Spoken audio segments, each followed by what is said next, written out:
Alright, then here.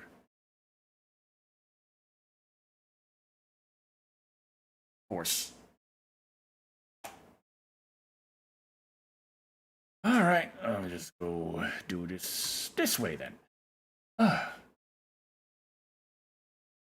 out chat there, then over here, and pop out chat there. Then go ahead and zoom that in a bit. Oh, I can't. Wonderful. Everything seems a little bit on the frozen side. Awesome. That's moving, that's moving. Okay, now it's moving. Okay, awesome. Oh, boy. Now, I got that there. I can see about...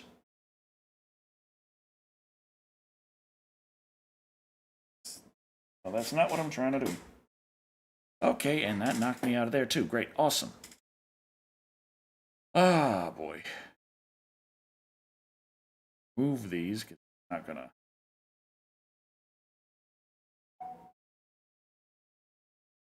Add overlay, window. Oh, boy. Where is it? Where is it? Where is it? There we go. Ah, jeez. No. Ah, crap. Okay, well, let's put that right here for now. Add overlay, window. Love how easy it is. I love how I have to have the stream going before I can set up the floating chat windows. That's like the only real annoyance about this. Because, yeah, I'd like it to just be kind of ready before I hit go live. Hey, what are you looking at? Yeah. Okay, I don't see who said that. That's fantastic. That should have been updated. I see it over there. Why is it not? Okay. What's going on? Yeah, it's showing up there. Yeah, why ain't it there? And why is that sent back to top chat? I keep telling you, live chat. Live. I want to see all the chat. Not just what you think I should see. Live. Oy. Okay, now that shows up there. So let's get back in here. Okay. So, now that that's all taken care of, hopefully. Hello, World Wide Web. I'm Shado, the internet personality, the best hair. And I gotta unpause this thing. Resume. Jesus. And welcome back to Euro Truck Sim. And we gotta go get some gas and some sleep.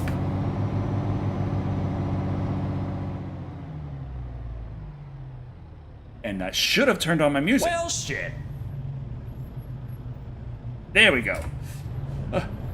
Okay. All right. We're on the road again.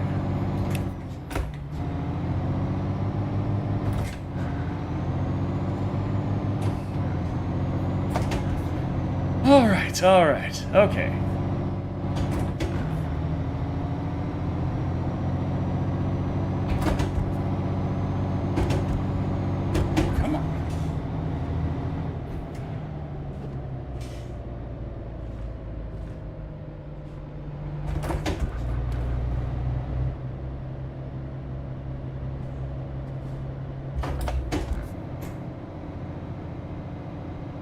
Alright, no problem. But before we get a job, we really need to get some gas and sleep.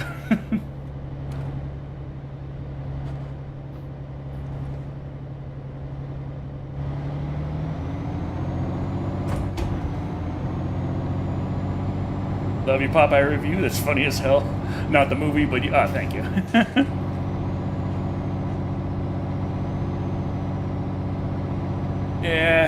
Yeah, so there are a lot of things to take into account to be working quite right. But hey, once you do, it's nice. It's just, yeah, he aims what he aims indeed. Go with.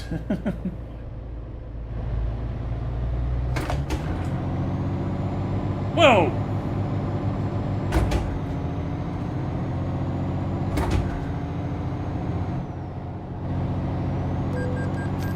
What? Oh, toll. Jeez. I thought I got fined for a second. I'm about to get fined because the dang speed limit just dropped and now it says there's a camera or something. I don't know. No more tunnel. I know there's no more tunnel. I figured that from getting out of the tunnel. No headlights. What? Somehow I feel like I shouldn't listen to that sign.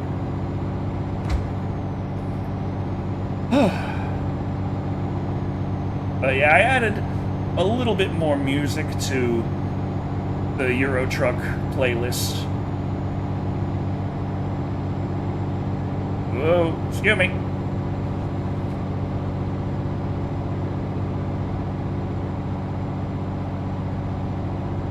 Popeye movie proves that you can still make a Star Wars Christmas movie again.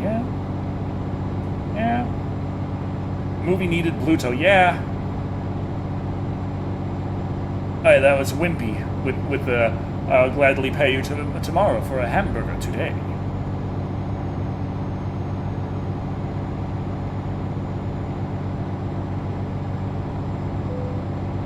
I know I'm running out of fuel. I'm heading to the closest gas station. It's just a bit of a trek. Oh. Looking for a bit, not rating Guild YT meeting. Okay. Thank you for the lurk. Thank you. I added a little, I added Levis Polka. For some reason it wasn't in the playlist already, so I added it. And then I went ahead and added a little Korpiklani, some nice Finnish folk metal. And if my ears are not mistaken, this is Korpiklani right here. And I also added a little big. Just some nice Russian club music, you could say.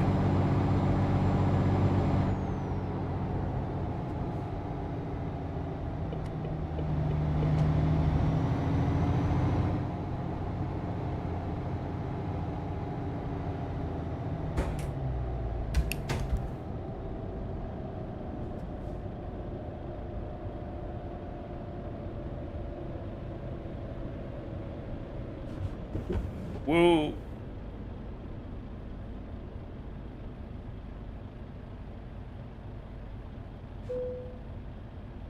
At best, I talk from a personal point of view. See Popeye have a crossover with Avengers or Justice League, or it could have belong in a group of unorthodox normal humans.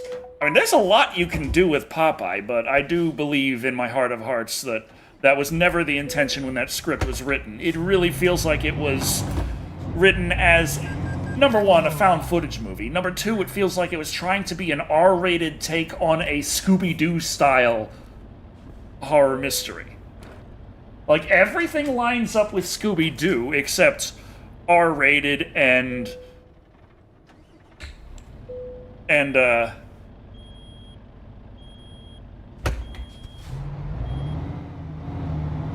evidently I didn't turn off my engine. I still got gas? I still got gas. Okay.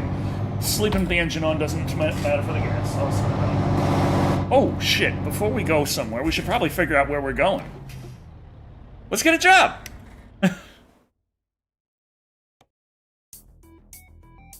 Where am I? Okay, I'm in Portugal. Let's go... What's the best you got? 32 euros a mile, or a kilometer, for a backhoe loader. What about over here? 28 for some fresh herb. Well, that sounds nice, but...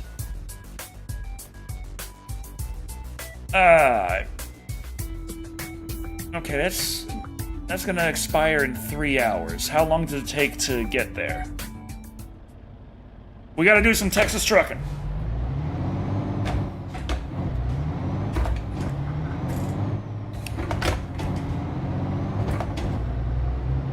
If we can find a way to turn around, that'll help.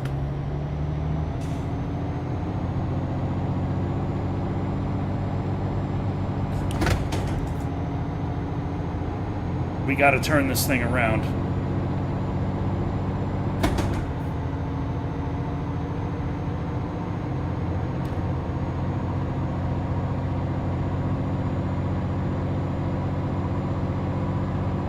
What fast food do you like the most? Fried chicken, hamburgers, pizza? Well, it's tough because, like, I haven't had fried chicken in a dog's age, and I have been feeling like, goddamn, I want some motherfucking fried chicken. So, it's not that I necessarily love fried chicken the most, but it's been so long, I would love to have some fried chicken the most right now. God damn, where's the place to turn around?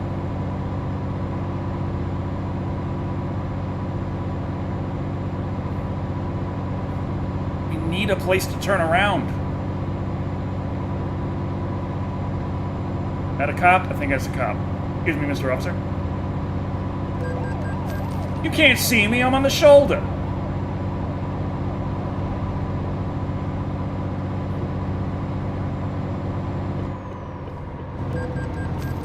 Oh, it's a toll. Okay, no problem there. Okay. There was nowhere to turn around Texas trucking style, but we got this. If I can slow down enough.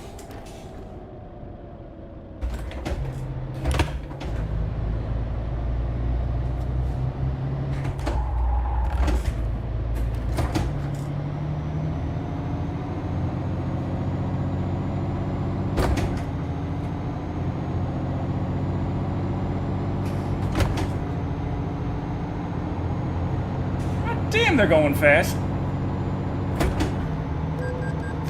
Another toll. God damn it. Surprised I didn't read the Popeye horror parody movie Shiver Me Timbers first. Well, I mean, I was not aware that there were at least three Popeye horror movies. Just, like, that was the one that first came up, and, like, the opening little skit was a pretty accurate recreation of what led to me reviewing Popeye the Slayer Man. I've been getting a lot of movie reviews out lately, and so the things that like, for the last few months, I've been, oh, I'm trying to get this one done. Oh, I'm trying to get that one done. And in the meantime, I haven't been getting them done, so they've been consistently the one I've been trying to get done for months and months. And then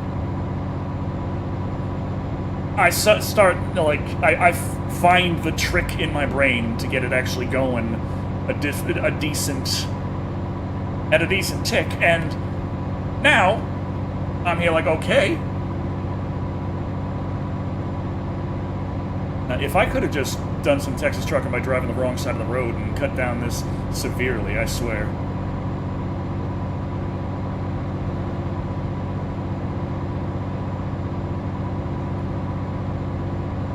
Looks like it's still kind of... Well, if there's a way to cross over from here and there... But yeah, I did just go on my Amazon Prime, and I was like, recommend me horror movies. Like, that's how I found things like Killer Sofa. So I'm like, okay, let's get something going here. And the first thing it recommended was Wicked. But I was like, no.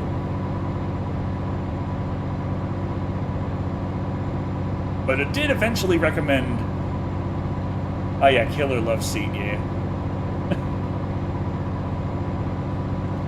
Oh, Dinosaur Hotel 3, that's You think that's bad? Oh, wait till I get around to I Know What You Did Last Summer 3. Or wait until that's fought its way through YouTube copyright purgatory.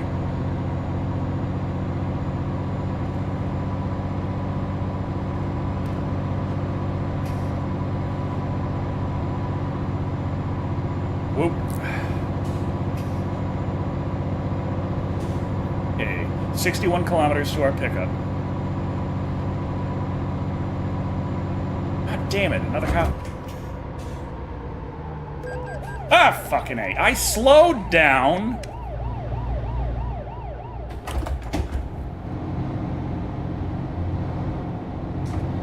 I was driving very cautiously,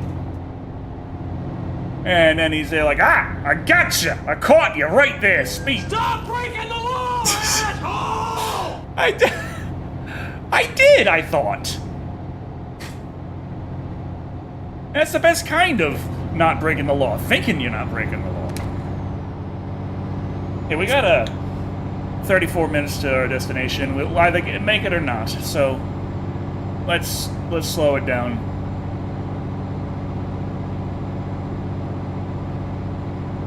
Stop breaking the law, asshole! It was just a sip. It was just a sip. It's fine.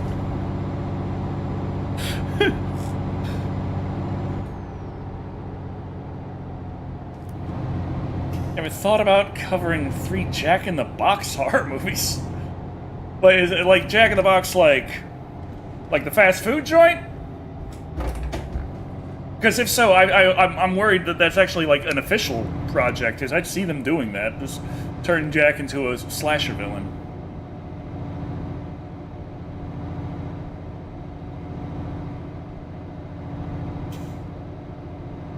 Oh yeah, this reminds me. Last time I went out driving, I got a ticket.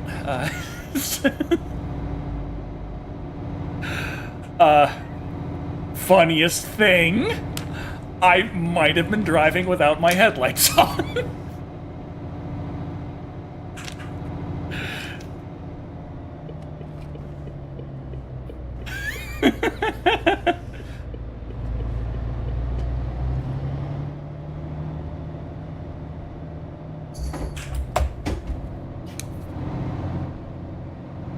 Very fun.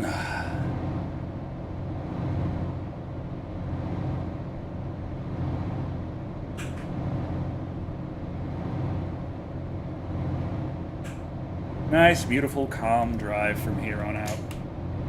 We probably saved enough time that we'll be able to get it in time. We'll find out.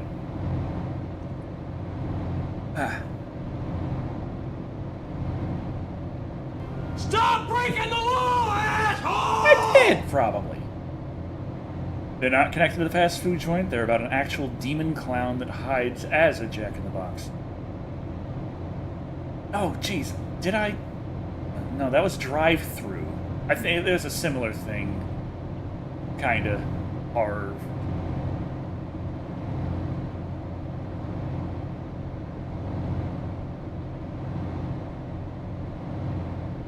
It sounded a little familiar, but it's like, no, that was drive-through. Different horror movie. But I already have March of the Clowns planned out this year. Well, that's something to keep in mind. And also, I can review it. It doesn't have to be March of the Clowns.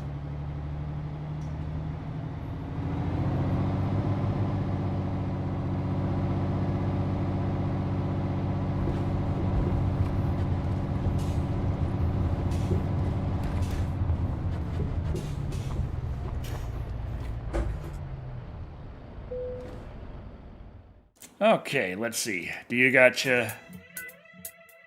Ah, yes, we still had 27 minutes to get it. The backhoe loader. Hell yes. Take this all the way up through Sweden. Boom, boom, boom.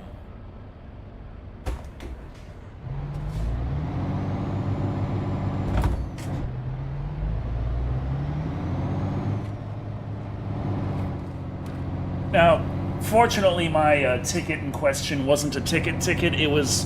It was just a warning. I mean, I think it helps that I don't get that many situations with the police, but that was also the second time that I ended up in a situation with the police.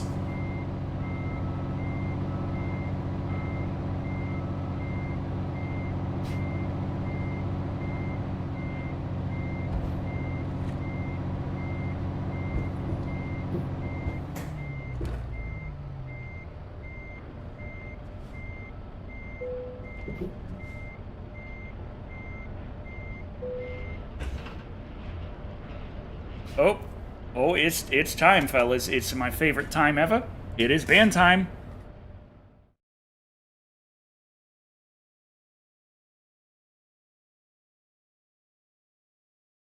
Boom. Awesome. Okay, let's get this on the road. Okay, 4,176 kilometers to go. Hell yes. 58 hours and 49 minutes estimated. We got this.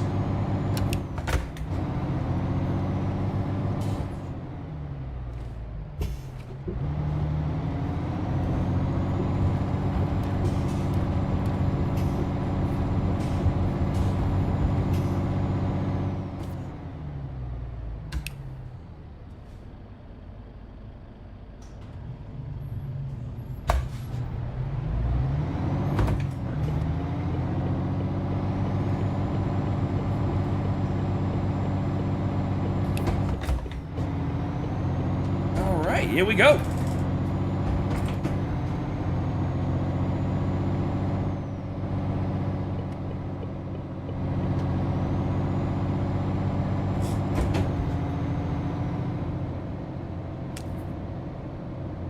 Grab all 3 films. Imagine Annabelle, Hellraiser, at least in terms of the box you shouldn't open, and Wishmaster with a bit of the movie Clown, since the antagonist is a demon clown.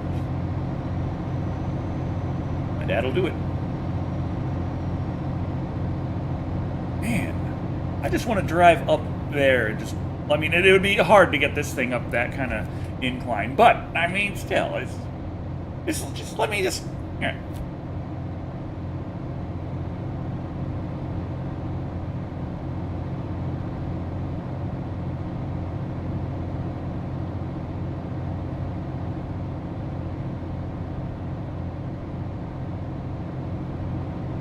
Now leaving Arisfana.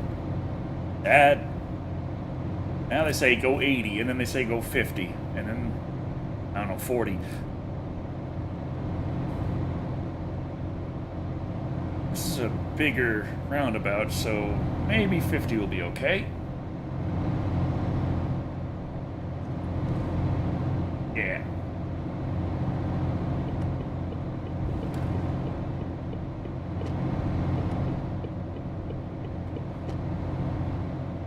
There we go. Now go 80, and then we gotta slow down for the next little... I'm probably gonna take that little twirly at 40.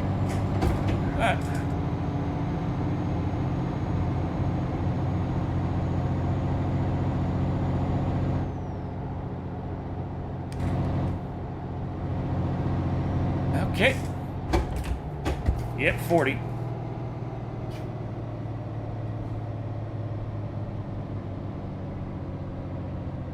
There we go.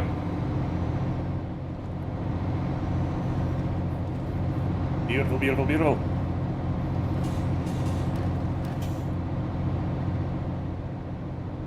And one horror movie never would have expected to happen. It's Banana Splits. Oh yeah. That was an official movie. Yeah, yeah. That was interesting. Though I still like Willy's Wonderland. Was it Willy's Wonderland or Wally's Wonderland? Dang. Nicolas Cage's Wonderland. Nicolas Cage's Five Nights at Freddy's.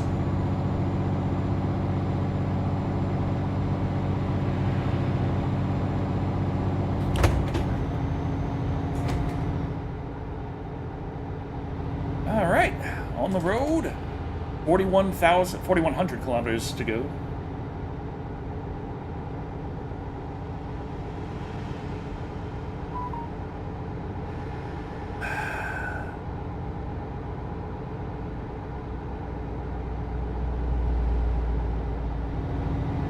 Nice to see a protagonist that says so much by saying nothing. Yeah, I do like that. I feel like that's a good test of a actor's ability to act.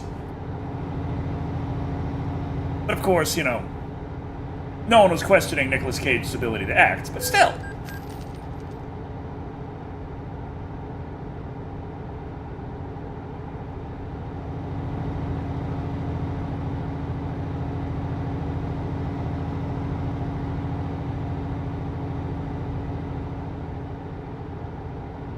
España. Okay, now leaving Portugal and hitting Spain.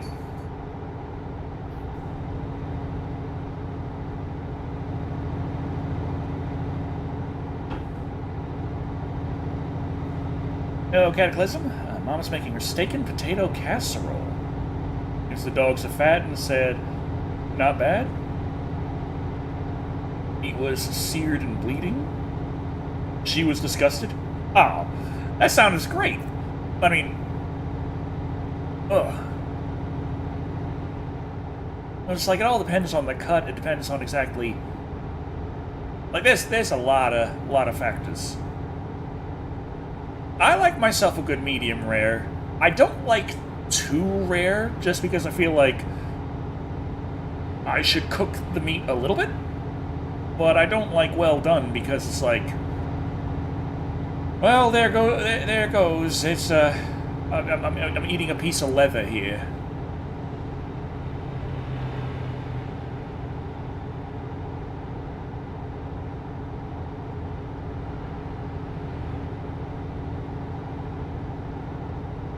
It's carrying this lovely, lovely backhoe through Spain, through...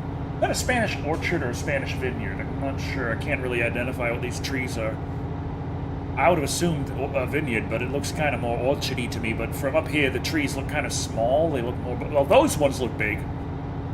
But then it's like, well, it just kind of looks like a forest, but a very specifically placed... Hey, you don't have a thing to collect shit out of a forest. It's an orchard. But where's the fruit?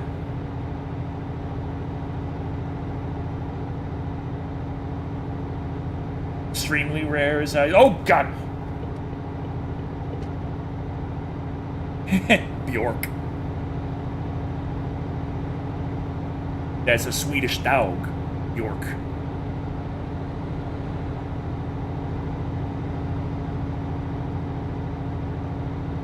See, I like the medium rare where it's, you know, pink to red on the inside, it's still bloody, but it is hot, and you can feel in the meat that the meat has been denatured by the heat to some extent. Like the muscle fibers have released and it is very soft and tender.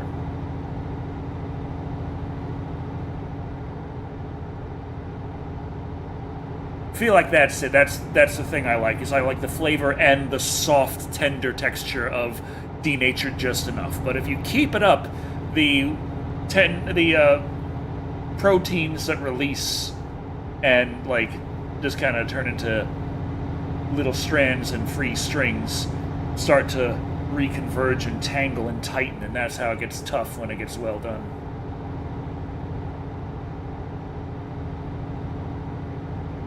But it's all kind of together and just kind of still pretty solid if it's raw. You heat it up enough to get it to release, and then it's great.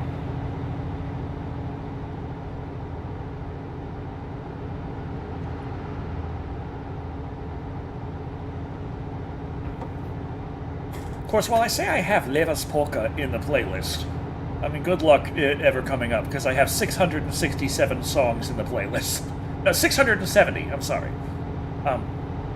It's a 40-hour playlist. There's a very low chance of any particular song coming up.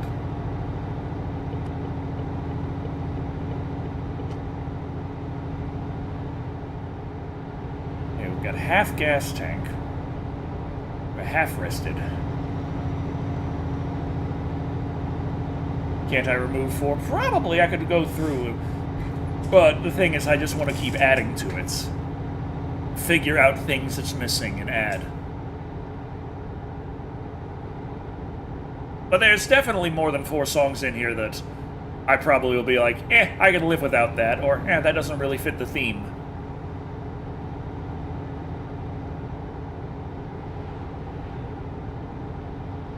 Can I make my truck look like Optimus Prime? Probably, but I haven't tried. Definitely not post-transformation Optimus, but, like, truck form Optimus. Probably. You can even get your own, there's definitely got to be mods for that, especially since you can get your own trailers, and as such, you're able to customize decals for your trailers and, like, the skins and everything. So, mods alone, I'm assuming a Peterbilt with... Well, not in this game. They don't have Peterbilts here, but, like, in American Truck Sim, I'm thinking the Peterbilt there, like, best look. Give that the dual exhausts and just either paint it right, or if you have to, go into the mods and get some custom decals, and there you go. Bigfoot horror movie called Bigfoot was filmed right up the road from where you live.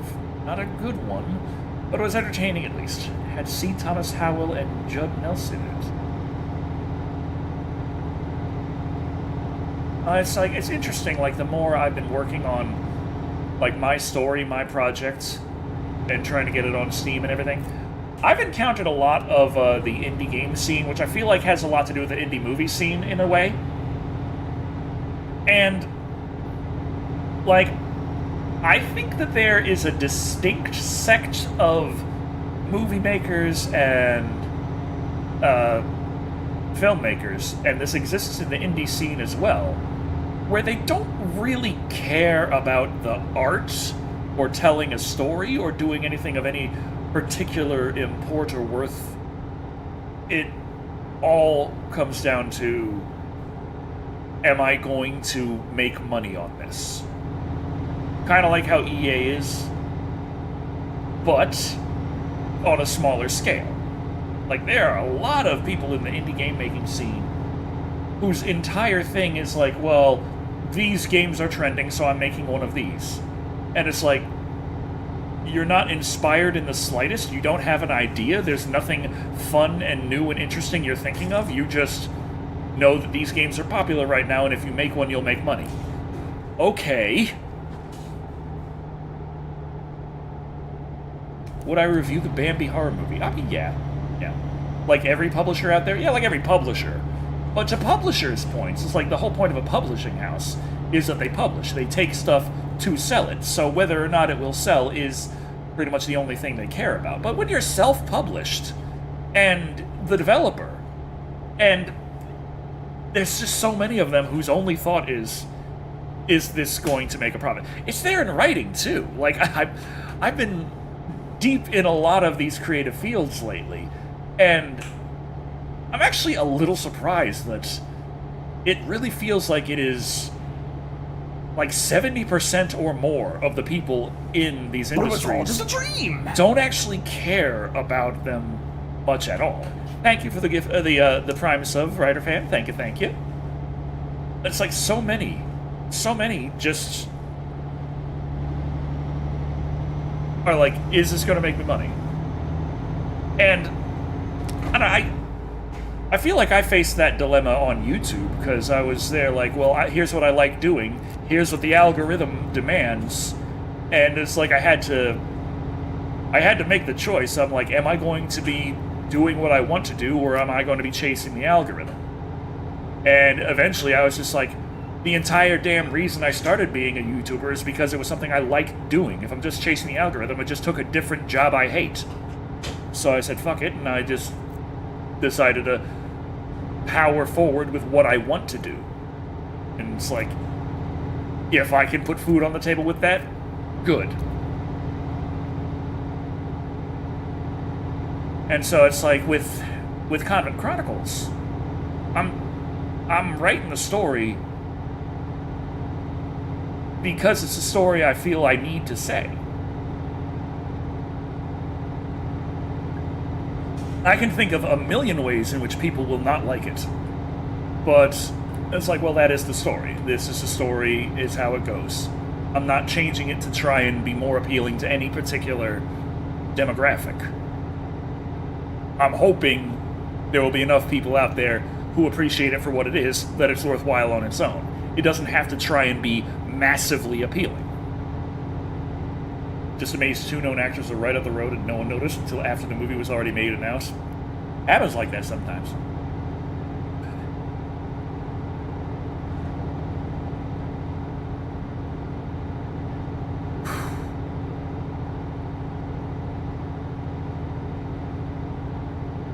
Yeah. It's like, I didn't set out to make a visual novel because I think that visual novels are a gold mine. It's because the story, I feel like, is best told as a visual novel. Review horror movie, the horror movie. Now I'm more confused than anything. We definitely need to stop for gas soon. Hey, look at that! Gas! Awesome! It's on the other side of the road. Wait.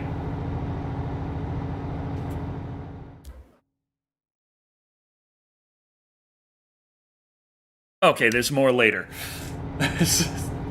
Okay, we're fine. Let's still get on the right side. before it gets there. We don't have to sleep just yet. But it might not be a bad idea.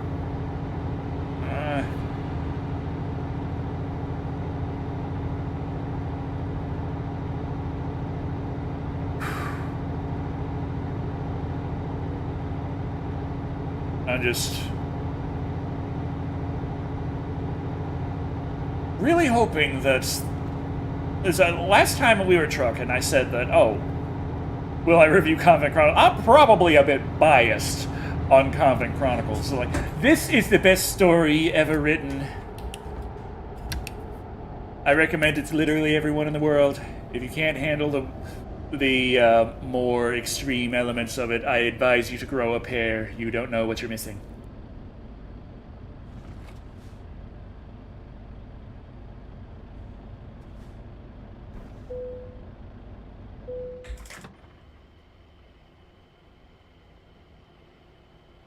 Popeye the Slayer Man, bad movie, great review. Thank you. Thank you, Jake Schuster. Okay, do we have a place to sleep coming up soon enough?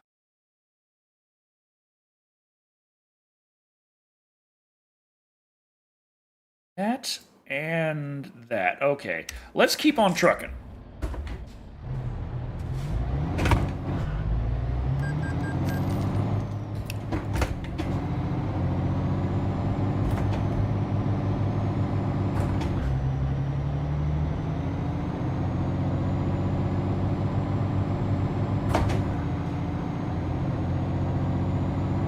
It's cool to see parts of the town you have lived in and go through almost 3 times a month on film now.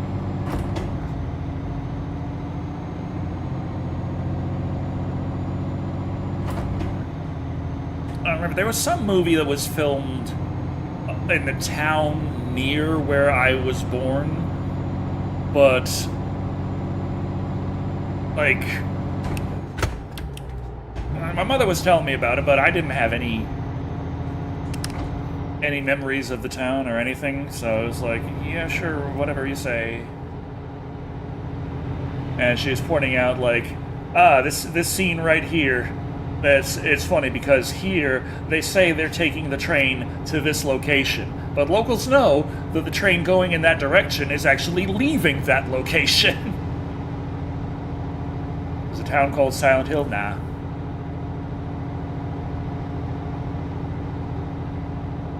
That'd be fun. Well, I mean, that'd be horrifying, but fun. Fun horror.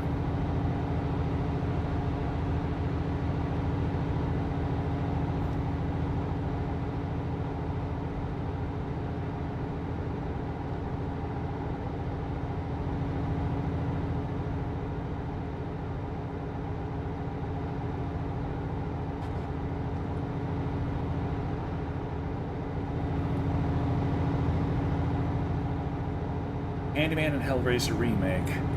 I got a lot of catching up to do and a lot of things. Part of the movie Roofman was filmed near you?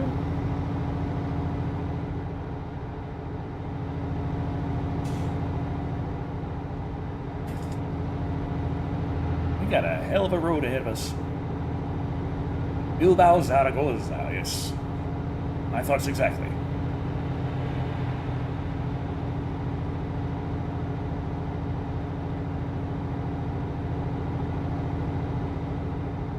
I'm confused. The thing here says it's like 11:30 p.m. and I'm like,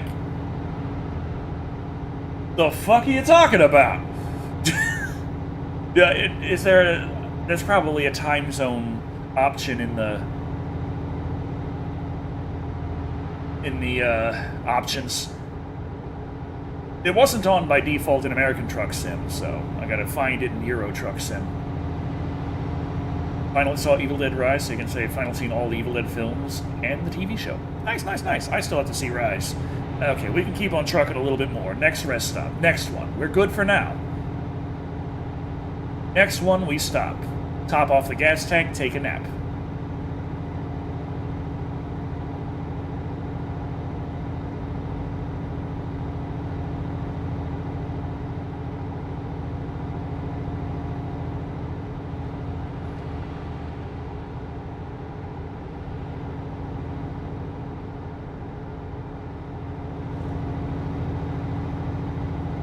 Where am I on the map? Oh, I'm in Spain. I'm pretty sure I'm in Spain. Oh, yeah. Spain heading towards France.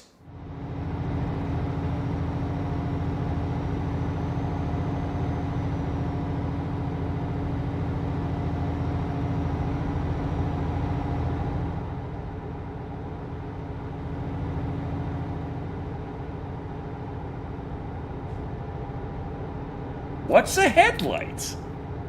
Oh. Hey, it's the big bull over there.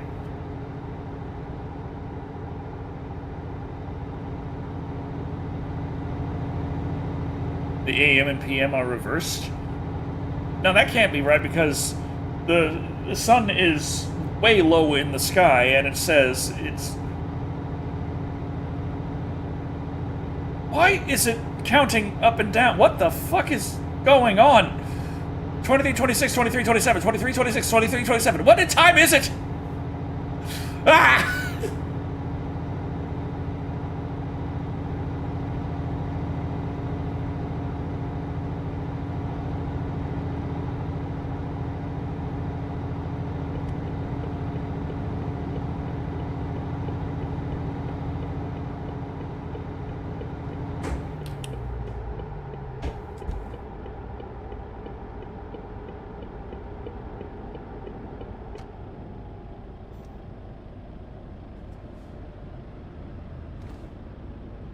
You mind moving, you Schwarzenmuller?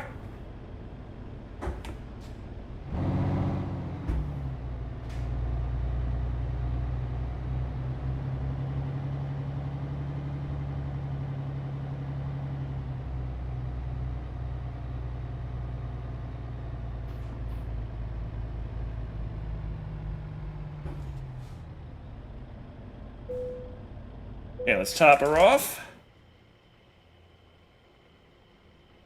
There we go. 65 liters of gas in old Betsy. Or diesel, you know what I mean. Yeah.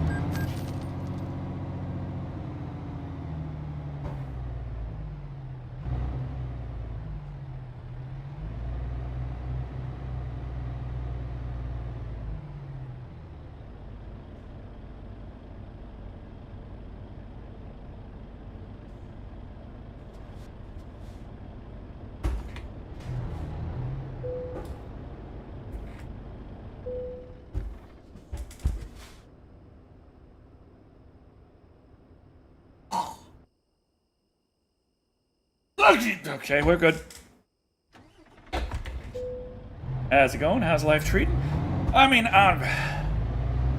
the last trucking stream, I was a bit optimistic about the review process for Confident Chronicles Revelation because they were just like, oh yeah, you just gotta turn on this in the self-review and it'll be good. And thank you for the follow. Thank you, thank you. But after a little bit more looking at exactly what they said, I came to the horrifying realization that said self-certification actually was self-certifying the visual novel as smut. And I'm like, what the... Like, it would have limited visibility on Steam. It would just be there like, yeah, well, if it's a player who has self-selected to say that, yeah, please show me all the goon stuff, then it would show up. Otherwise, it would be hidden. And I'm like, no, that is not correct. This is an anime-inspired kind of presentation, and yes, there's fan service, but that does not make it porn. Occasional fan service in a very serious story about faith and fighting, like, evil. Like, So I ended up going back on that, so reverting that thing, and sending the Steam review team messages like, hey, this is not accurate. This is just absolutely not correct, and if anyone would actually purchase this thinking that this is it, they would be calling for a refund because it is clearly not that. Have I ever had the outlets in one room and the light of another quit working at the same time, but still have the lights of the outlets room still work? Well, I mean, it depends on exactly which breaker is associated with which thing. So it's not necessarily... a lot of it goes room by room, but a lot of times it's like parts of a room covered by certain breakers.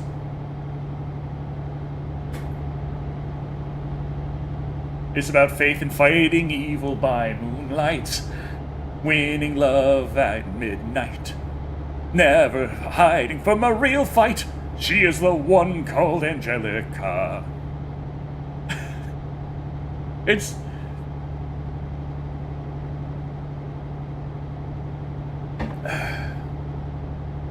I mean, you have the CG gallery, which is the unlockable sexy retelling of the story, but I liken the approximate smut level of the CGs of the CG gallery to about Sports Illustrated level. Like, yes, it's sexy. Yes, it's supposed to be sexy. No, it's not porn.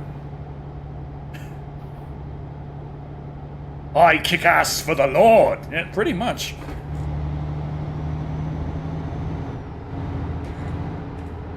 And my whole story is I have the power of God and anime on my side.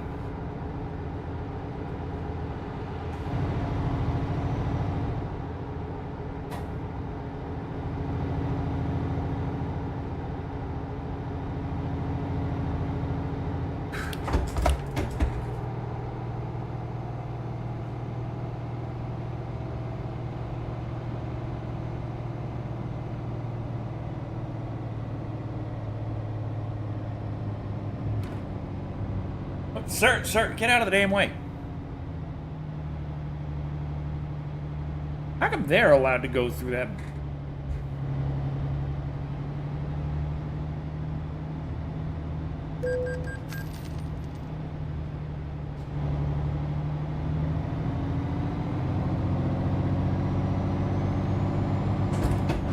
There we go.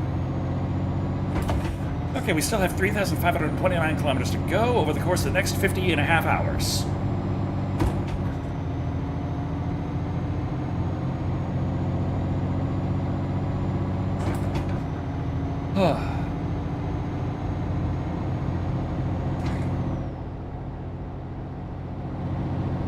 Copy of Mothra novel came early. Say it's a good book. Short, but good. Well, I mean, as long... sometimes you kind of wish it were longer, but then it's like, gotta think, would that improve it, or would that just drag things out and mess up the pacing? Short and sweet is still good. God damn.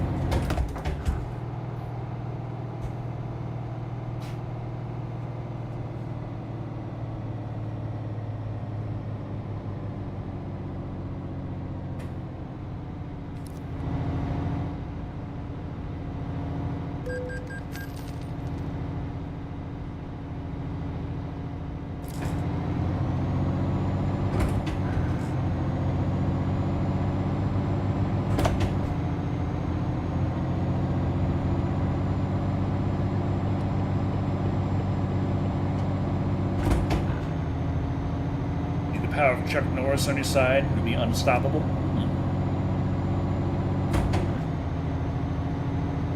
Not so sure Mr. Norris would be the biggest fan of Convent Chronicles, but hey, worth a shot.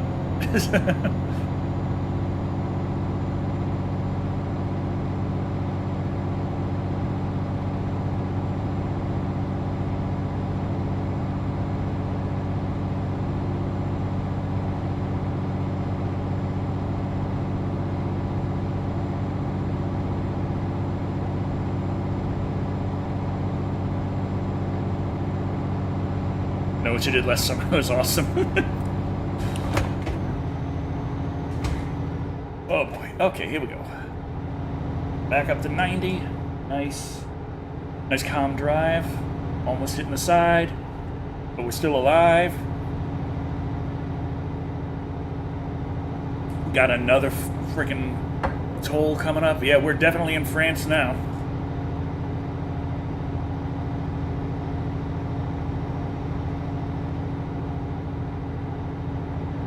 Did appreciate seeing more info on the myths of Mothra and Infant Island. The book does confirm Mothra is a legit supernatural deity. Surprised is how much bigger Mothra is in the book.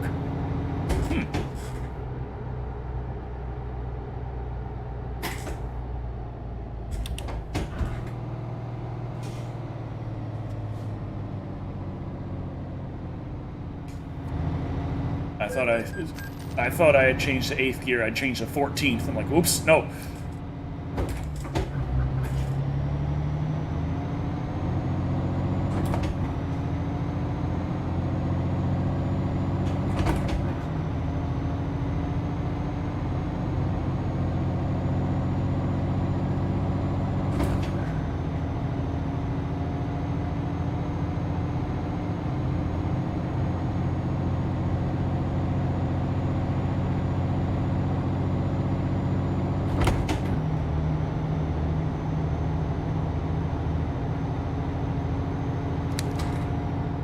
Have so much hate for Mothra back. Oh, it's just kind of playing into it. Mostly it was just I didn't necessarily hate Mothra as much as when it comes to kaiju, Mothra has a tendency in the Showa era especially to just kind of exist on the field. They are there, they flap their wings, sometimes special effects go around, and Mothra wins. And it's like, come on!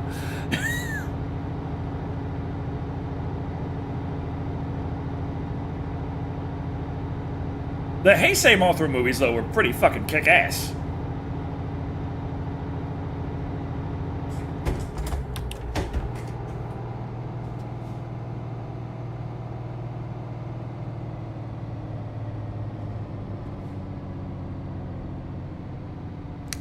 I'm pretty sure this here is some Little Big. So, as I was saying, the Russian club music. I'm not 100% knowledgeable of all of Little Big's songs, but they have some nice ones. Just saying.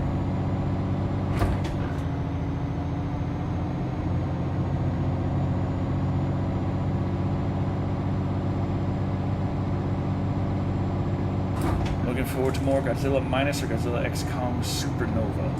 I mean, I haven't seen Godzilla Zero or, like, Godzilla Minus 1. I haven't seen that still, sadly, so I am not thinking that more Godzilla X Kong is going to be, like, amazing cinema, but I do know I am going to want to watch it, and I'm going to be like, haha!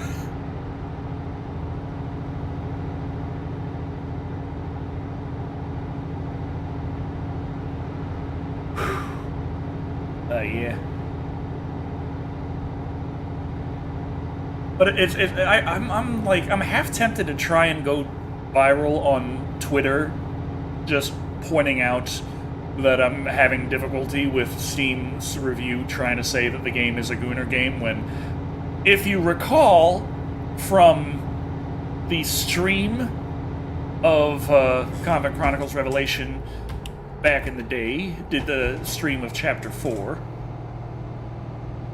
and yeah, when I did the big announcement to tell everyone, hey guys, yeah, I've been working on a visual novel, here it is. We played through Chapter 4. And in playing through Chapter 4, that was me trying to do my best to give a good example of the themes and feel of what exactly we're going for with Convent Chronicles Revelation. And in doing so, there is... we just played through Chapter 4. We didn't stop to look at the CG gallery afterwards, so, that But in the normal play, like, that is not involved in normal play at all. Whereas... Oh, come on. The fan service did occur in Chapter 4. There was one scene where Angelica was desperately trying to figure out where to hide the key that Pia wouldn't find it. And in her desperation and quick thinking, she pulls open the front of her habit to hide the key, and we see her boobies and bra out. That's the fan service right there. But the thing is, the way...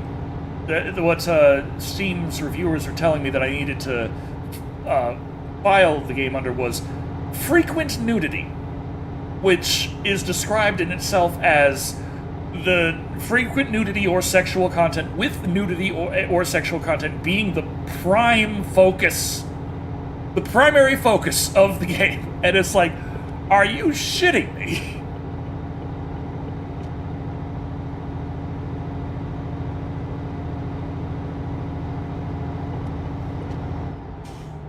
Whoa.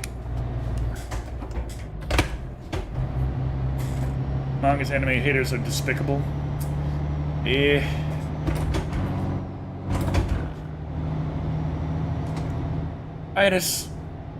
I'm just like... Yes, we can have a scene where we see her boobs still covered by her bra for one frame, and it's fine. Like, there's no problem here.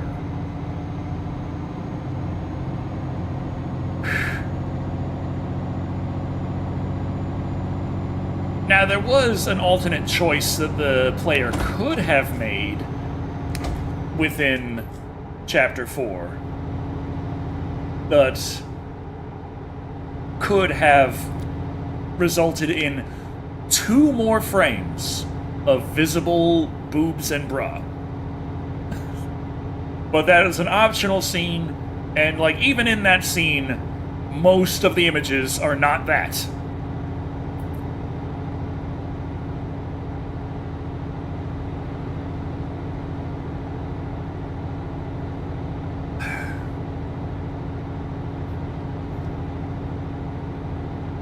It's like, I'm here trying to figure out how to pace things properly for emotional payoffs and dealing with things like character death. And Steam's there like, oh yeah, this is porn. Like, what the hell are you talking about? Everyone's called a pansy today 10 years ago. You have no problem. Yeah.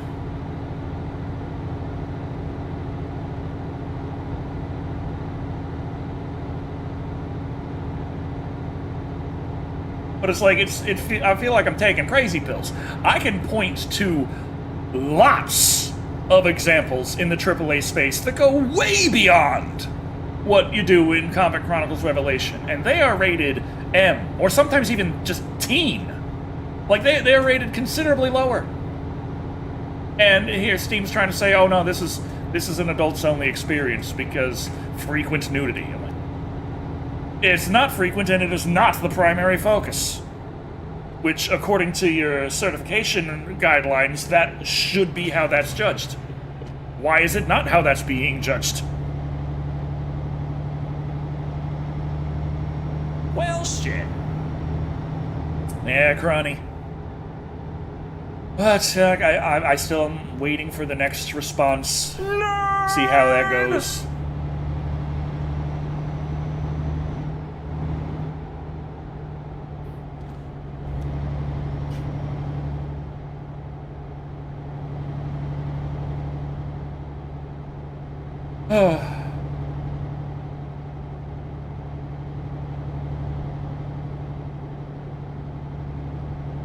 How do they judge that? Well, I send them the build. They kept asking for more and more things. Like, we need some. They were like, oh, we need. God damn. they were like, we need,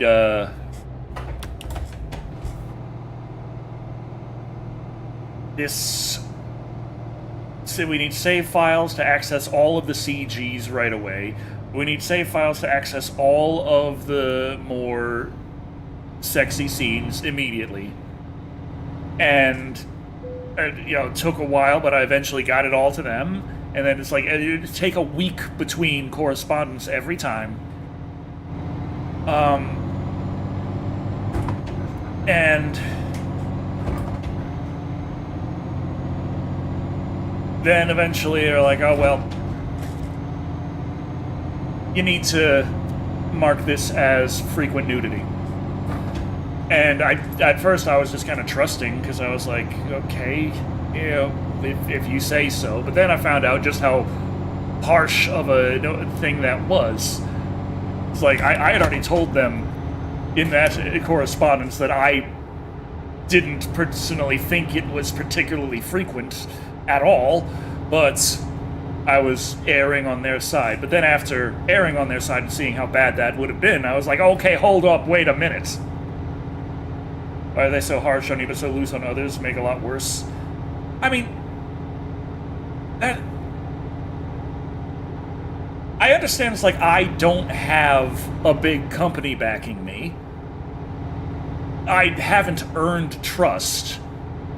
But at the same time, I do legitimately have something I am putting forward here.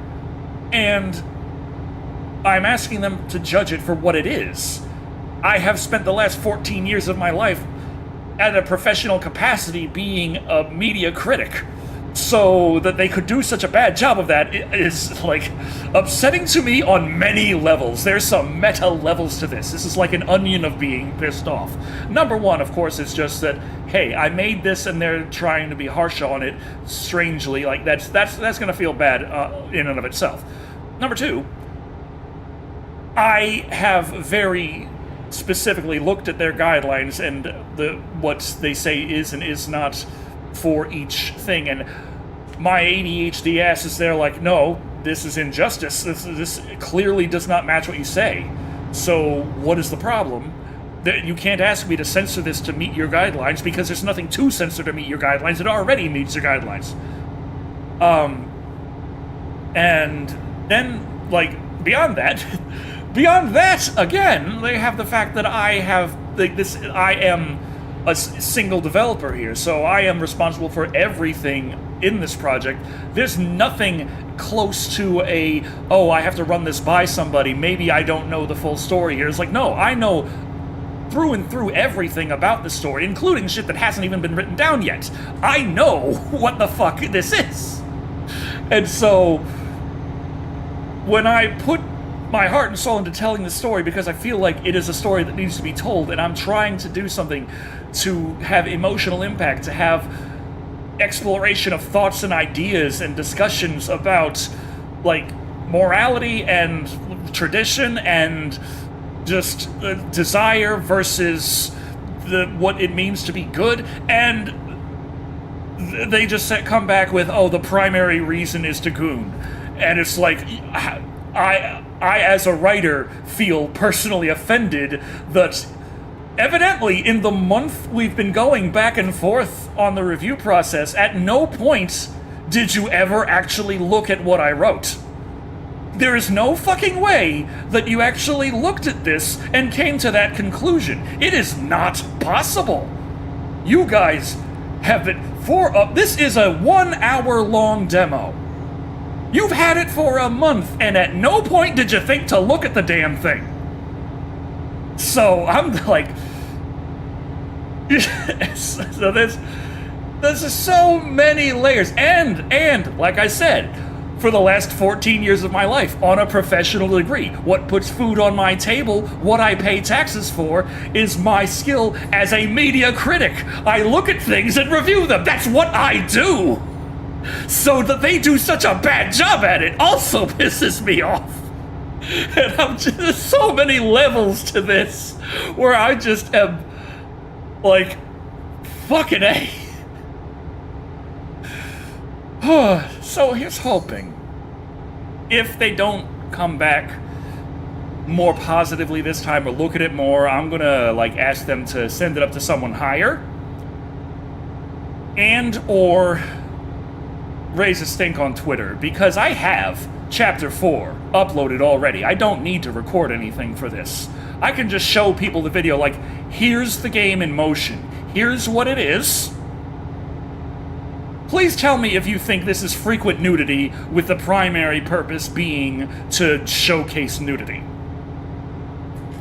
Because that's what Steam seems to think. You know, Chapter 4, that's the one where Angelica is heartbroken because Amada is sick and she's trying desperately to figure out what to do, and Mother Superior is being very coy and mysterious. She gives her a key and tells her to find her path, if that's what God has as her path. Like, Amada will be fine if you do as I say. Keep this secret, and this secret, and follow the path that God has for you. And then Angelica is going off trying to figure out what to do. The first choice is, does she help in the kitchen or not help? Chat shows she does help in the kitchen, so she's there with Elizabetta as they're preparing breakfast, and as Elizabetta goes on this big speech about the chef's power of creation, using the egg as an allegory, that ends on a Bible quote explaining your relationship with Jesus. And they continue just cooking breakfast, and then Elizabetta kind of shifts into a bit of her Gordon Ramsay kind of personality as they finish cooking breakfast. Angelica continues on feeling a bit sad about things. Doesn't know what to do, is trying keys around the infirmary while she's looking over Amada. Even if it was just for gooning, their actions to censor are despicable. Yeah, that too. Like, even if it was a gooning game, like, why is this that big of a deal just to look at pretty girls? Like, it's not pornographic, it's still just cute girls. But, so, it's still. But that, it's like... thank you for the Prime sub, Animus. Thank you. But yeah, like, there's just... Continuing, there's two more choices made, and the story continues throughout Chapter 4 in much the same way, where it's a lot of wonder and confusion and trying to help a friend but having literally nothing to go on, and grasping at straws while other characters are trying to figure out things for themselves in their own little side stories. And what am I dragging along today? Oh, I got some piece of heavy machinery. We're taking it up to northern Sweden. It's gonna be awesome. Cooking and Bible quotes sounds like nudity to me. Yeah, that's right. Well, I mean, the text did describe Elisabetta's motions around the kitchen as serpentine, with the hot stove and the flames threatening to burn her any second as she expertly moved with alacrity. So that's kind of sexual right there. Let's just be real. When you hear about a woman cooking breakfast, you're like, God damn, that makes me horny. Woo!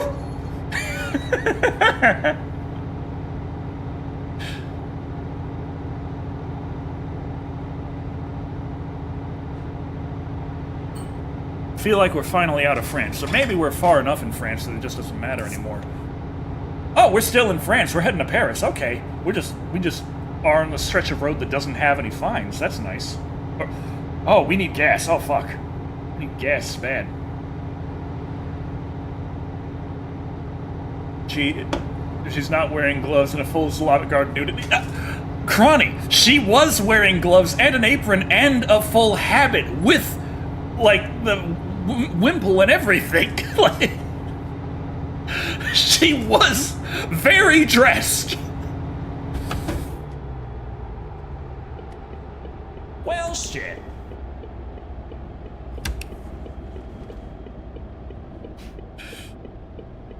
He was probably just nutsos in the butsos. The reviewer? Maybe.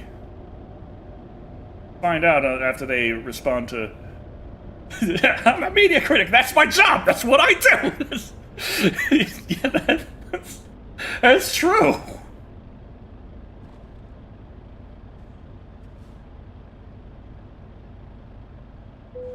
$14 years of this shit.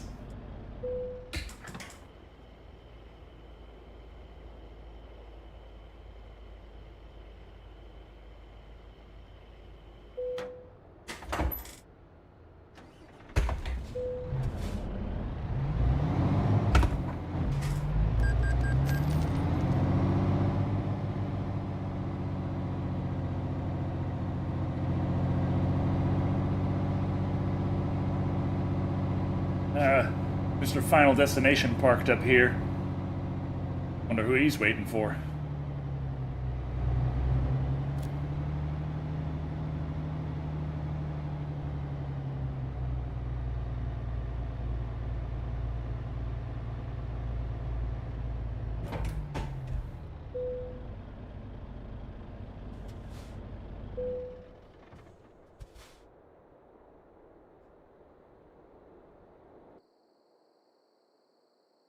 Okay.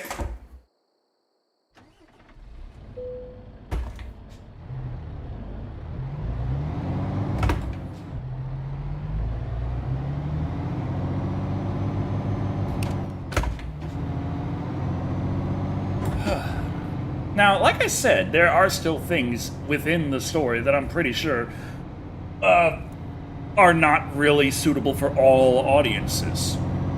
But that's where it falls under, like, rated M for everyone. Like, the body count rises. And you know me and horror. I do my best to make sure it counts and you feel it.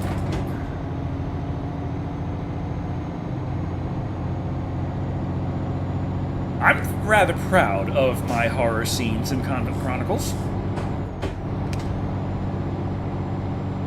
I'm here trying to make sure that it's as impactful as possible. And then here they come like, that shit was too impactful. No, they didn't complain about that, actually. They... And I'm thinking, like, was it really the underwear that was the problem? I figured it was the knife and all the blood. Like, but, yeah, it's like the scene at the end of Chapter 2.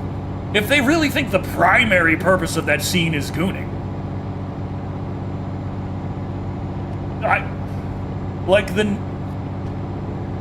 It's not, like, would they even call it nudity? Because, I mean, yeah, she's not wearing clothes, but she is wearing her underwear.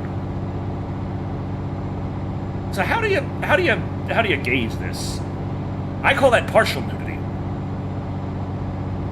But that was, in my mind, meant to kind of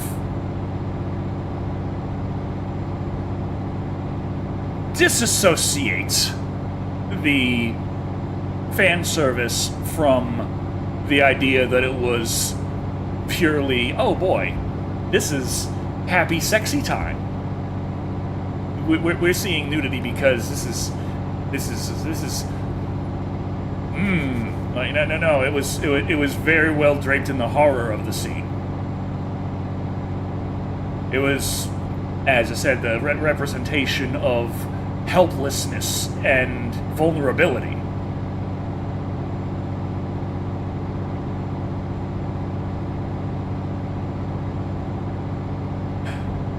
I mean, if anyone would fap to the end of Chapter 2, I'd have questions I think they should be on a list.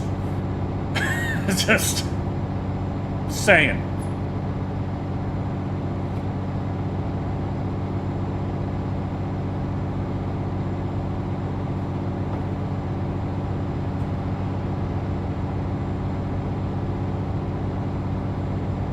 But also there's the fact that as it is a more mature story with more, like, heavy themes, in order to prevent readers from being just completely taken off guard from it, you have to do something to introduce these themes earlier. If you don't introduce these themes, then when they do come up, it's just completely fucking, like, what the hell? Like when Abby got boned in The Last of Us 2. That was the first scene where they're just going, like, it wasn't the first scene of characters fucking, but it was the first scene of characters fucking quite that extreme. Where you had, like, she was topless and she's getting rammed from the back. Also, that one's rated M for mature.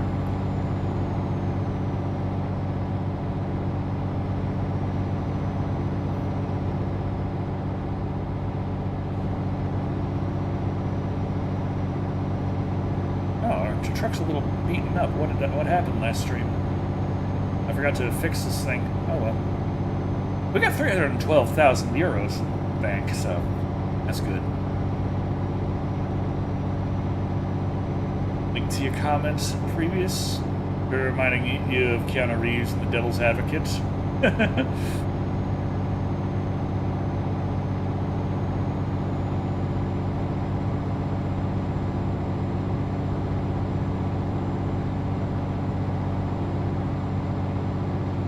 I gotta review that one.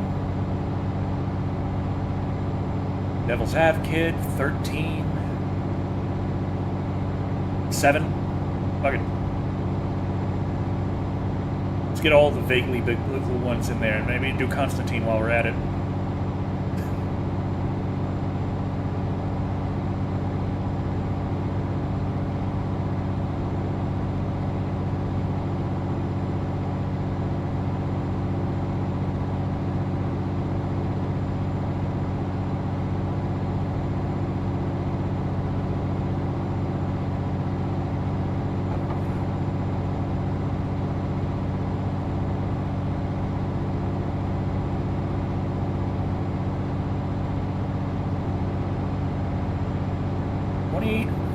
Kilometers to go.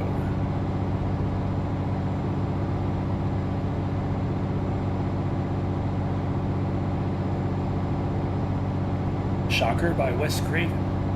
Oh yeah. You step out of mid, not even the project. You're frustrated / pit. Yeah. I get like that too sometimes, Gronny, when you have the little hypothetical arguments, and it just gotta take a minute to breathe.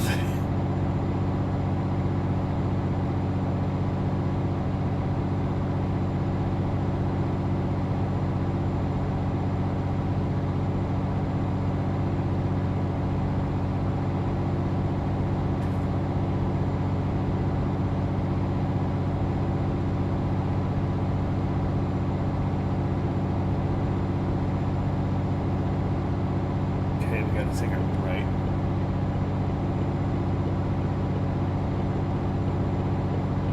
Get behind the... No, not that fast.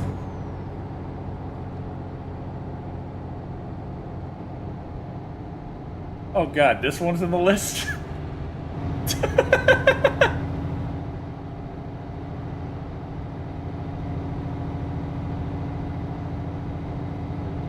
Nice grinding.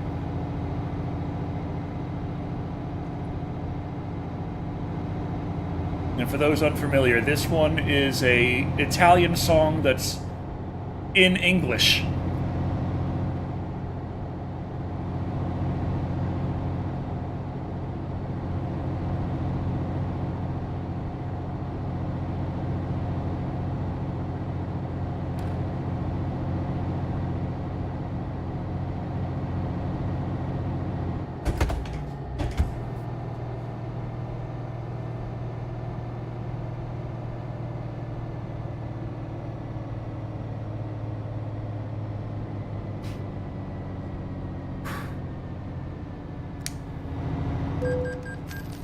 Toll of 194 euros? What the fuck kind of toll is that? God damn, I was thinking like, you know, France is okay. No tolls on this road. No, that was a toll road. They just had one check-in for it. Fuck. Have all the rights to be pissed because Whittaker reflects all the problems of entertainment. I'm just like, the game will be made. I will share it. There is nothing that can stop that. But I would like to share it to as many people as possible, and the best way to do that would be to get on Steam. And to get on Steam, by that I mean get on Steam and actually fucking show up, not personally shadow ban. Like, fuck off! Not personally shadow ban myself.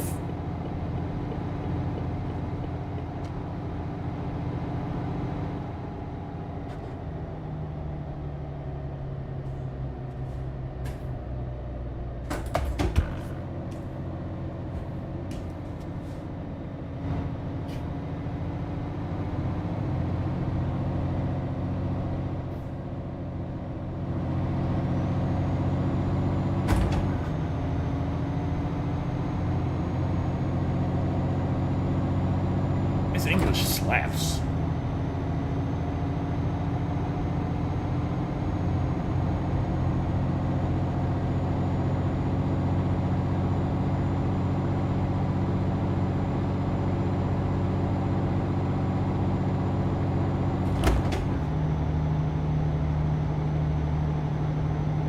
Any chance of going to Asphalt tonight? Gonna be gone all next week and don't want to miss Asphalt. Oh. I don't know if we'll be able to get to that. We're heading to northern Sweden, so that's pretty far away from Asphalt. But if we can find a shipment from North Sweden all the way to Asphalt, that would be a miracle.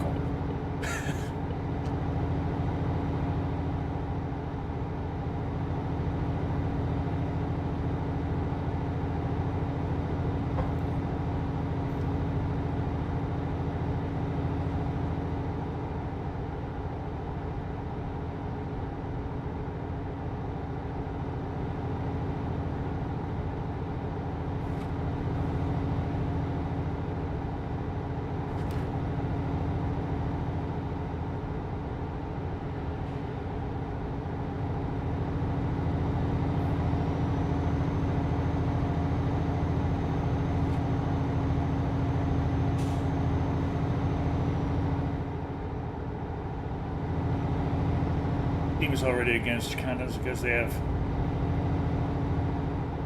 presence of many lobbies. One of the principal collective shouts of Australia, who are a group of. I'm sure Collective Shout wouldn't be all particularly happy about my game, even though it's also a very female-centric story. Like, I want to talk about that Bechtel test. That's like every fucking scene in Convent Chronicles. Hell, good luck having a man and woman talk and the subject not be a woman. Good luck having a man and man talk ever. Like, that doesn't really happen. Is there a scene in Convent Chronicles where a man and man just have it? No, there isn't. Not in Convent Chronicles Revelation. There might be in future entries if I continue. Because, you know, I like I said, I thought of this out to a potential of like 6 entries to cover the story of these characters. But one question that I would get relatively frequently is like, well, what about men? Which, in Convent Chronicles Revelation, really doesn't come up. But it is definitely a part of the world, and it would make sense to have something involving the abbey nearby and the priests. Like, they definitely exist. They do things that are necessary in the events of Convent Chronicles Revelation. But as far as being major players, not really. Fucking goddamn. Her is 70, not fucking 20. And now 50, but still, it was 70 a second ago. Not 20. Not only ask and see. I'm gonna go through the ringer besides the game stuff. First down to Hotel 3 and then pop by. Thanks, I know, still did last summer look like a cherished classic. Then again, I mean, I'll always know what you did last summer. It makes I still know what you did last summer look like a cherished classic.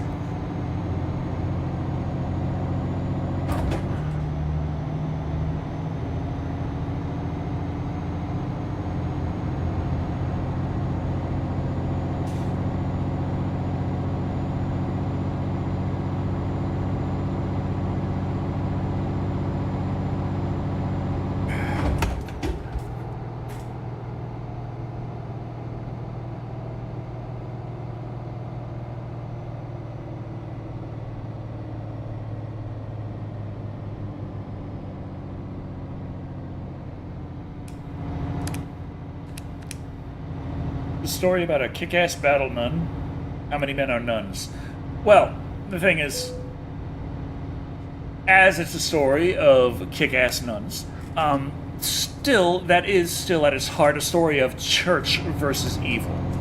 And the church has men in it. And it's going by more Catholic traditions.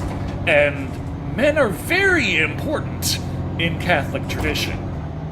Women are also important, not saying they aren't, but in different ways.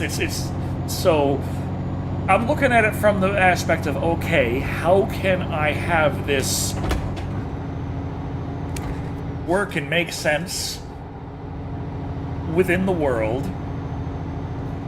And if it expands enough, it just makes sense that men would be involved. So then the question becomes, how do men get involved? Which way does it make sense? Because a lot of the stuff established really would not make sense. In terms of, well, it's like, part of it is like it wouldn't make sense with tradition, other part of it is, I just don't want to do that. It's my story and it's still what I want to do, so. It's a fictive religion based on women will pass, but you did choose Christianity, so, yeah. Yeah. Like, if this was Coven Chronicles, we'd have a different discussion here, like, we wouldn't have to worry about, well, what are the warlocks doing? It's like, I don't know, betraying their nation, whatever, fuck it.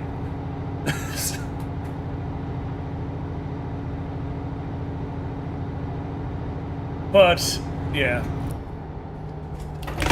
I did go with Christianity, Catholic flavor.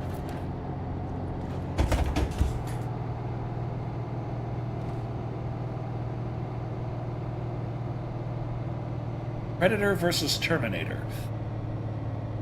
That all depends on how well the Terminator's little deceptions would work on the Predator. Like, if we're going by, like, original Predator heat signatures and stuff, that would probably make for a very confused Predator. But if we're going by Alien versus Predator, Predator with the... Actually, it's Predator 2 Predator with the ultrasound vision. Yeah, it's gonna definitely notice, hey, this guy's made of metal on the inside. What's going on here? What the? No, wrong button. Oh, jeez, that was a problem. How did that happen?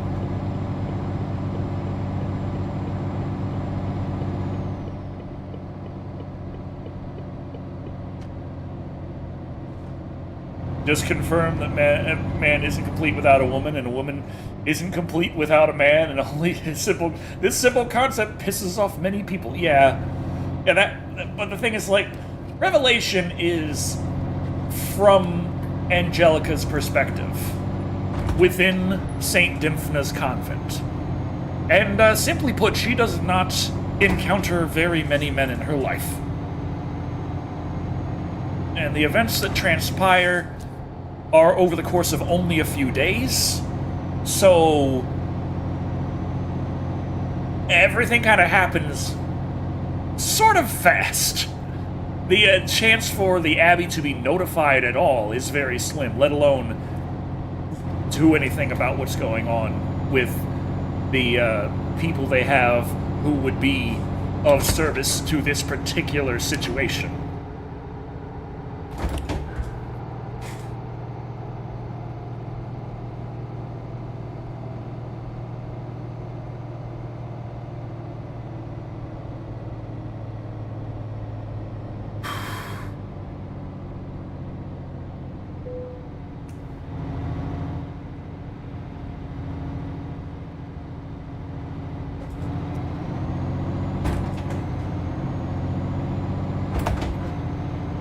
T-1000 liquid metal.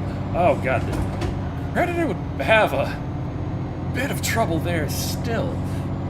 Like, trying to gauge that kind of enemy itself would be difficult. You'd probably have to have something where it's like a set of Predators, because I can't imagine the first Predator encountering a T-1000 and actually understanding what they're facing before they've been impaled by a blade. Like, it's a bit much.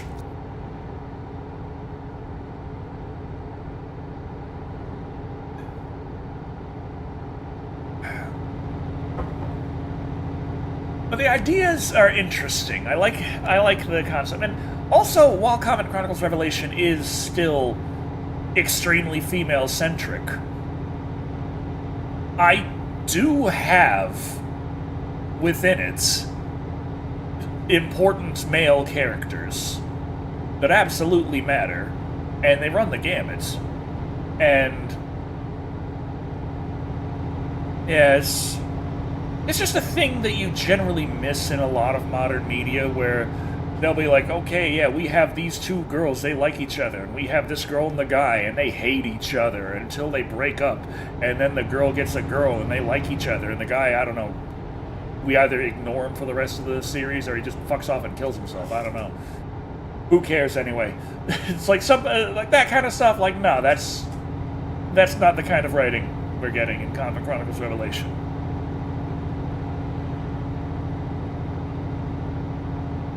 But that's another thing. It's like, as a visual novel, it does explore the concepts of romance and relationships. And because it's set in a convent, that is mostly between women. So I have the LGBT tag because, you know, it's there. But it's also, like, there's just so much in terms of actually honestly exploring relationships, complex relationships, that is completely fucking missing in a lot of media. So I was enjoying actually writing and just exploring more thing. Oh, we gotta get some gas. Okay, there's some gas.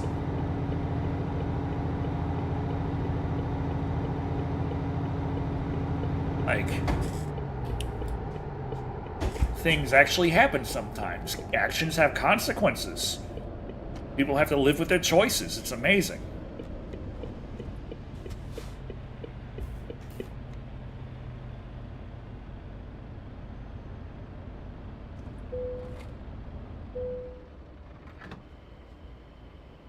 Okay, we don't need to sleep just yet, but we were getting a little low on gas, so I'm like, okay, let's go,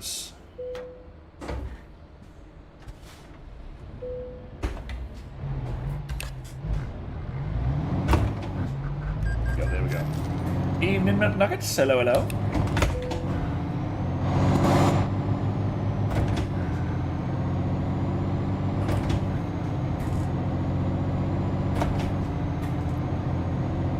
It's just sad, because if I was like, oh yeah, sure, it's smut, whatever, the visual novel probably would have been approved by now, and you wouldn't be able to find it without telling Steam, yeah, please show me smut. But I'd be able to say, yeah, here we go.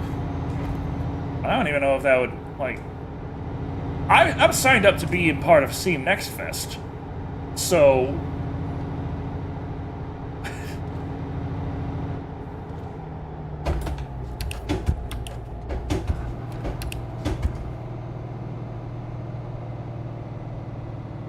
how would that work exactly if they were there like, oh yeah, that's prawn and no one is allowed to see it? Like, they're not gonna put that on their front page.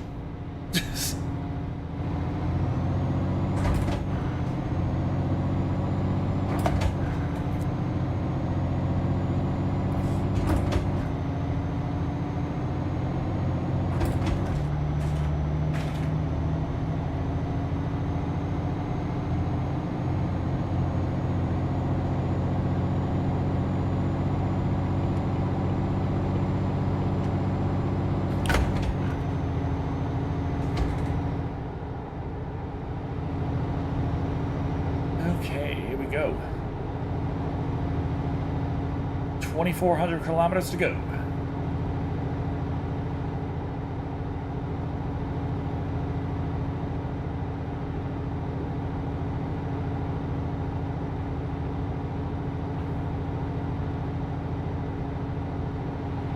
Still don't need sleep just yet.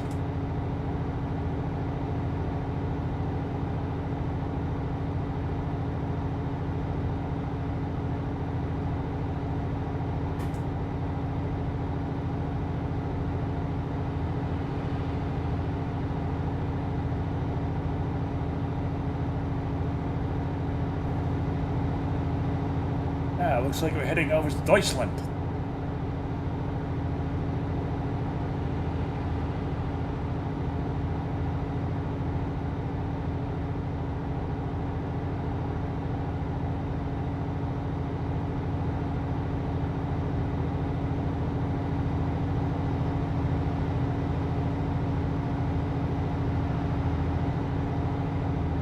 Hey!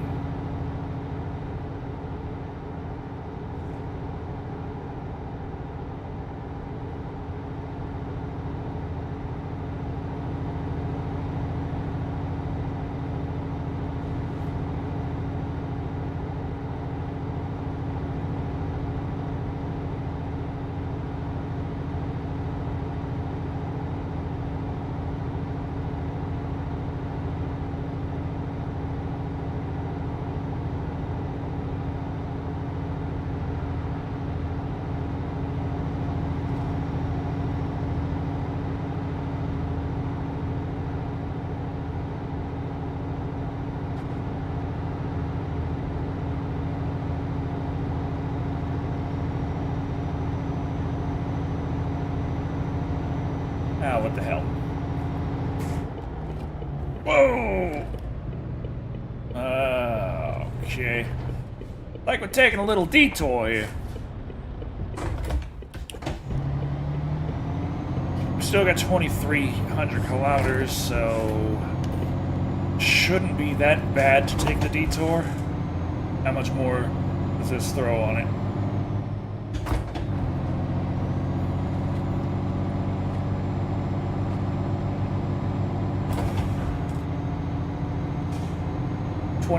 Okay, 100 kilometers more, not bad.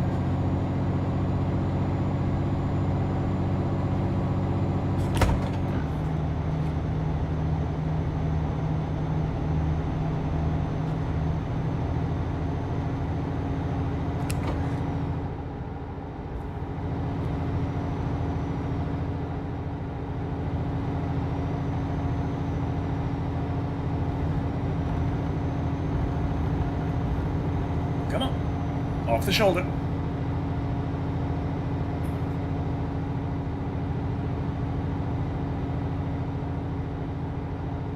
I was like, I'm thinking of all the things to explore in potential sequels. What I'd love to do with the characters. And, just about zero of it is see them naked. This is really not important, I'm sorry.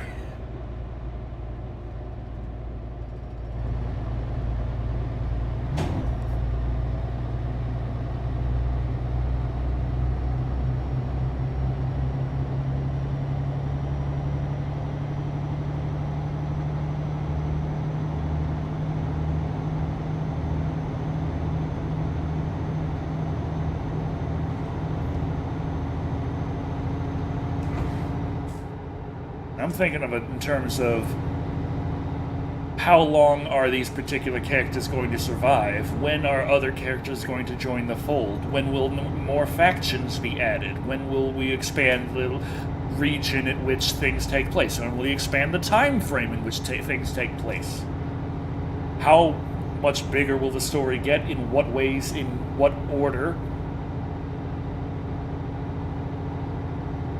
What a fucking sad era we are about all this censored shit. It's like if Project was brought up at the wrong time. I mean,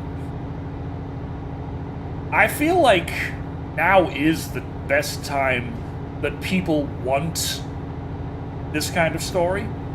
Probably. I don't know. It just feels right. But not like everyone wants it. There's definitely going to be people who are like, this is terrible. There's definitely going to be people who are going to say, this is an affront to Christianity and Catholicism. It is sinful, it is born of the devil, and it should be cast into the fire. And then there's going to be people who are going to be saying that this is Christian propaganda that is just disgusting fantasy bullshit that is trying to brainwash you, and it should be cast aside. As there's definitely going to be people who don't like it. I can easily imagine that. And it's like, yeah, well, that's fine.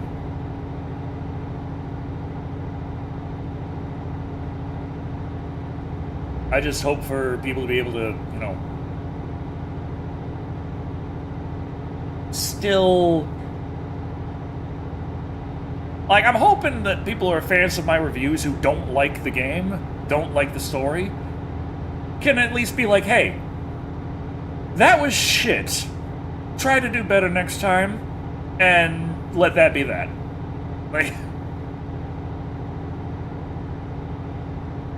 And not that. Like, not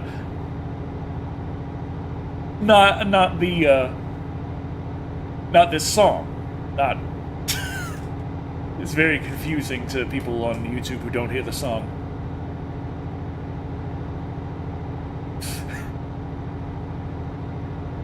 Like, this is what I expect to a good amount of my inbox to be after the game goes live. It's just, you know, par for the course.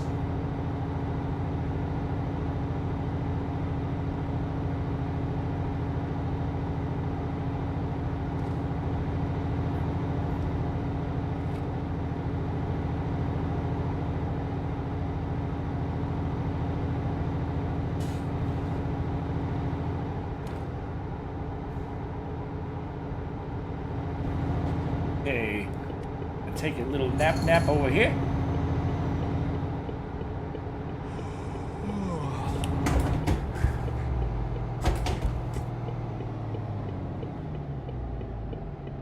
Actually, not right here. We got... Well, yes, right here. Just in case we can't fit in the next sleeping spot. Ah, yeah, the hill's silent.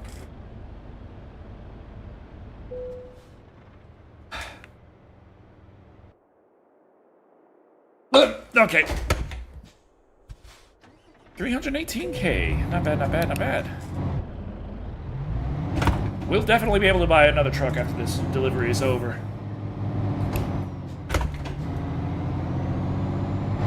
Whoa.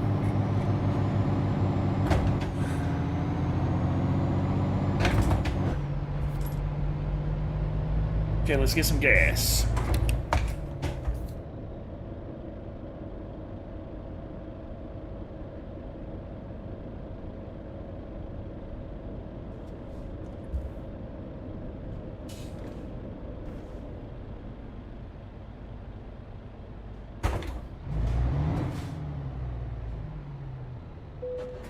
Alrighty. We don't need gas, actually. We got gas recently, but let's just top off anyway.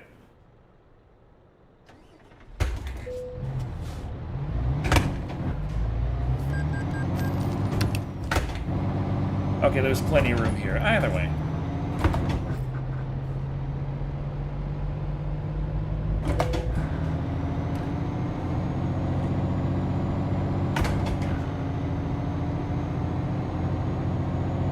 All right, 2,300 kilometers to go.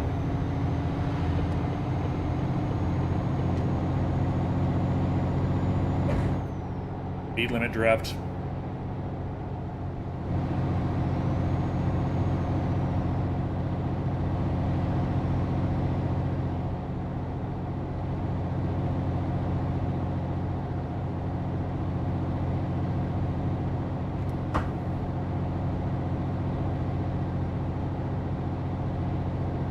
Tara? I think I hear my cat meowing. Oh, also, I got a new chair coming. My ass has been in such pain in this chair. I just sink right through, it's just hard on the bottom, and I'm fucking tired of it. So, I got a big and tall executive style office chair. It's not designed with any of the, oh, it's got the back massager, oh, it's got the USB ports, oh, it reclines with the little leg rest that comes out. It doesn't have any of that. I have focused all of the skill points in butt support. So it ended up being like $180, but $180 of butt support. It says it's like rated for 650 pounds of ass, but I don't know. I'm just like, are you comfy? Are you comfy? That's all that matters to me. So I want to be able to sit down for 8 hours straight and get work done. Fly my planes, drive my trucks, and do my stuff while I do it. I haven't tried flying my planes while I work on making images for Convent Chronicles, though. On the one hand, it would be very difficult to set up the floating monitors to... Like, I might be able to try and squeeze it all into one if I go and say, hey, virtual monitor resolution 4K. Get everything down here, we got all the folders set up, we got the text box up, we got that, and we're doing instead of a, hey, there's asphalt! Instead of a, okay, so we're passing by asphalt still. We need to still make a delivery to asphalt. We've still never been to asphalt. Always near asphalt, never in asphalt. Nope.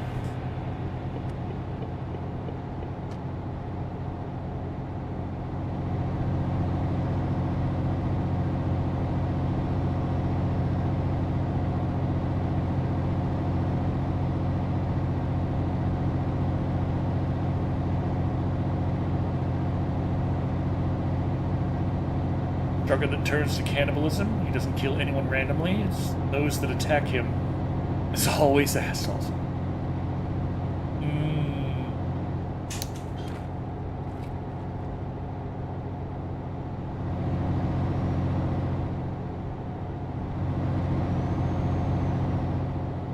I wonder, what if I make a visual novel that's anime style and literally has zero eroticism? Like, no fan service, nothing.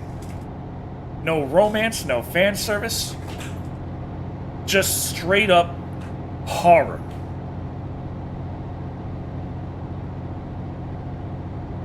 Would Steam reviewers still be like, hey, yeah, it's porn? They might.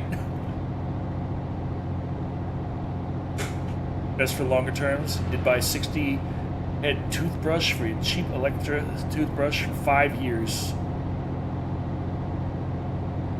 Okay, yeah, I need to get some toothbrush heads for my toothbrush. It's just frustrating. I don't know. It's all kinds of annoying. The one that I had, the rechargeable battery on the damn thing went to shit. So I ended up getting a different rechargeable battery toothbrush and working that. So I have my water pick plugged into the wall, still using that to blast mouthwash into my gum line. But the toothbrush that came with my water pick, yeah, the battery on it is shit, and it won't recharge properly anymore. So... oh, hell yeah. Truck of the turn. Oh, yeah, I already read that. Okay. But now, when I'm thinking about, like, games to make, it's like, do I make this as a game, or do I make this as a visual novel? Because if we're going story first, either one works.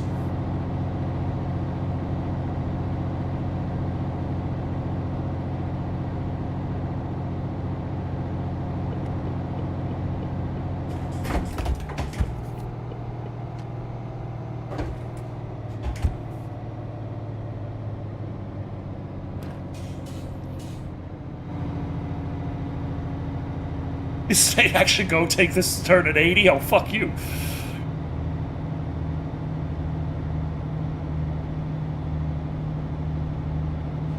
Problem on YouTube for streaming it? Maybe.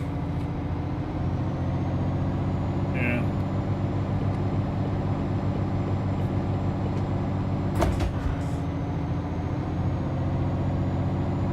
Dortmund.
Why did that music match that exit so well?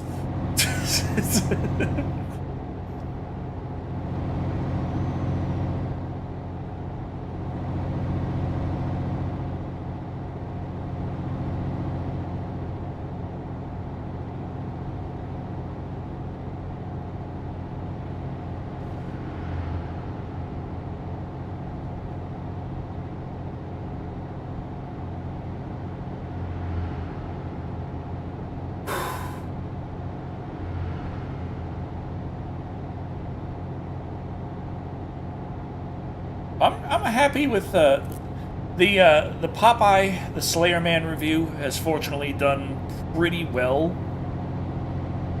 on YouTube. It's I mean I'm not saying like it's exploded. Everything is fantastic, but there are a few things of note. Number one, all the reviews I posted prior to it, YouTube always judges your video based on how it compared to the last 10. Now, they're not very honest about it, but they'll show you some stuff. They'll be like, and they've been there like, oh, this is number 10 of 10. This one did the worst. And then post the next review, oh, this is one's number 10 of 10. This did even worse. And it just kind of kept going like that for a while, where it's just YouTube continues to show the video to less people and say, less people are choosing to click on it. Which is obviously not true when you can easily check the click-through rate and see that that is normal or above average. Whereas, like, just as many or more people are choosing to click on it. But it's getting so much less views. So why is that? Well, YouTube's gaslighting says it's because less people are choosing to click on it. The truth is because YouTube is showing it to less people. They can't click on it if they don't see the damn thing. But that was not the case with the Popeye the Slayer Man review. Number one, it showed as number 4 of the last 10 videos. So it at least did better in that regard. Number 2, I saw it being recommended to Poulter. Like when she's scrolling through her YouTube stuff, it's getting recommended to her. Number 2, I saw it getting recommended to me. As I'm scrolling through on my gaming channel, the Popeye the Slayer Man review showed up. YouTube's actually recommending that one out sometimes. So it's like, okay, looks like we're finally getting a little somewhere. I gotta keep up on the cadence. Gotta keep putting videos out. But yeah, we're finally getting somewhere again. Oi. Hello, Celestial Knight. Hello, hello. I was partially concerned that it was just like, okay, that's it. The channel's dead. There's no coming back.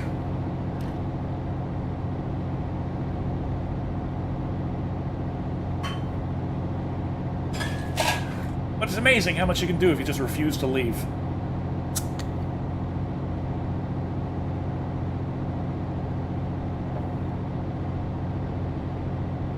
Ooh.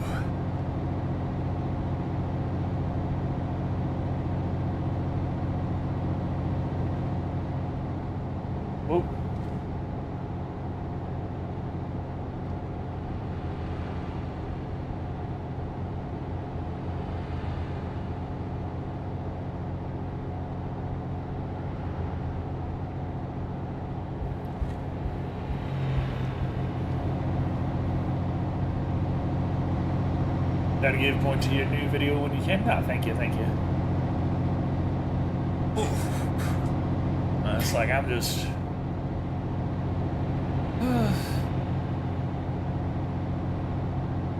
I'm just trying to get done all my work. I have YouTube on here and there, and I've been getting annoyed the amount of goddamn AI scripts I've been hearing. Like, y'all know I dove headfirst into AI. Like, it's not that I hate AI just for being AI. But AI writing is so shit. It all sounds the same. It's all nonsensical. It's terrible when you think about it, which is the worst for me. But your son fall asleep. I'm sorry about the jolting you out with, but what's this? It was all just a dream.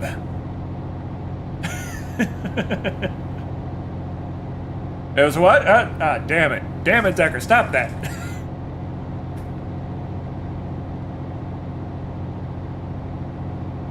But it's just...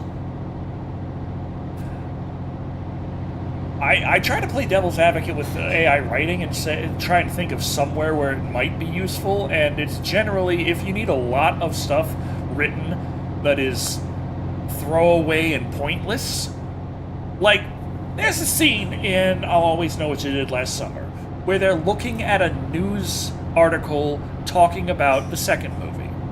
And if you pause the movie and you read the text, it's just fucking bullshit gobbledygook that is just a copy-paste of random shit that doesn't actually have anything to do with the topic on hand. That would be slightly better if it was on topic, and you could do that very quickly with AI writing for something that's going to be there for 2 seconds and doesn't fucking matter anyway.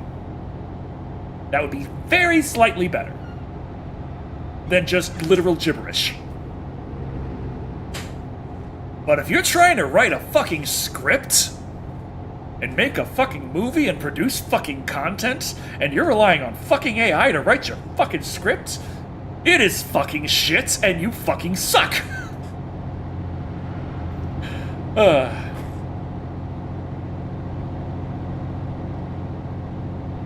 Like, the benefit of AI writing is it's fast and cheap. That's it. The quality is ass. It is so bad. And generally, in most applications that involve writing, you don't need the writing to be instantaneous. You don't need it to be fast and cheap.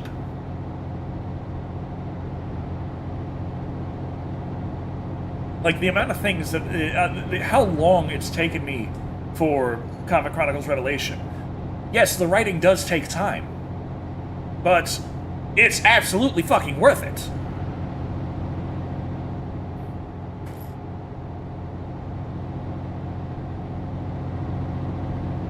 Hello, Loop Mode. Hello. Thank you for the tentacle.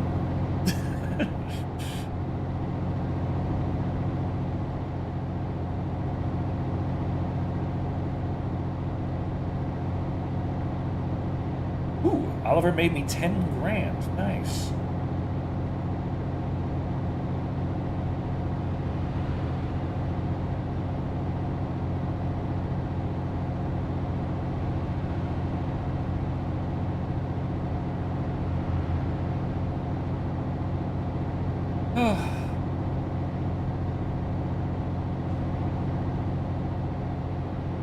I feel frustrated though, because I run into, like, when I'm in the writing corner of YouTube, I'll run into AI bros there, and it's like, what are you talking about, man? No. People trying to swear that AI is like, it's really helping them. It's like, no, it's not. It is not. It is absolutely not. AI is a shortcut. It is cheap. It looks cheap. It sounds cheap because it is cheap. There are uses. I'm not saying there aren't. But if you are saying that your primary creative function is using AI,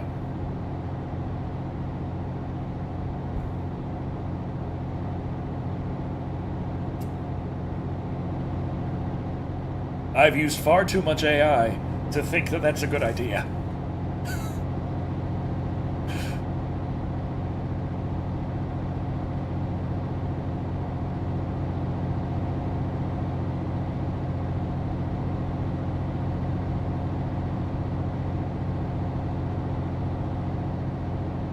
Overly wordy and descriptive and fluff of what I like to describe as AI fluff. Yeah, it's like there are aspects. I remember I was on this one writing advice channel I never heard of, and I was listening, and I couldn't put my finger on it with the cadence, like the exact wording and the way things work, sounded kind of AI-ish. In less than a minute, he already pulled out one of the, it's not this, it's that. And I was like, okay, hold on. This is bothering me. But I'm still gonna give it the try, see where this goes, see if they recover from this and I was just paranoid or what. And then towards 3 minutes and 30 seconds, in the video. This is like a 20-minute video. I made it to 3 minutes and 30 seconds. And they pulled out more, it's not this, it's that. And their cadence was still very AI. Now, it did sound like they did modify it a bit. It sounded like they did go in and add more that the AI couldn't. They did hone in on things. They did reword a few things. But the overall script was just so strongly and obviously AI. I actually left a comment like, okay, that's it, I'm out. I don't need writing advice from someone who uses AI to write their scripts. And hello, Savvy the Hellhound. How's it going tonight? We are talking about just anything, as I do. I think people need to understand the requirements and techniques of the creative field that they are using AI to assist them. Yeah, for instance, you should already understand how to write and about plot and character development, etc. Yeah, a lot of people don't know how to properly edit. Yeah, that one guy, the one of the AI bros who was talking about that, that circles back to the thing I was talking about earlier, where people don't see the value in the creative aspects, and they only see the value in making money. And they were saying that, oh, people don't really care about things like plot holes and stuff. And AI can write a good enough book for a lot of people. And it's like, do you not see the big picture here? Even if the bullshit coming out of your mouth is actually 100% true and I'm completely in the wrong on my angle, you are still positioning yourself as the fucking middleman. And once people figure out they don't fucking need you, guess who's not getting money? They'll just go straight to the fucking AI to write this story. They don't fucking need you.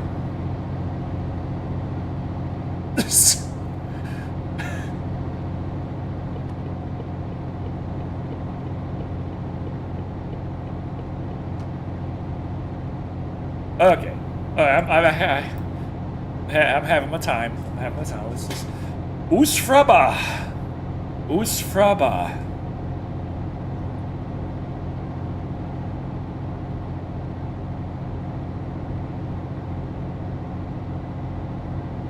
But it's like, I look at my writing, and I know there's a lot of places I can work on. I need a lot of improvement. I never wrote anything before in a professional sense as, like, telling a story. But I'm excited to learn.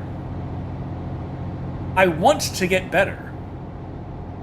And I'm not going to get better if I'm like, hey, machine, do it. And if I'm not good enough to recognize the problems, then that's terrible. I guess it's lucky for me that I spent the last 14 years professionally as a media critic. That way I can look at the stuff that AI produces and be like, this is shit! People get very lazy with AI use, and they just automatically use what it generates without giving a second thought. Yeah. And it's like, I say this as a man who does use a lot of AI in certain regions, but it's like, I recognize it's shit. I'm not using it because I'm like, oh, this is great. I'm using it because, well, I'm fucking broke and I want to make this as good as I can in this medium I'm using, and what I can afford is AI slop. So I take the time to try and polish up the turd as best I can. But I have no doubt in my mind that if I had actual human artists, that I actually had a real composer, it's it's not like I don't know real composers. Call up John Massari, call up Ichabod Todd, call up any of them. They would definitely be able to make better music than I can with AI. But I can't afford John Massari. And I already owe Ichabod Todd a lot of money, honestly. So I'm hoping to be able to give them a kickback if things work out with Convent Chronicles. I could be like, hey, Ichabod, here's a few $1,000s. Thank you for all the music over the years. I've never paid the man in my life, and I feel terrible about that.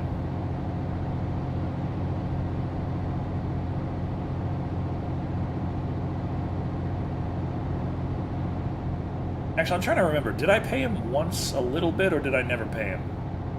I know I was trying to pay him for one thing, but then money got ridiculously tight again, and I couldn't. At least I couldn't pay him what I was going to pay him. But I think I didn't pay him at all. But I actually promised him money at one point and didn't, which sucks ass. And that's the thing, like, that where it really stings.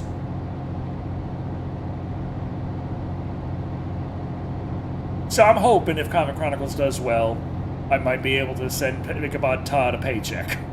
Be like, thank you for all of your support over the years. Here you go. Get yourself something nice.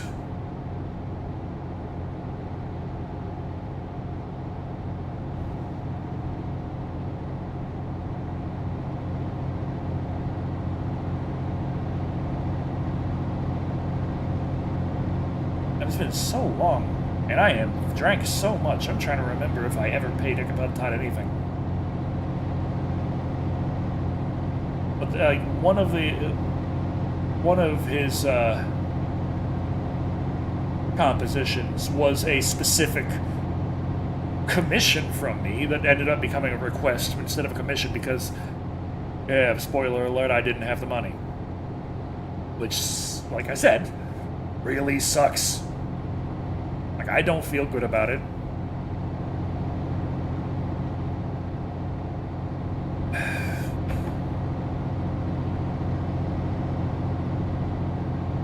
But it's like, I'm still wondering exactly if I'm going to have enough money to pay my taxes this year, or if I'm going to have to delay it. I'm just hoping Comic Chronicles does well enough, and in order for it to do well enough, I can't have Steam hiding it from everybody.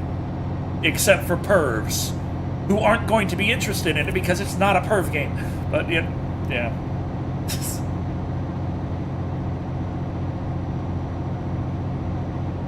But if I actually had professional artists and composers, that would be amazing. Be able to do so much. Be able to get so much. New name and profile pic was Zora?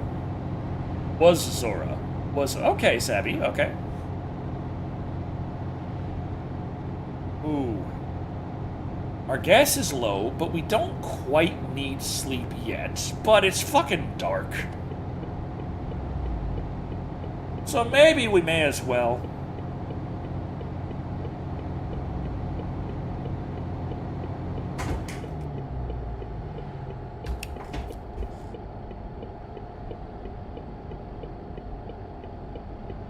I mean, it's a long haul. We have plenty of leeway to work with. We still have 25 hours to go.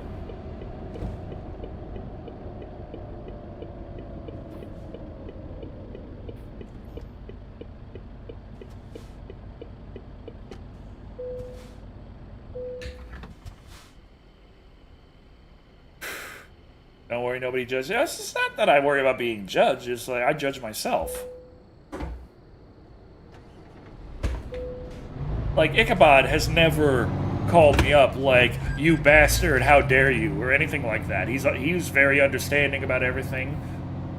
we still continue, like, he everything was fine. I just still feel shitty, you know? I still feel like, man, I really wish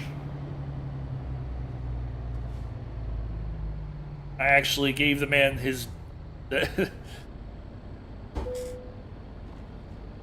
I really wish I actually gave the man his value, his money's... before we go driving, you know what? I'm a little hungry. Let's have some Pop-Tarts.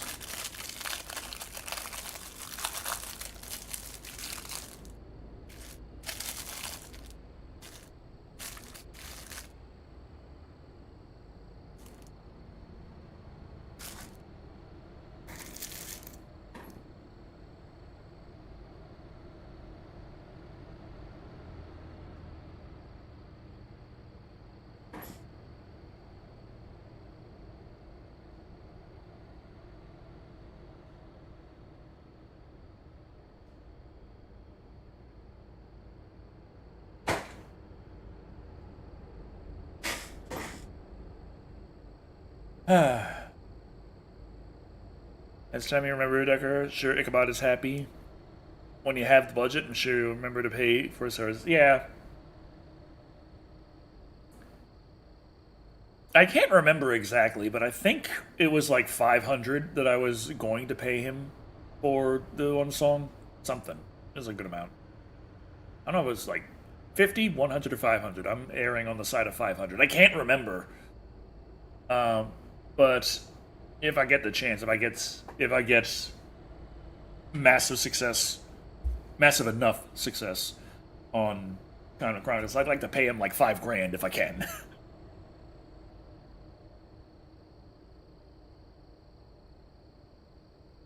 Like, not just for the one song, but also for the years of support.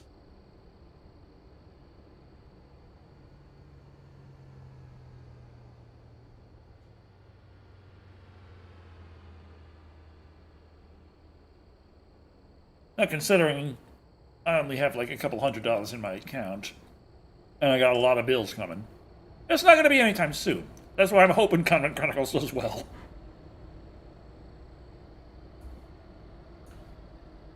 But if I can get on Steam Next Fest, and I have the demo ready, like I said, the game isn't going to be for everyone. But I want it to have the best chance it can have. I want as many people who would want this to be able to experience it. And that's another reason why I feel like the demo is so important. Because it's the best way to explain exactly what the hell we're dealing with here.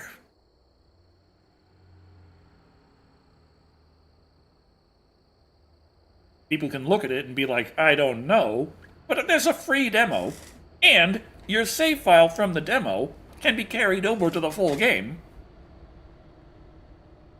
It's much more inviting.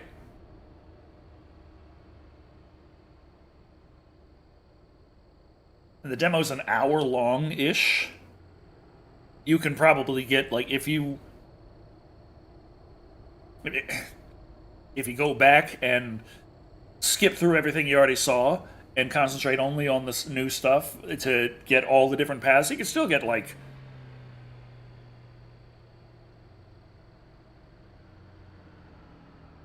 an hour, 20 minutes out of it. Though, like, just... You have to play through it 4 times to get absolutely everything. So if you just did 4 playthroughs, that's like 4 hours. Know how you feel? Feel bad we didn't get to pay our voice actors? Yeah, Cataclysm. It's like, you know you have the okay. Everyone's fine. Everyone's like... We're just happy to be supportive, and like everything worked out well enough, but you still feel this knot, like, but I owe you. Like,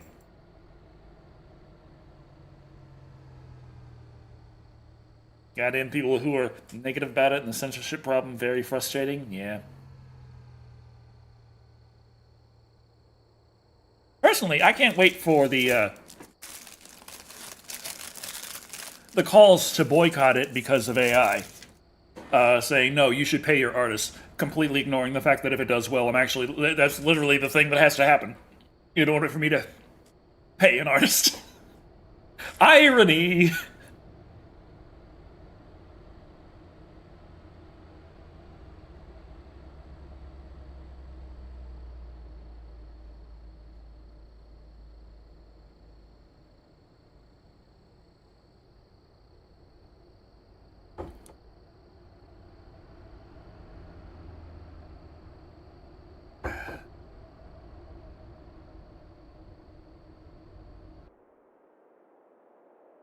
Okay, here we go.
One thing is, Counter Chronicles is technically, I think, it will be moddable for all intents and purposes.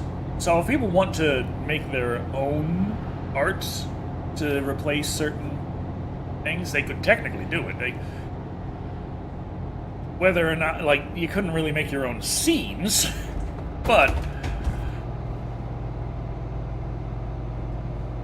like, you wouldn't be able to change the words. Not easily, at least I don't think so. But fucking A. What is this shit?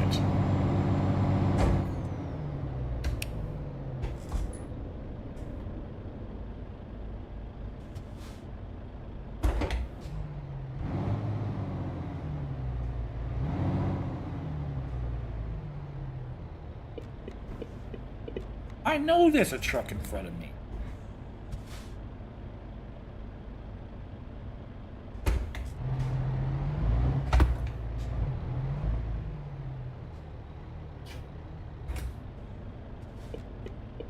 I know there's a truck there. Stop.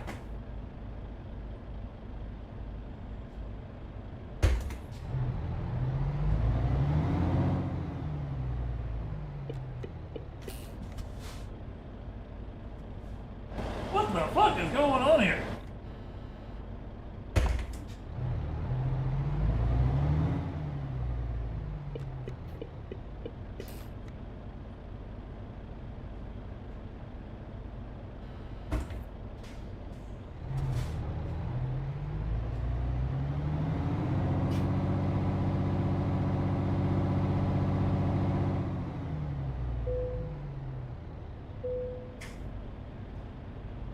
What the fuck happened to your face? Is that the Joker? What the hell?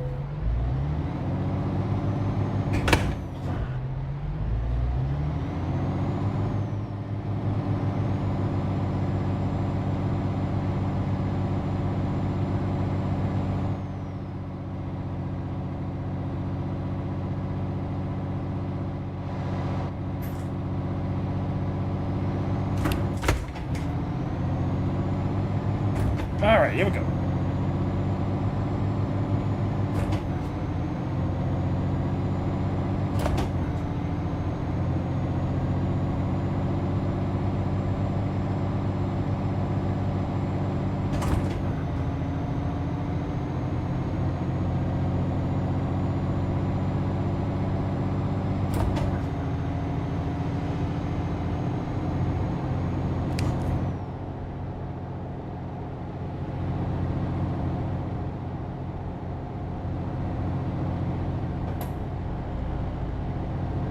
Okay. Now entering Denmark.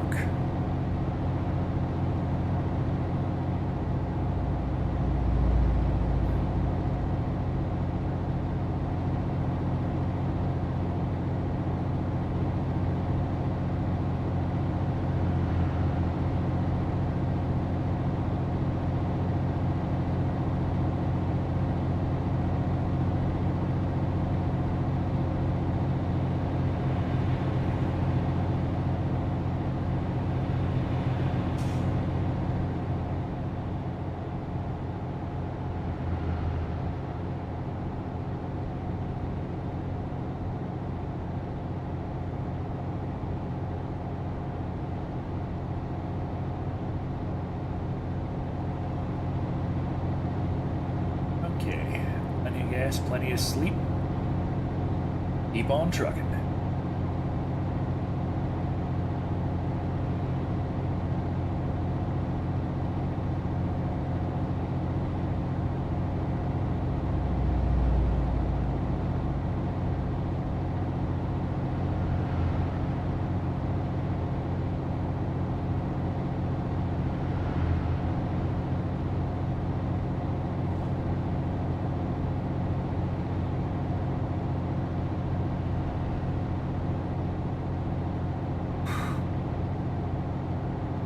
I'm thinking about, after Comic Chronicles Revelation is done,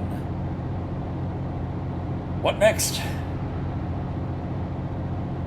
Do I just start working on the second one?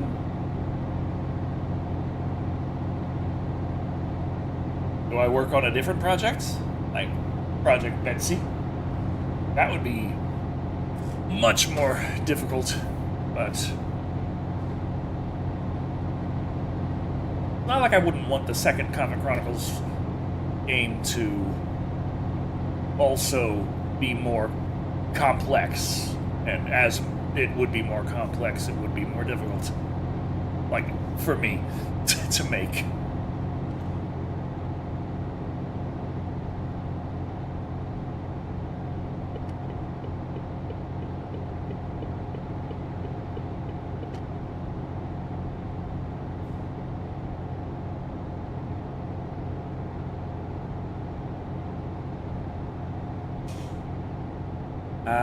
Bridge.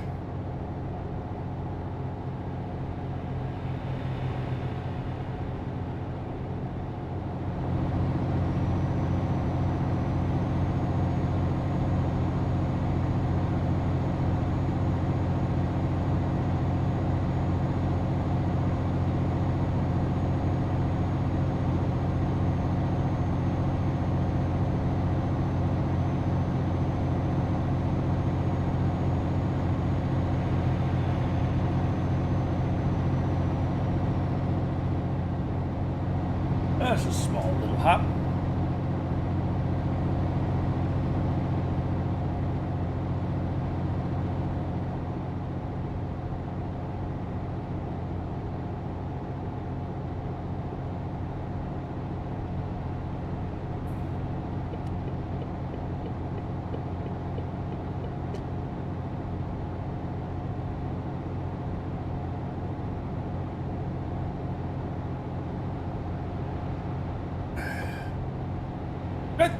Joanne, he just cost me 44 euros. What the fuck?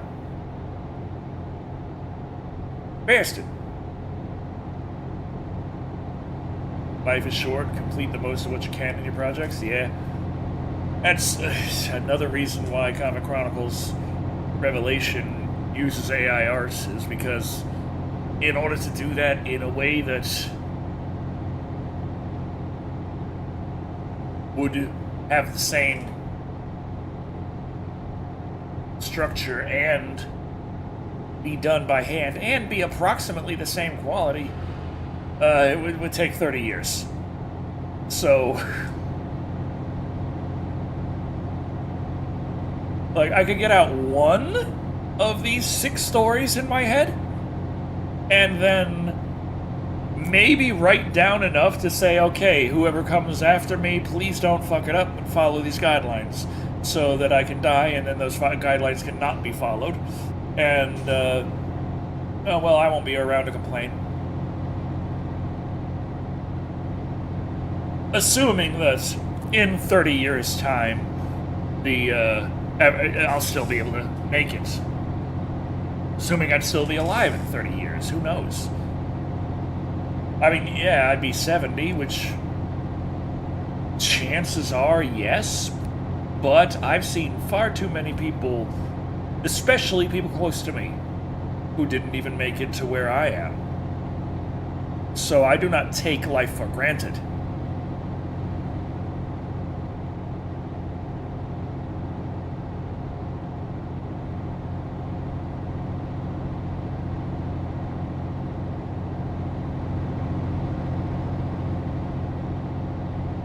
It's hard to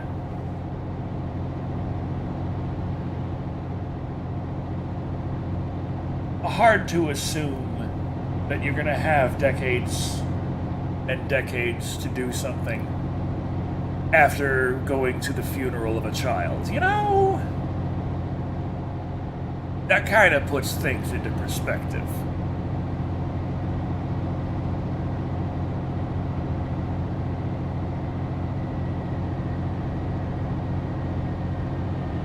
Bridge! Happy! Happy bridge. Be happy over the bridge. Big water, yacht, cruise ship. Happy.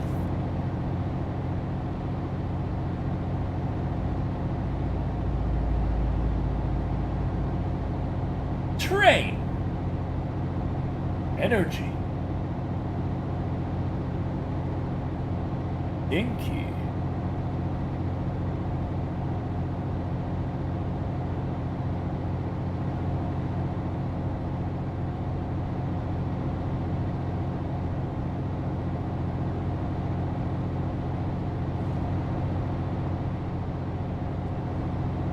Bus day. 速いバス。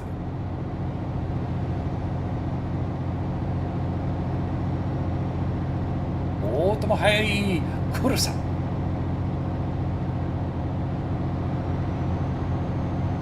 マクのコルサ。Hey Buck, I'll be down the Emerald Lake Plateau outpost in a flash. ありがとう、コロニーさんだ。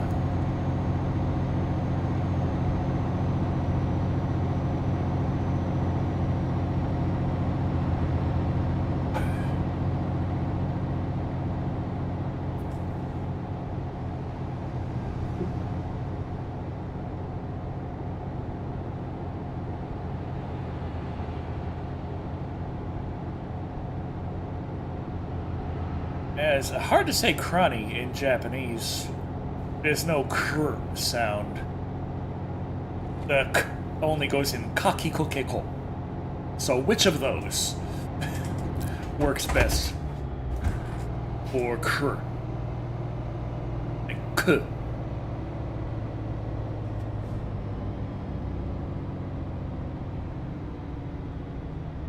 Well, this is where one truck went. Surely I can go there.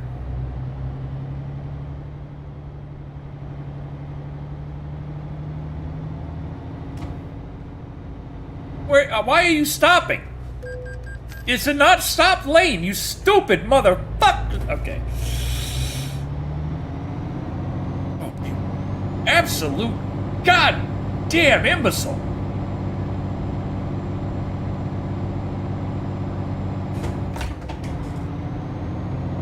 Alright, we're good. We're fine. Everything's great, good, and golden. It's just those guys were fucking idiots. But we're fine.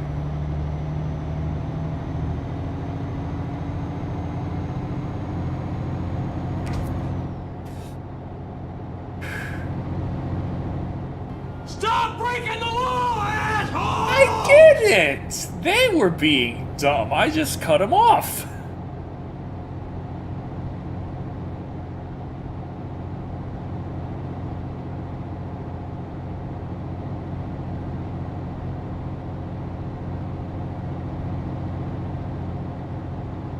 Oh, fuck. Oh, move, you...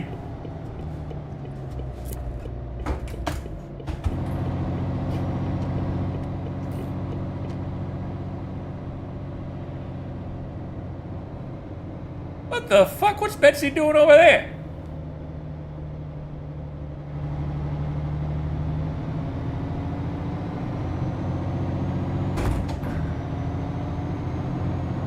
Because his mother lost her daughter who was going to a graduation high school party. His boyfriend hit a transport truck. And the truck backed up and cut into the front box, decapitated the girl's head. And goes to the boyfriend's knees. Yeah.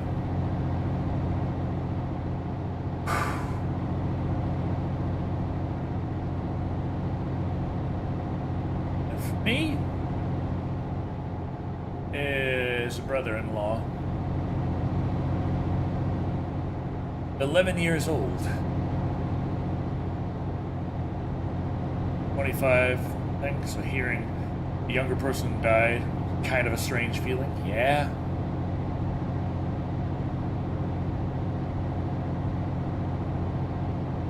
Yeah. Like, I had just got my license at 35, and, like, I was feeling like, thank God, finally. And there I saw him at 11, and I was thinking, like, I don't want him to have to wait this long. 16, 15, I'll be helping him. I'll be trying to train him, teach him how to drive a car, and it'll be nice seeing him actually get there. And then shortly after, yeah, I was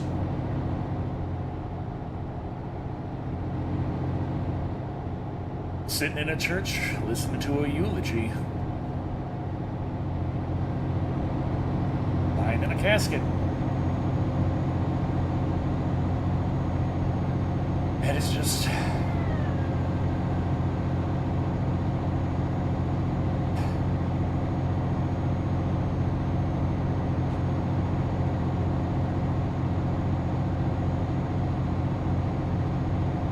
one of those things that shouldn't be, you know.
Ah, shit.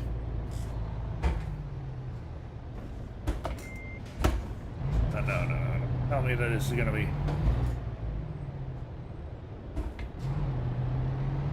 Is this I go? I go!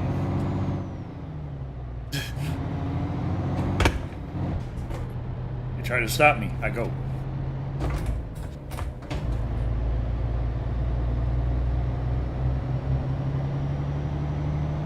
Did I not pay my toll? Victory? On a side note, how about them Bears? Ah, that's the problem. I don't follow sports.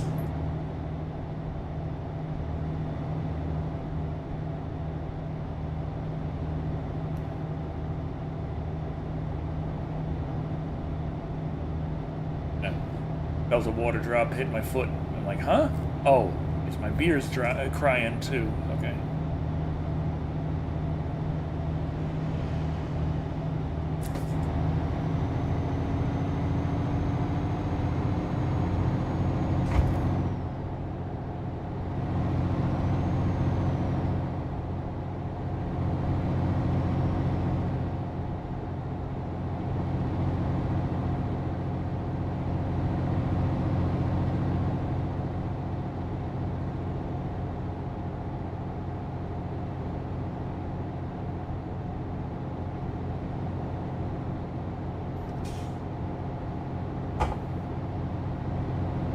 Okay, 1,300 kilometers to go.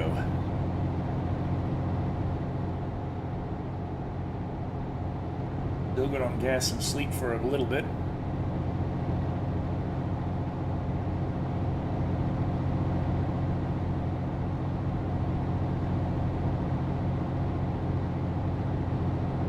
Only team follow because there's Super Bowl victory. Couldn't watch the game all year. This is the first game. Instead of being in Florida, so okay.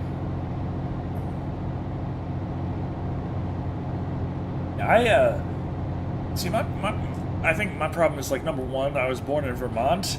I don't even know if Vermont has a team. Like, I've never heard of them if they do. Then I moved to Pennsylvania in the 90s, and their team was the Eagles, which, if you remember the Eagles, especially in the 90s, they fucking sucked. So I did not understand for the life of me why anyone was there like, oh yeah, go Eagles. I'm like, yeah, you should probably be rooting for the Packers or something. What are you talking about? Like, Eagles?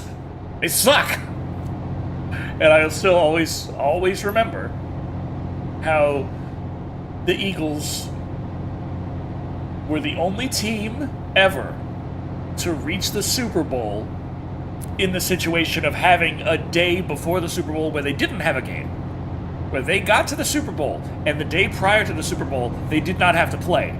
The Eagles were the only team in football history to get to the Super Bowl with that condition and lose. Fucking Eagles. I've heard they got better, but I don't fucking care.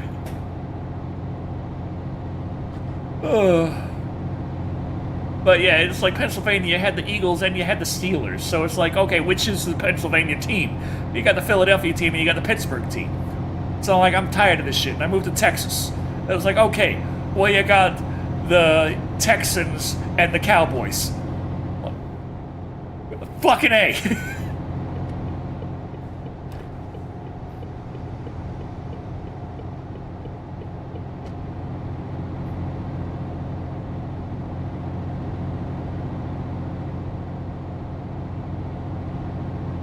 From Chicago's a big sports city. I still gotta get a proper deep dish. Closest I had is the shit they have at Domino's. You know, that ain't the real thing. Every time I see deep dish on YouTube, every time I see deep dish, like, talked about, like, here's Chicago-style deep dish pizza. Doesn't look a goddamn thing like that Domino's thing. The Domino's thing is barely discernible from their standard pizza. So, what's so fucking deep dish about it? That they have the edge is a little bit crispier. Oh. Chicago deep dish looks like a fucking meal, and I want some. You laughed out loud at Domino's deep dish? I believe it.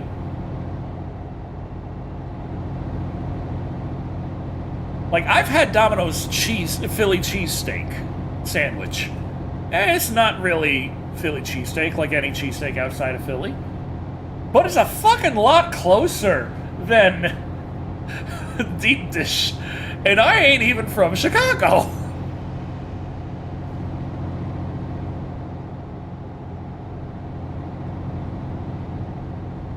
The Eagles fed sucks. I never knew that. Yeah, they're pretty terrible.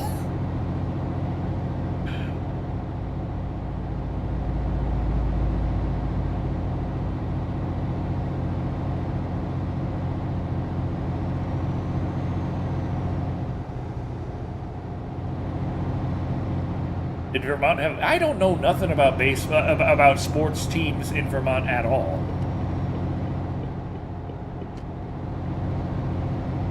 See, when I was in Vermont, it was mostly in a cave, freezing, starving. I didn't interact with the outside world at all, except for my mother would put MTV on TV. That was it. Once we got out of the cave. Well, it wasn't a cave, it was funny. I found out that these things are actually kind of historical after moving out, but we lived in the woods, and there's these mounds in Vermont that evidently way back when the natives built. And so we lived in an ancient mound. But also, my father put a concrete floor in the ancient mound. Blue dance course, and the colors are blue and gold. The school that is going to attend the gunsmithing, colors are blue and fucking gold. Love deep dish style pizzas, but yeah, none of them are like real deep dishes.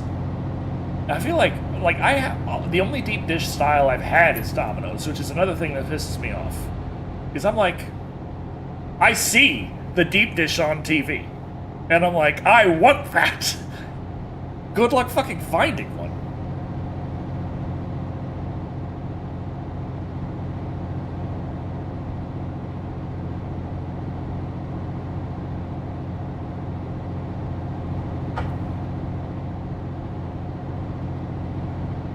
Just curious because you hear Americans are very focused on baseballs in a time.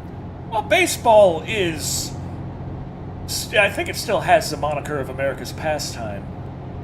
But... I don't know, is baseball as popular in America still, or is it more Japan, Yaku, field ball? Japan loves baseball. But, I mean, the Major League Gaming did pretty much just copy and paste the Major League Baseball logo, but change it from a baseball player to a PlayStation controller.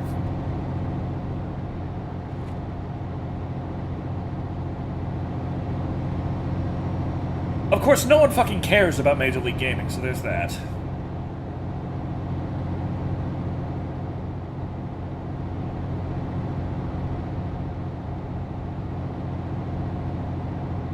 Ooh, 1,100 kilometers. Got those Nordic Horizons to drive to, hell yes. Aurora Borealis.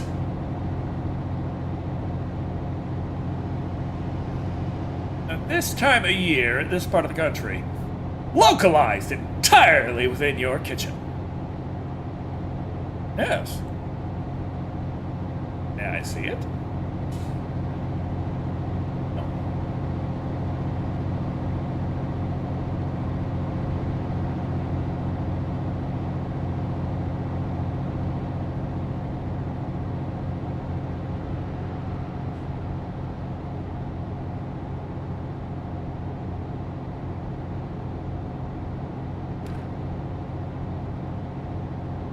I played a little bit of hockey.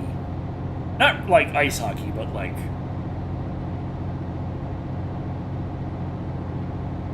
I don't know, what do you call hardwood floor hockey?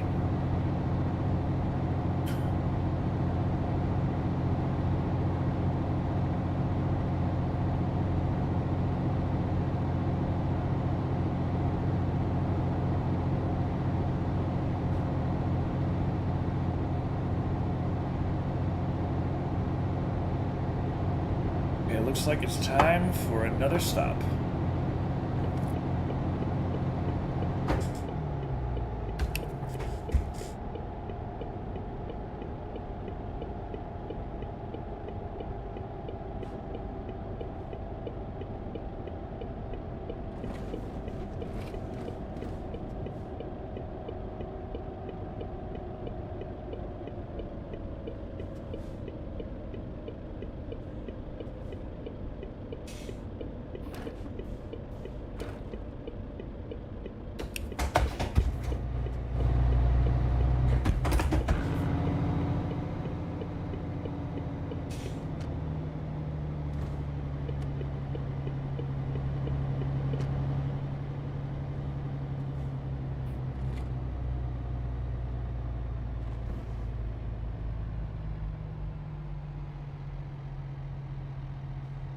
Beautiful, beautiful, beautiful.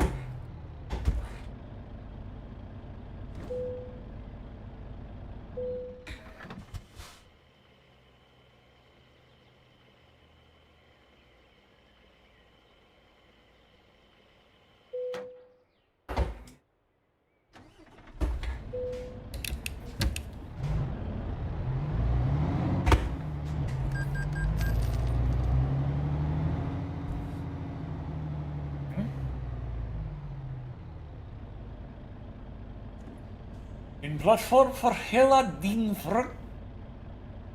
frutta economie. Kala och spara.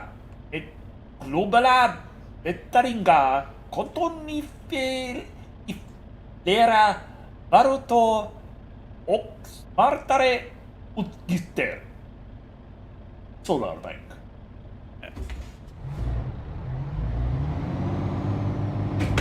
I think I should get some Solar Bank.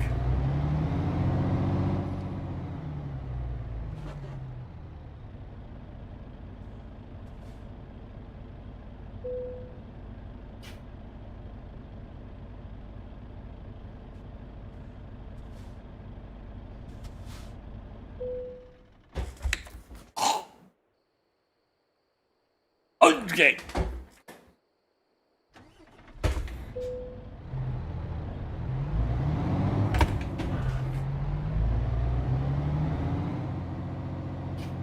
Okay. 378 grand in the pockets. Definitely getting the truck after this delivery is done.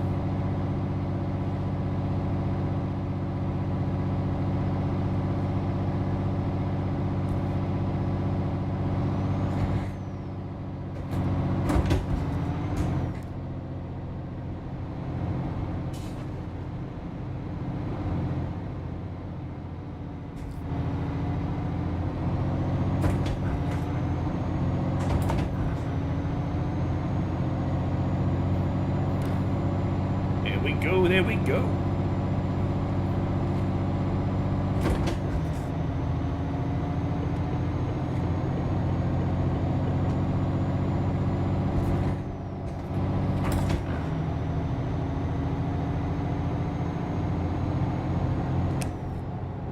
There we go. Oh, my butt.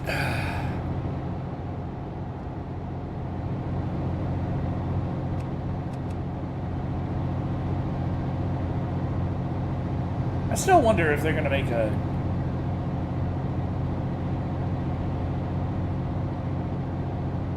Japan truck simulator.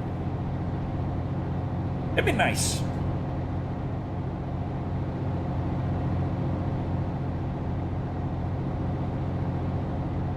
That was the most Japanese whatever that language was. Which, what was it? I lost my... Wait, what? Oh, that. The Swedish sign. Swedish bank sign. Yeah. I need to do some Japanese truck sim.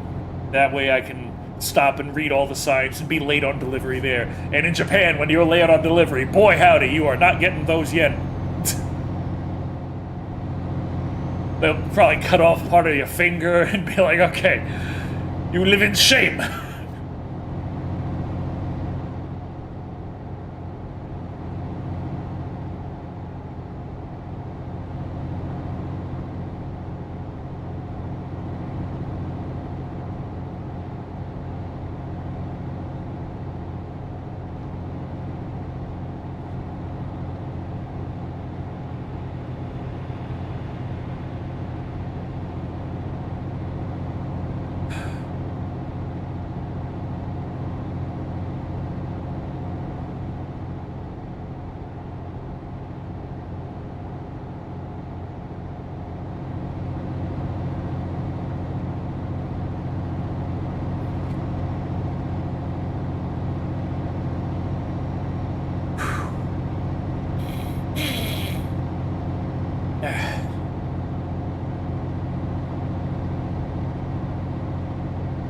Fine, we're not crying anymore.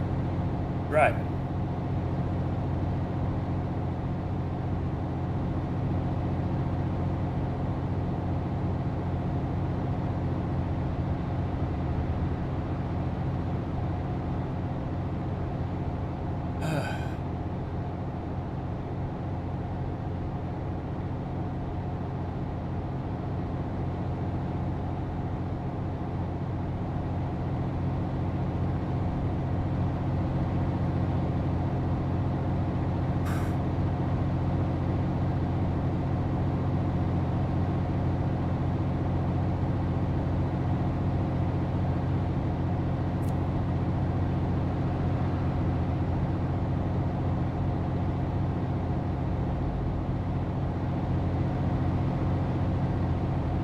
Oh, hello, officer. I'm just getting another beer. Don't worry. Fine. I got it.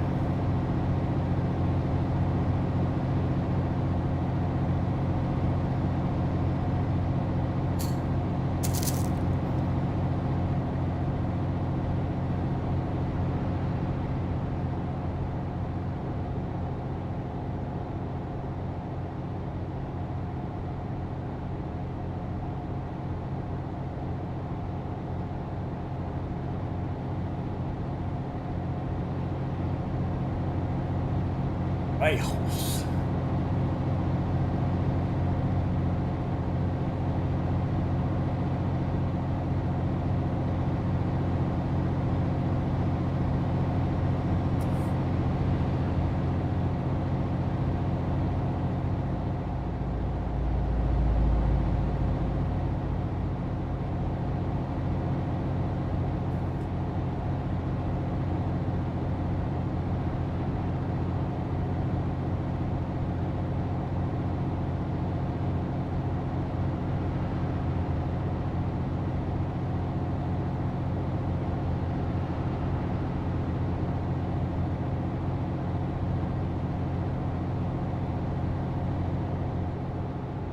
That's the one positive thing with all the crap with Steam is, at the end of the day, it doesn't matter too much, because like I said, the game will be made. I will make it available to people.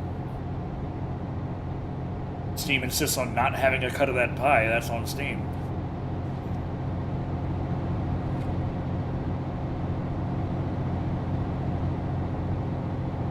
Of course, the fact that if it was on Steam, then it would absolutely be able to reach more people.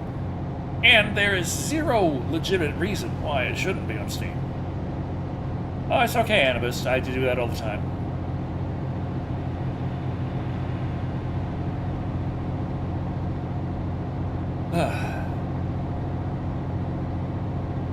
I mean, honestly, certain emotional scenes in Combat Chronicles, even knowing exactly what happens and knowing everything, and knowing that it's also fake, like, because I'm the one making it up. When working on them, I've just been crying. So I hope that they, like, I can't imagine. I can't imagine that someone could play through those scenes and those events and feel nothing. There's a chance. Could be that I'm not nearly as good of a writer as I think I am, but I like to imagine that things will be emotional for people. They will feel feelings.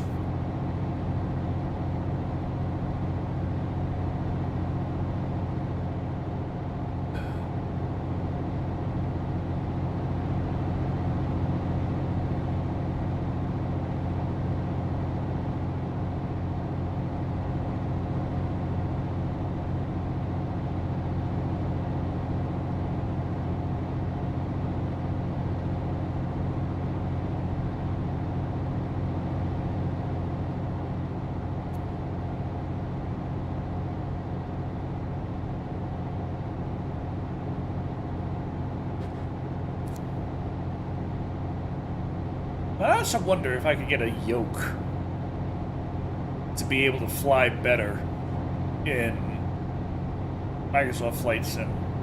Just, you know, landing and stuff. If the story brings emotions, then it's mission accomplished. I mean, that's the if.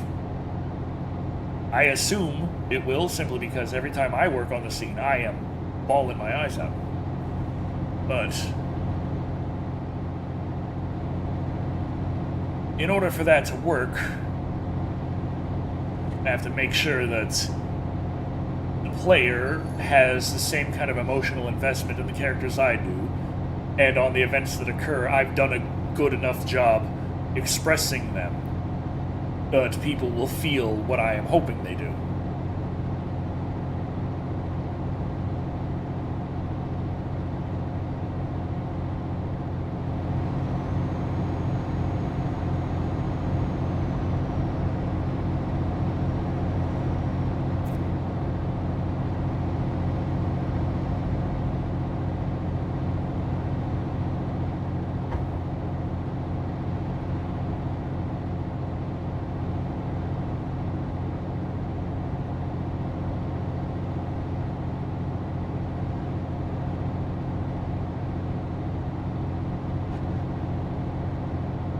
Feelings.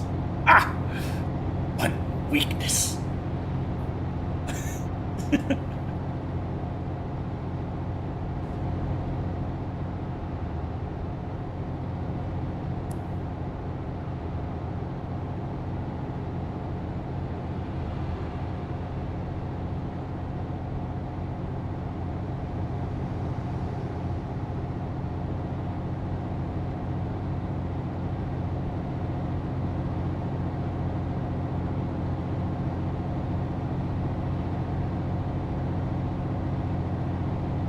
I'm just thinking in terms of the reviews and being like, oh, the primary purpose is nudity. I'm thinking, like, at the end of Chapter 2, the scene involving a woman in her undergarments there is clearly going for horror. Like, there's cuts and blood and screaming and crying. It's not supposed to be sexy. The scene at the end of Chapter 3 with a woman in her underwear involves a lot of body horror. I feel like saying the primary reason is gooning is a big self-report. Just saying.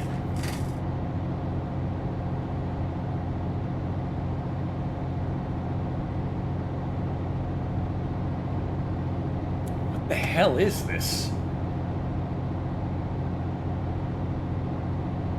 Don't touch my clogs by OCT. Okay.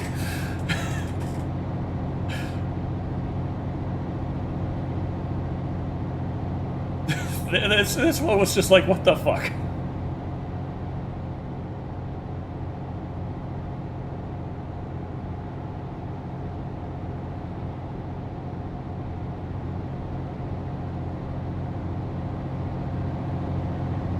Fun fact, if you want to laugh, I had the same reaction when I read or watched my all-time favorite mangas and anime all the time because I love a Japanese girl character since 21 years of my life. Each time you read or watch her death, your heart aches and want to cry. Ah. It's like, even though you know, even though you're prepared, even though you know it's not real, it still hits you. I'm in that position where it's like, I know what's happening. I wrote what's happening. It's not real. It's my own freaking playing with these characters in my head, like boom, boom, boom. There, this is what they're doing, and I'm bawling my eyes out. That's why the Sith rule, the Jedi teach you to discard your feelings.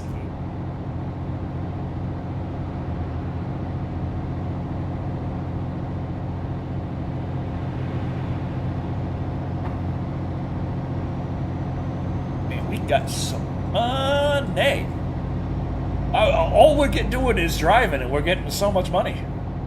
This is great. We're finally getting to that point in Euro Truck Sim where we're just making so much money in passive income that we're just going to be able to afford anything we want. Certain quests in WoW that you didn't speed through in the end because the last moments are so sad you cherish the character. Oh. I need to get those quests then. Like, I stopped playing WoW very soon after it came out because I got bored. I think I played a little bit when Burning Crusade came out, but I don't think much after. So, yeah,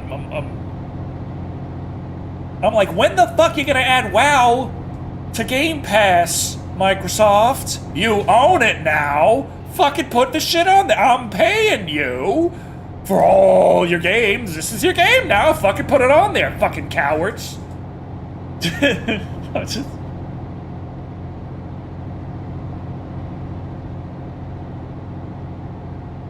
I know when they're gonna add WoW to Game Pass when I buy it again. That's when they're gonna fucking put it there.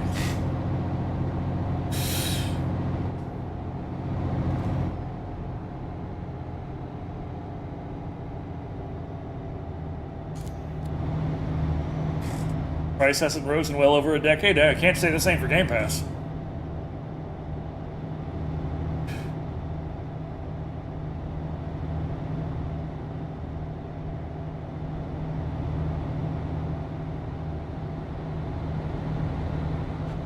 Give me, come there, come there.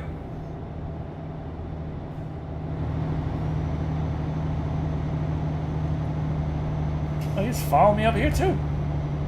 You could have been in the right lane, man. Instead of blocking fucking traffic like me. As in traffic like me, not that I block traffic, though I do. $15 a month. Ah. That's how you know they won. EverQuest is free to play. Though you had to get the latest expansions, you gotta pay the subscription, and it's the Total Chaos game. What is the Total Chaos game?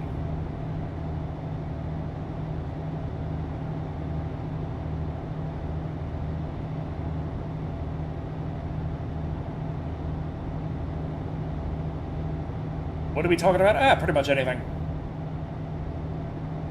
Look, we've run the gambit on topics this stream, I'll tell you what. Don't play WoW a long time, just 3 days on a pirated one, friend installed. If WoW could be like Elder Scrolls single campaign, now you'd be... You see, that's actually kind of one of the reasons I was like, on WoW, is because I could solo most things. Coming out of EverQuest, that just felt so easy. But of course, EverQuest now is pretty much trying to be WoW, but it's not good at being WoW because it's EverQuest. So, if you're gonna play a game, play WoW, because at least that's trying to be WoW, and it is WoW. Did a housing tour in Discord, the Snippy house? Okay. Horror game But it was on all Game just a Pass. dream! Total Chaos. I did not play that one yet. I was not aware of that. And thank you for the Prime sub. I hate new usernames. 95. Thank you.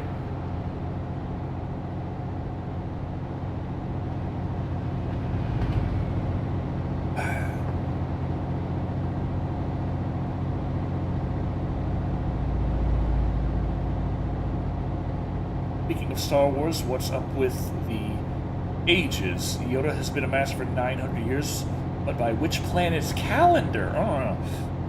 Anakin and Padme are close to the same age, apparently, but in Episode 1, I doubt it. I mean, I feel like Padme was very young in Episode 1, but young to the point where she was tall. Whereas Anakin was young, and he hadn't had his growth spurt yet, so just, there's a discrepancy there. But as you go a little further and things become legal, then oh look at that. But yeah, 900 years. I assume they're using a Earth standard year, which is not something that you would think in Star Wars, because Earth is not in Star Wars. It's a galaxy far, far away. That there's no Earth. So there's no Earth standard year. Things get wonky when you start doing space travel and warp speed. If you want to... The thing is, like, Star Wars is space fantasy, where Star Trek is science fiction. There's a discrepancy there. A lot of people will think that Star Wars is science fiction because of the space, but no. It's space fantasy. Now, if you want fantasy science fiction, then you go Phantasy Star. As science fiction and fantasy. So Star Wars is pretty much just space fantasy.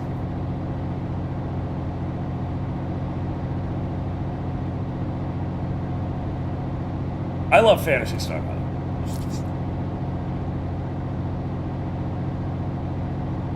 Now, speaking of age gaps, it still makes me laugh my ass off when it's taken into consideration that Phantasy Star has the inverse of the 1,000-year-old dragon, the legal lowly, where it's like the anime trope of, yeah, they look like a kid, but they're actually thousands of years old, so it's okay.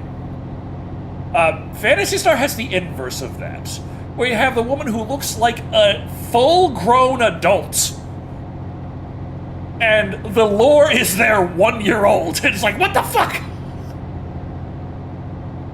It's like, that's how Newmans work. They reach adulthood in 1 year. It's like, stop that! What the fuck is this?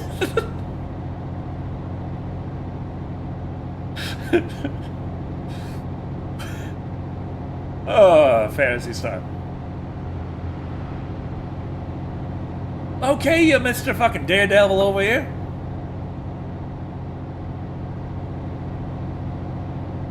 Okay, we need one more sleep before we get there. We have about 3 hours in us, so we could keep this going until we have like 6.5 hours left to reach our destination, then sleep.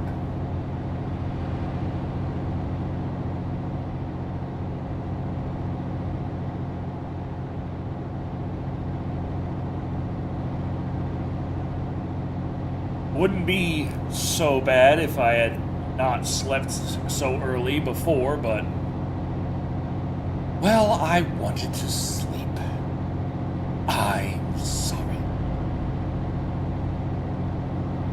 I was thinking about SCS should release next after the buses for ETS 2. Well, it's like they got the road trip mode they're doing for ATS. I feel like you could do road trip in ETS 2 pretty well as well.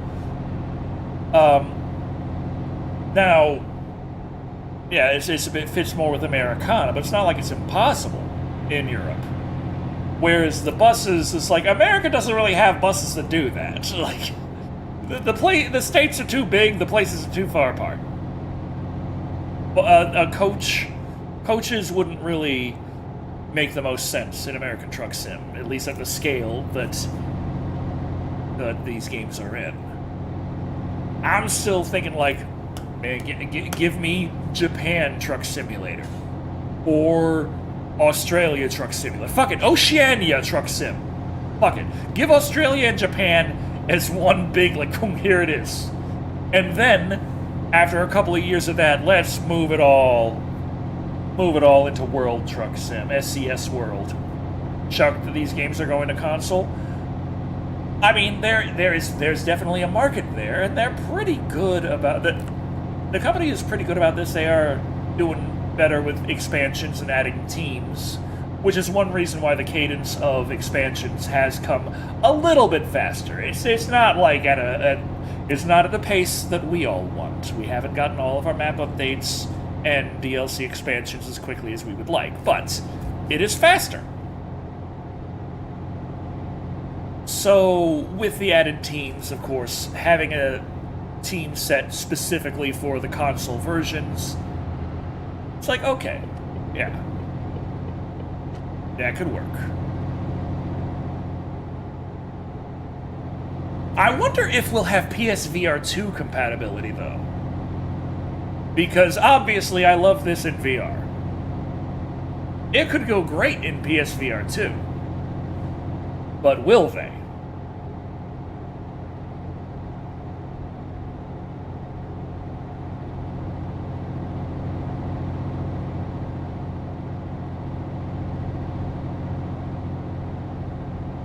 I'm guessing no, because no one's supporting PSVR 2 anymore. But, I mean, you're gonna be on the console, you're gonna have the stuff, you have this mode already. Come on, just... Girlfriend just gave you an ETS 2 series idea? You see, part of me wants to ask you, but also part of me thinks that if I ask you, you'll be like, hey, I don't want to share the idea, you'll steal it. But the other part of me is like, hey, all I do is drive around long distances and make money. The hell am I gonna do with an idea?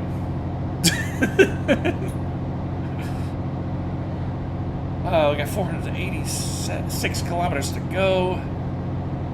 8 hours, so we got like 1.5 hours, and then we rest. Running low on gas, we should be fine.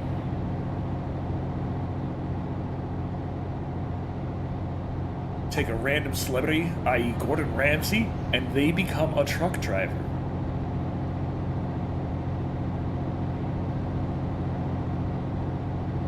I can't imagine how exactly Gordon Ramsay, the truck driver, would go. I mean, generally when I'm trucking, we already went to merge right and ended up smashing a minivan, and I was like, oh, fuck you! So... Okay, so... What the... Oh, is that the song? I don't know. Where did I go? Well, I'm heading to northern Sweden. Got 450 kilometers to go. There was a train that went by. Oh, okay. There was a train? I should probably pay attention to the road.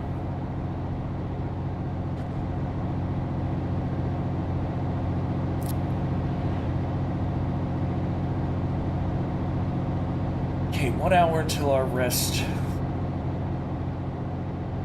And we need gas.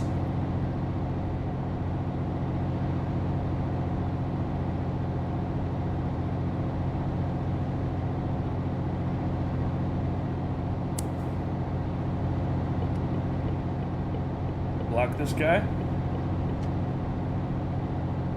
Oh, no, I do have a Discord server. We should have the link down in the about. I haven't figured out how to fix my stream elements yet.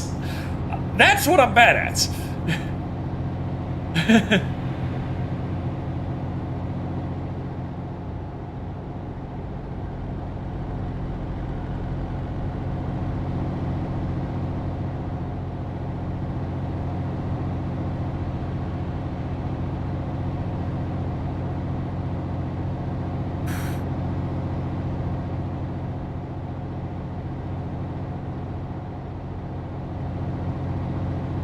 Yes, like a way station. Do we have to stop there? Please say no.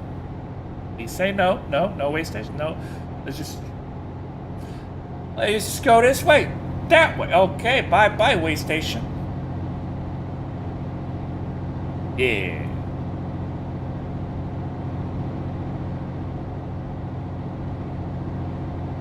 Okay. 500 meters of gas and food. That'll be it. They don't have way stations. There was a way station. There's a couple. There's not nearly as many as an American truck sim, but they do exist. There's a couple.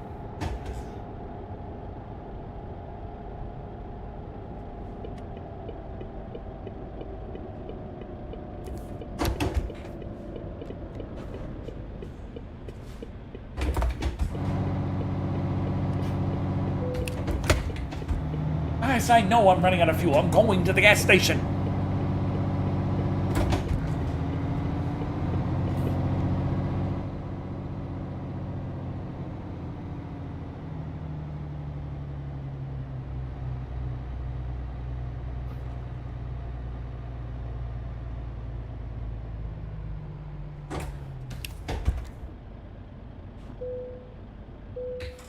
Euro 50, not bad, not bad.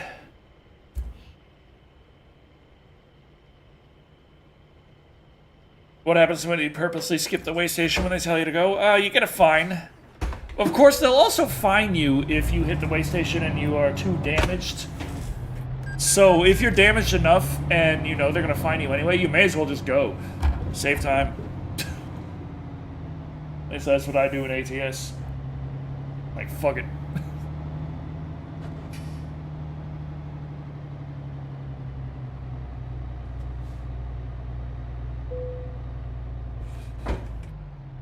Okay, good enough.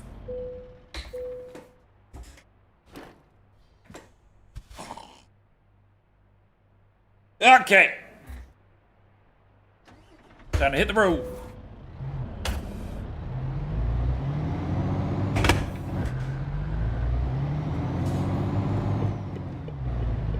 Oh, come on. What the? Come on.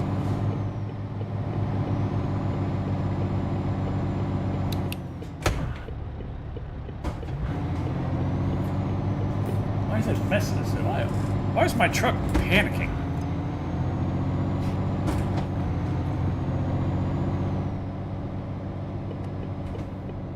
Any mod's going to approve your application. Whoa! Okay. There we go. So I don't have any mods. Oh, to the Discord. Yeah, well. Yeah, I don't have any mods. I'm currently in VR.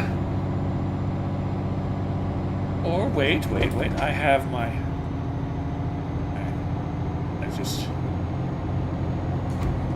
Can I do that from my phone?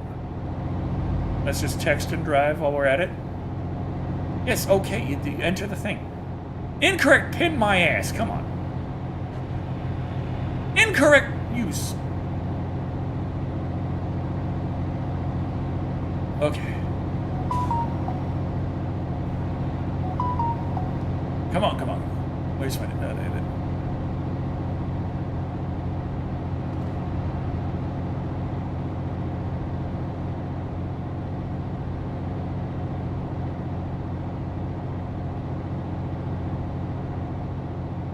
Friends and 2 steel waffles. There we go. That's a good enough reason.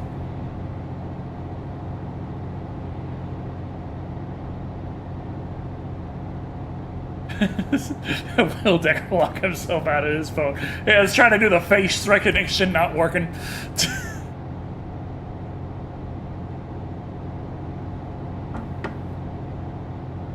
6.5 hours to our destination. Woo! Getting there.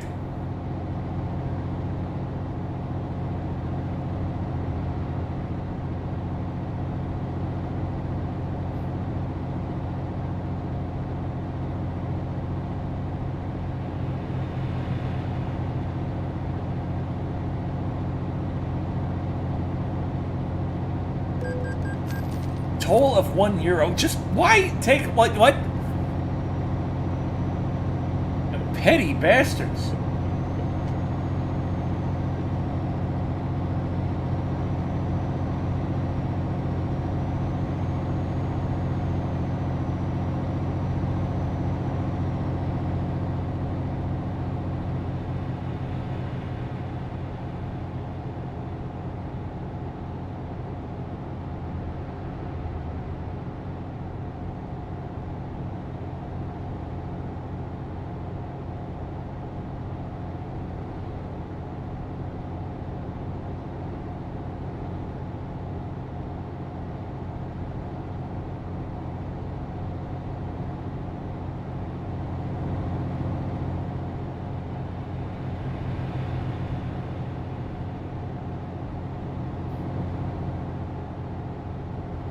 There we go.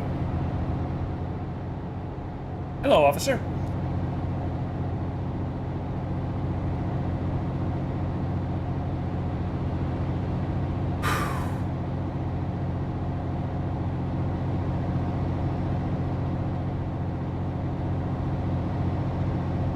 €385,000 into my pocket. By the time this is done, we'll have a $500,000. Definitely be time to buy another truck.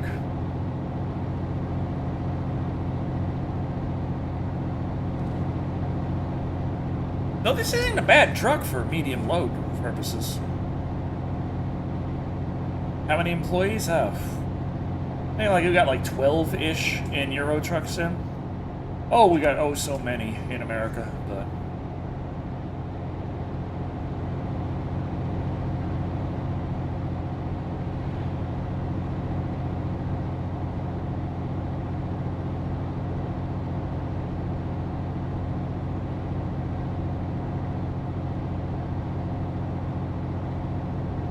do ATS make money while offline? Oh, no. I'd be ridiculously rich if it did.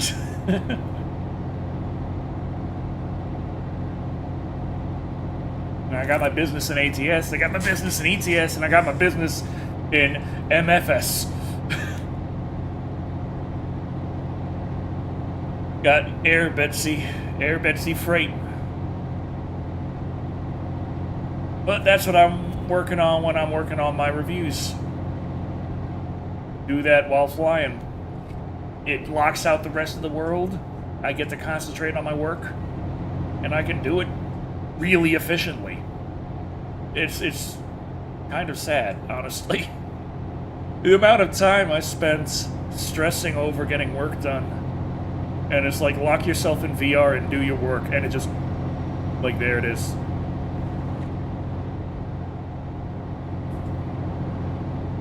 EDF6 was finally cheap enough to buy this month. Still want to finish 5 before playing 6? Well, what do you mean by finish 5? Because I finished 5 when I got the Platinum Trophy. That was like 600-700 hours, so I don't know. Is Miss Poulter's chair fixed? Yes, we got the new battery. I installed the new battery, and it's been working a treat. Holds the charge great. She's gone out in cold weather. We've had a few cold snaps since. Chair just keeps on trucking. Beautiful. And this is even better. This battery came with the little attachment to connect to any fucking generic battery. So if in the future we happen to not be able to use this one, like 5 years on, this battery is starting to be shitty, we can buy a generic to replace it for $50. Or I guess in 5 years it'll probably be like 5,000. But the point is, just want to beat every mission? Okay, yeah.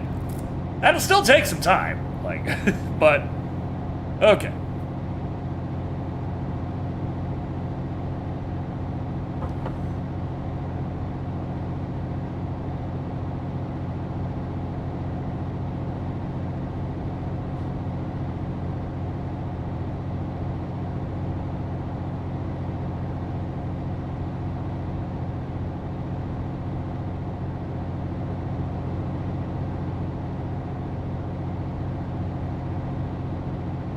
Best not move, you son of a bitch.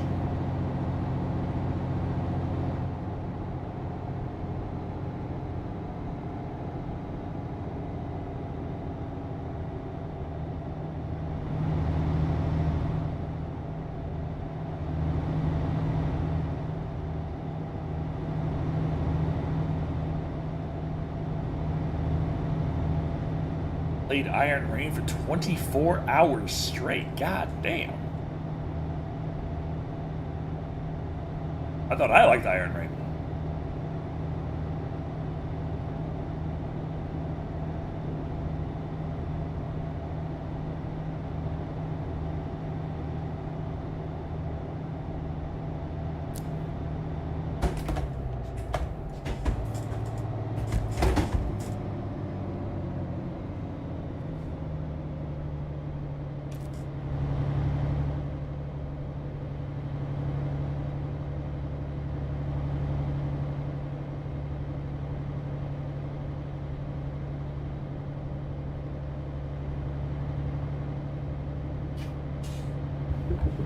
Excuse me, come through.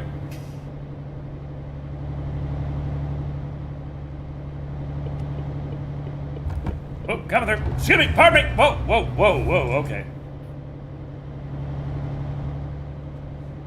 This post the CB radio be using? Okay.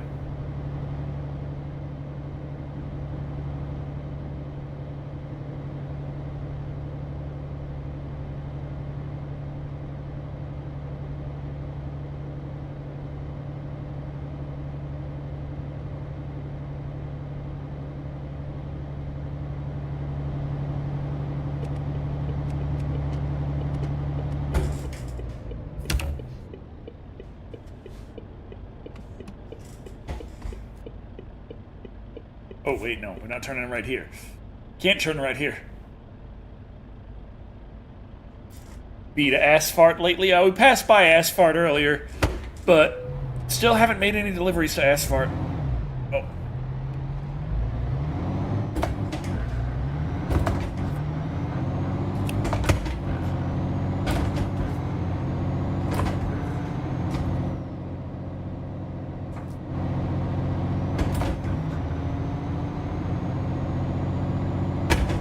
Whoa. Okay. We're good. Oh. The hell of a goddamn trek we took today.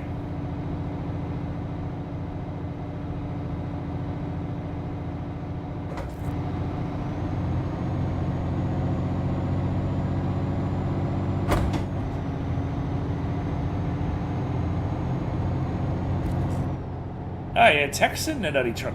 Okay. Nice. So you know all about Texas trucking. Now the point is to get there. It doesn't matter what the signs say. It doesn't matter who is in the way. We must get from point A to point B, and we will. There we go.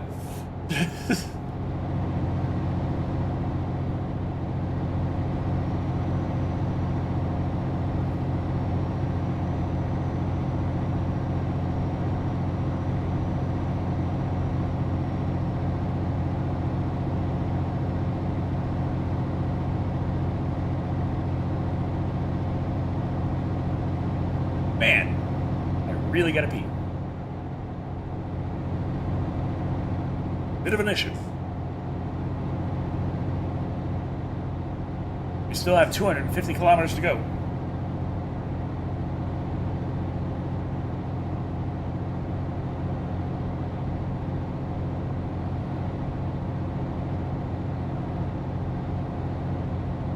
Whew. Renting the beer again? Yeah. I mean, I'm on number 4, and... oh, man. We've been going for 3 hours. More than 3 hours. This is a long truck drive we've been taking. I assumed that it'd be like any other stream, where it's like we take one long truck drive and then another long truck drive, and that's it. Now we're doing one, and it's like killing me. It's a great drive, I like it, but motherfuck. You know I love me some long haul trucking, but oh. Kinda hard when you really gotta go. Wow. Umea discovered. Nice.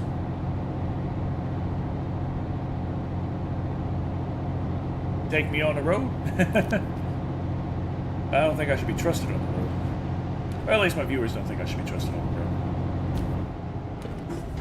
Ugh.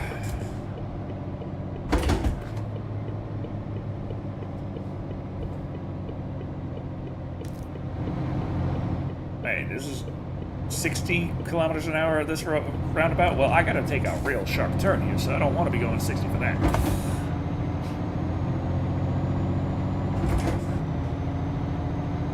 Oh, fuck, another roundabout. Ugh, why? Who put all these roundabouts in this country? Gonna be working. Nah, man, I don't got my CDL. That's the problem. I want my CDL, honestly. I feel like I could actually do something. But... obviously, I wouldn't be able to do this, but...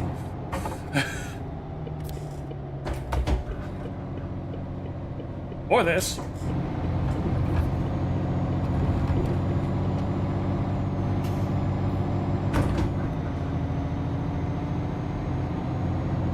How many frickin' turns?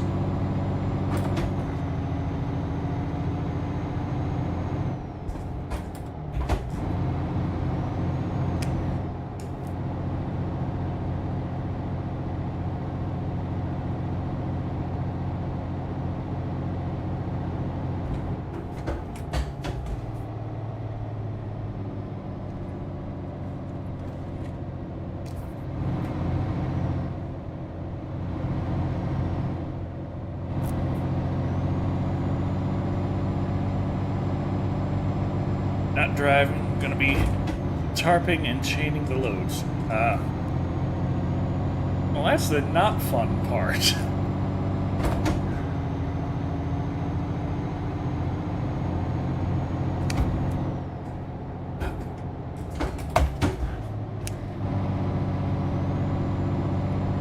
There we go. Good enough. Oh, gee, just... okay. We're just going. Fuck this slow down speed up. We're just going.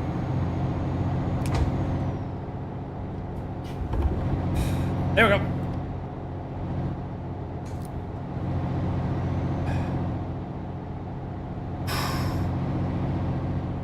Doesn't CDL depend on the state you take the test in? Don't know enough about it. If it would, I'm sure there has to be a CDL that extends, because how else could you do trucking without a license to truck as far as you need to truck?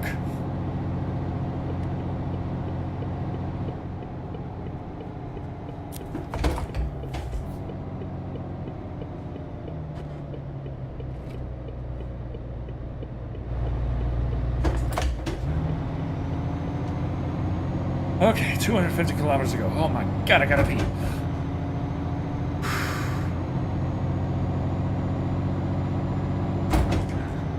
All right.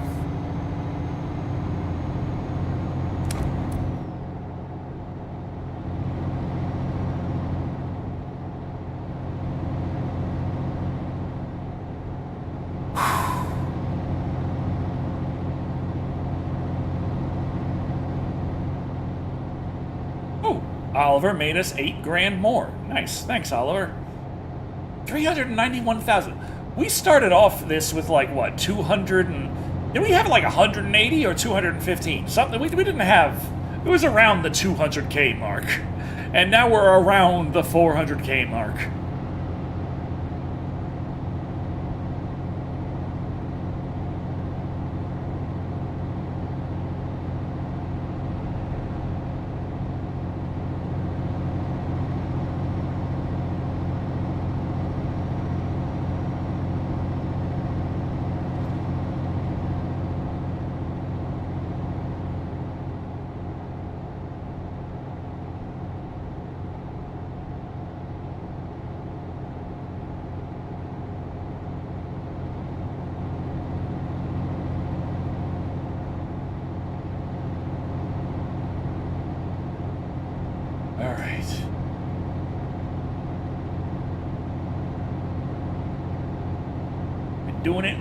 We're doing it.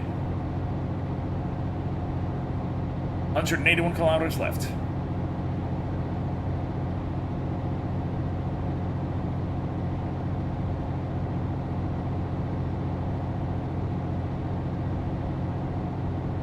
They shut down 6 trucking schools in Ohio for various reasons in a single month.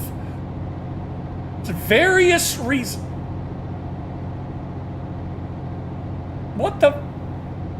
What were they doing in the trucking schools? Were they not trucking? Were they teaching them the various ways in which to improve your range by using speed?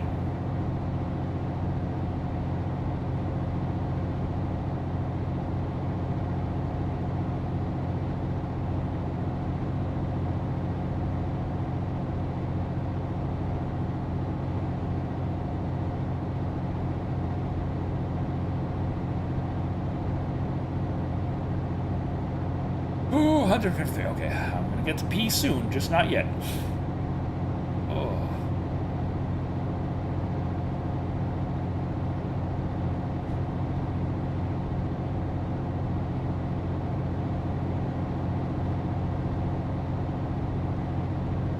They were giving drivers CDLs who didn't speak the language. Yeah, I heard about that. Didn't know if that was going on in Ohio. Knew about that in California. It's like, you know, I kind of want to get to my CDL. I feel like there are a few openings right now. Maybe now is my time.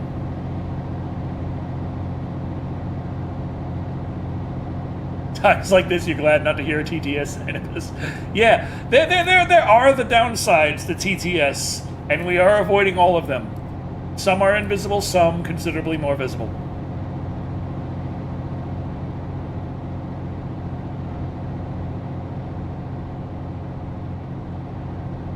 Well, I do know how to drive manual. I love driving manual. I drive a manual.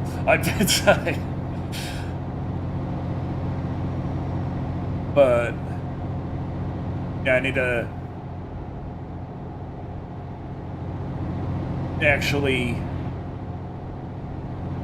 I don't know all of what encompasses the test for a commercial driver's license, so.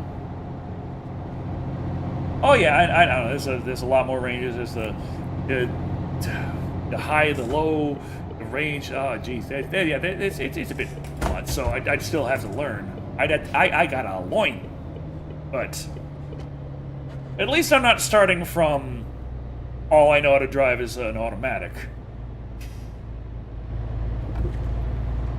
Matter of fact, I don't particularly care for driving automatic. The damn thing don't move right.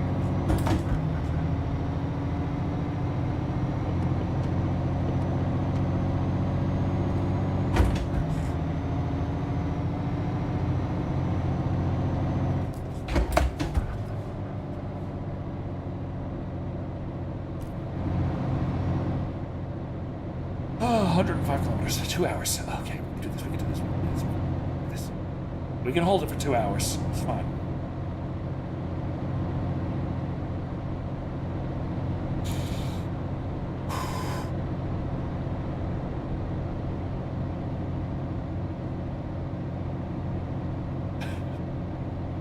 You change your Sirius XM presets, you'll kick off the truck, and I don't get a refund. Oh, man. Yeah. Understandable. Understandable.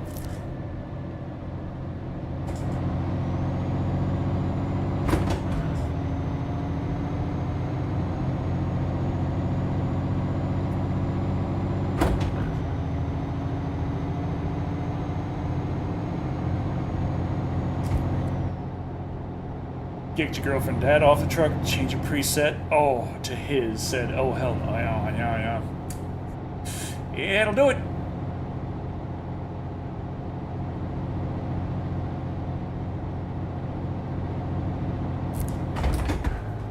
Fuck! Goddamn Europe. Oh, there's a cop right there, too. If I had blown that red light, he would have... Ugh.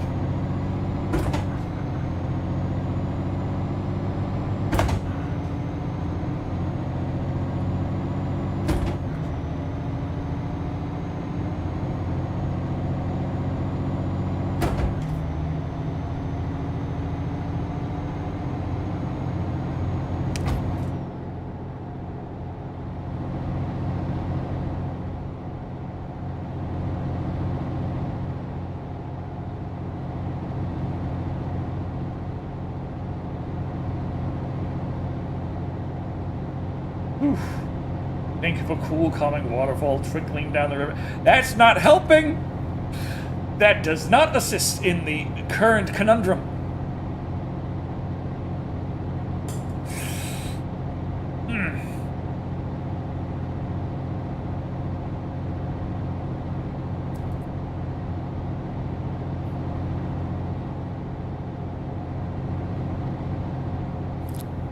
Ooh, Kenworth. Not bad, not bad. Of course, in ATS, I tend to drive a Peterbilt, but that's just because in ATS, that's how to get the highest horsepower. Peterbilt got the highest horsepower. I need the horsepower. I know that don't make sense in reality, but that's how it works in ATS. It's absolutely pissing snow outside. God damn! 80 kilometers. An hour and 20 minutes. We can do this. We can do this.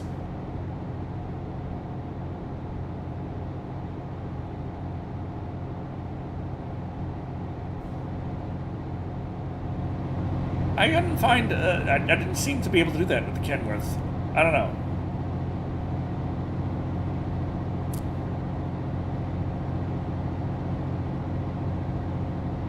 Now, the Peterbilt model that has the highest horsepower in American Truck Sim also is the one that has the oldest navigation system. Drip, drip, drip, drip, ah!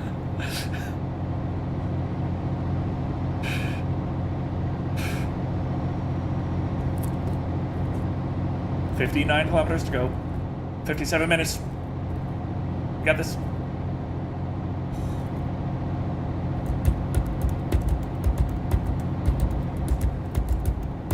Am I thirsty? No. Hey, Peter!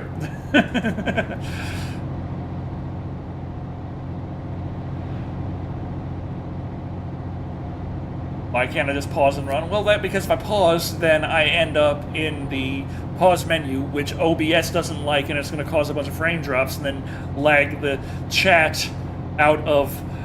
drip, drip, drip. Right. Lag the chat out of sync with the stream, and I don't want that. So, I'm going to drop this off, and then I'm going to drop off something else, and then I'll be right back.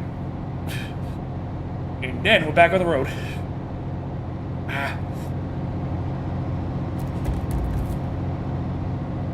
Without TTS, I know.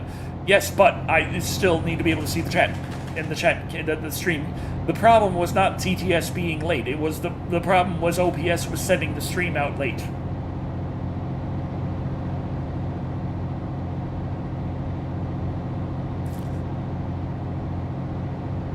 How difficult is it to comb my dripping wet hair? Well, you see, I don't comb my hair while it's drying. It's only when I'm in the shower with the water flowing through the lock set, I comb with the wet brush, the wet paddle brush. I brush hair. It's wet and dripping with water with the shower. Yes. 16 minutes, 13 kilometers.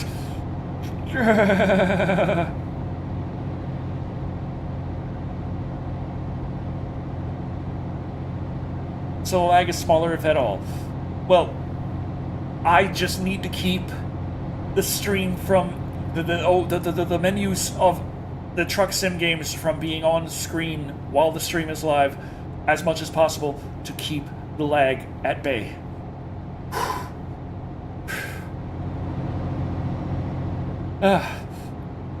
We're good. God damn it, Anthony Watson. 9 minutes, 6 kilometers. Almost there. Gonna have to pause anyways? No! After we drop it off, I can leave the truck running. And I'm just load the truck off and with the game with me sitting in the truck, and I'm just gonna go. Yeah, you better yield. You better yield! Stop it! What are you doing?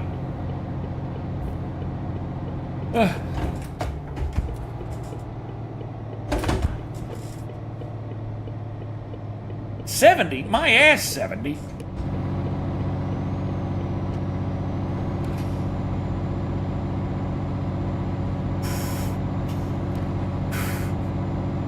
Mr. Rain's down in Africa. No.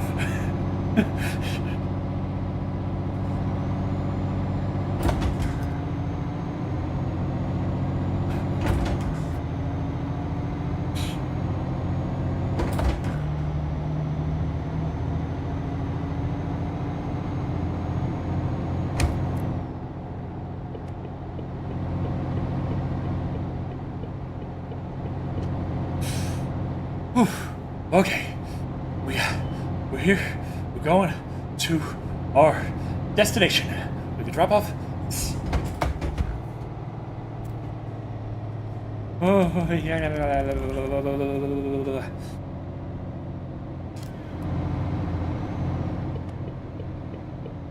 Whoa, that's a heck of a. Whoa, hi, sir. Stop, please. Big Pro.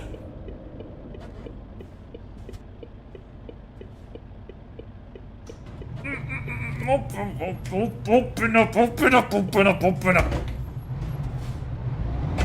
We haven't been fishing in a while, Miss Blur's Day. Sound of the lake lapping on the shore, or a trickling stream. Confirm. Yes, you wish for load. You get load. Well, that ain't that bad.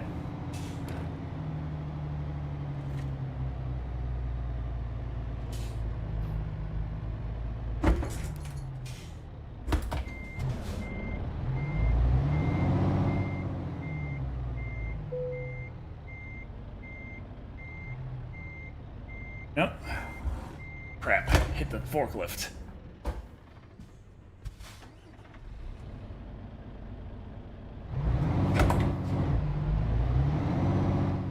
Forklift man put his damn forklift in the way.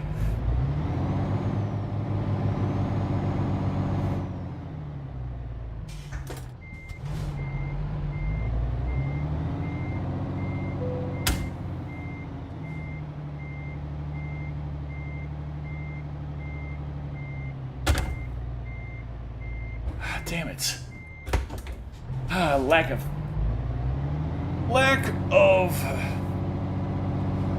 Oh, we got this right here. I'm making this harder than it has to be.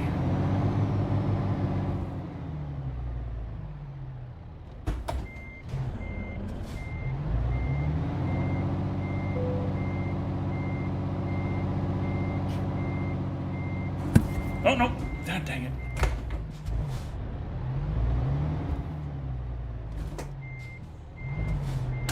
Nope, god dang it.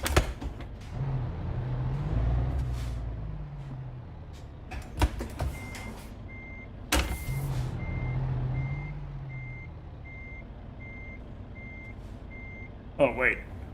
Am I stupid? I'm stupid. I'm really stupid. Oh, God.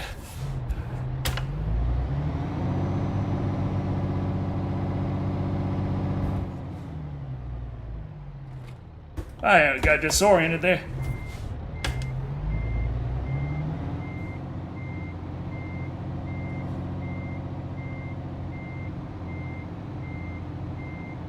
Ah, dang it. Okay.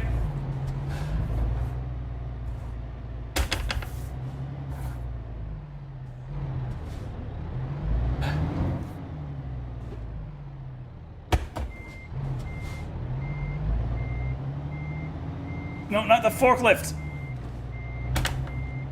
Oh, dang it.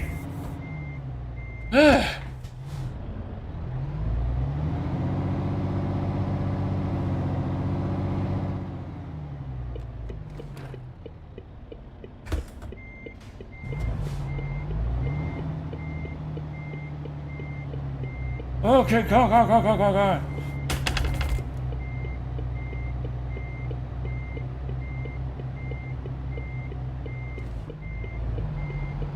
Let's push it.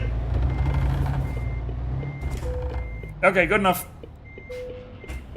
There you go, guys. Excellent.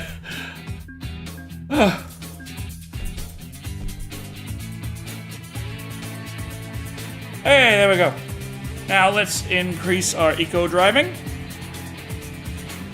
And now, hold up, I gotta go. Just real quick. Really gotta take care of something. Oh. Okay.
Alright. Oof. I'm gonna check my green screen. Is that not slightly out of the way? Okay. Whew. Oh.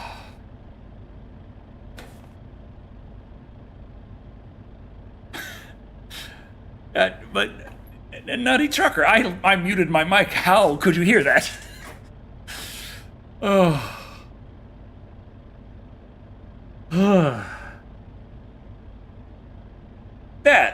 Was a close one.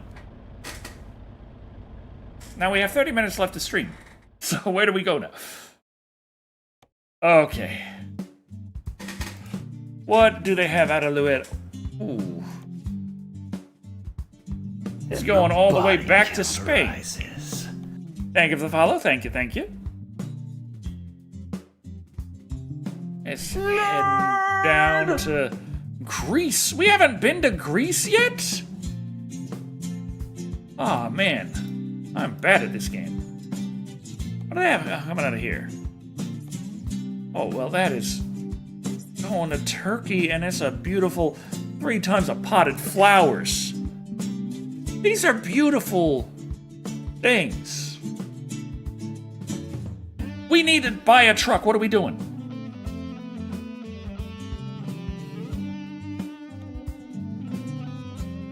No, I don't care.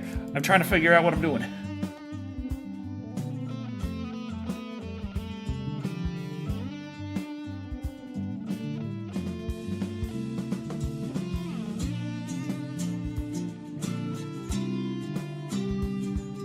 Truck dealers and undiscovered points.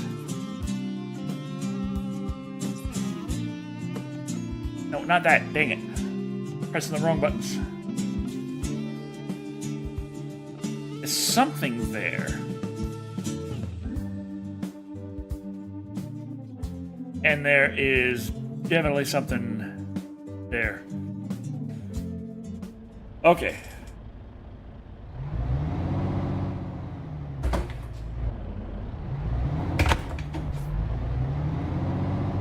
Beautiful things ready to be smashed to dust. Ah, we got lovely long haul things there. We got over €500,000.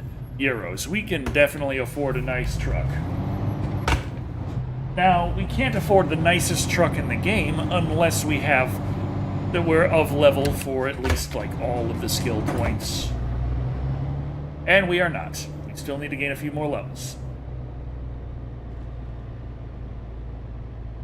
Oh, ETS does remote buying, but if I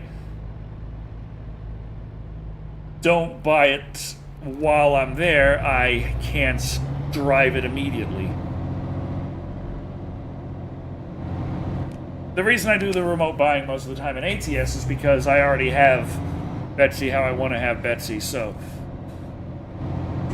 I don't need to worry about that. I'm buying trucks for my garages for my business, so I do it all. I do all the online buying and stuff to take care of that, and just boom, boom, boom, there it is. Fill the garage, fill that garage, boom, boom, boom. Whereas here, I'm trying to get trucks for myself. So the best way to do that is to buy a truck and then be able to, like, you want to drive your truck? Why, yes, I do. But the problem is it's Saturday at 5 p.m. Which means by the time we're going to get to the truck dealer, they're going to be like, we're closed and we don't open again until Monday at like 9. And then I have to, I'm fucked. I'm just going to have to keep trucking until we can get to a point where a truck dealer is open and we can actually frickin' go.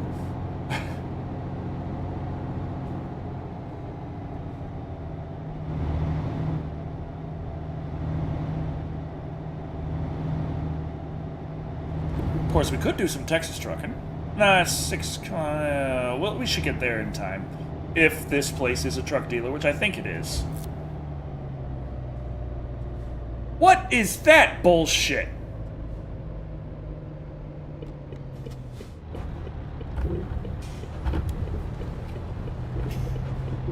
Coming through. Red light, no. Can't do a red light right now.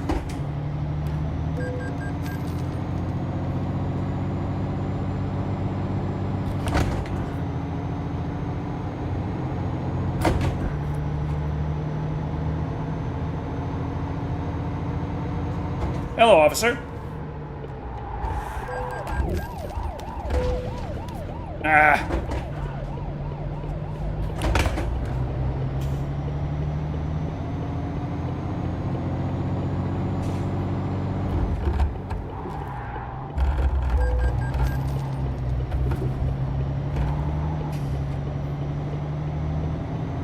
That one's green.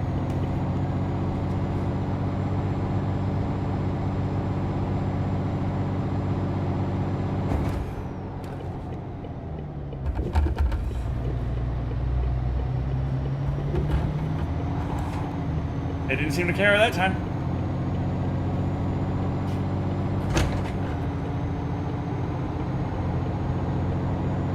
Stop breaking the law, asshole!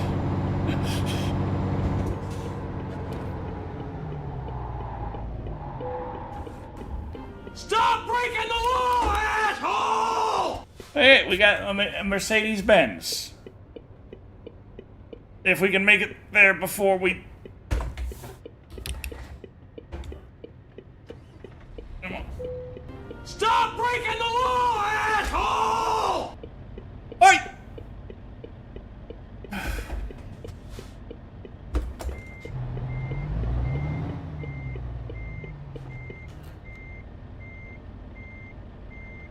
You know what?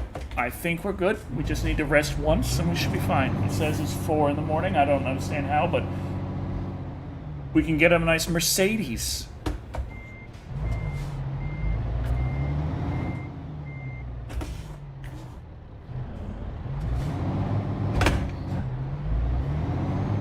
Stop breaking the law, asshole! Oh, it's just a little wrong way. It's fine.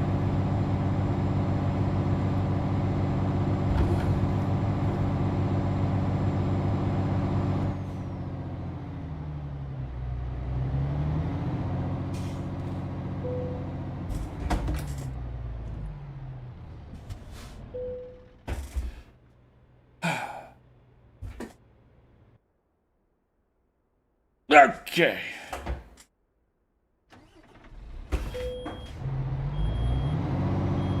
Alright, let's see. We should be barely in time to get ourselves good enough. a Mercedes.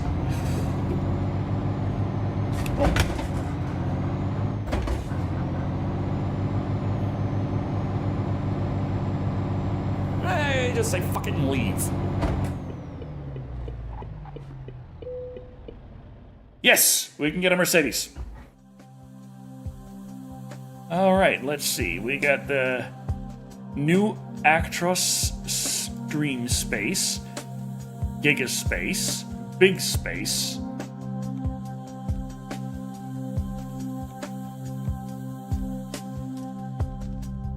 Let's go for a Gigaspace. Does that make this better or worse? I don't know. Oof. Not very maneuverable. Good for heavy cargo.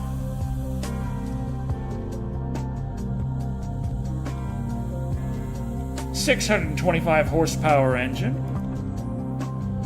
16 speed. Exclusive Gigaspace.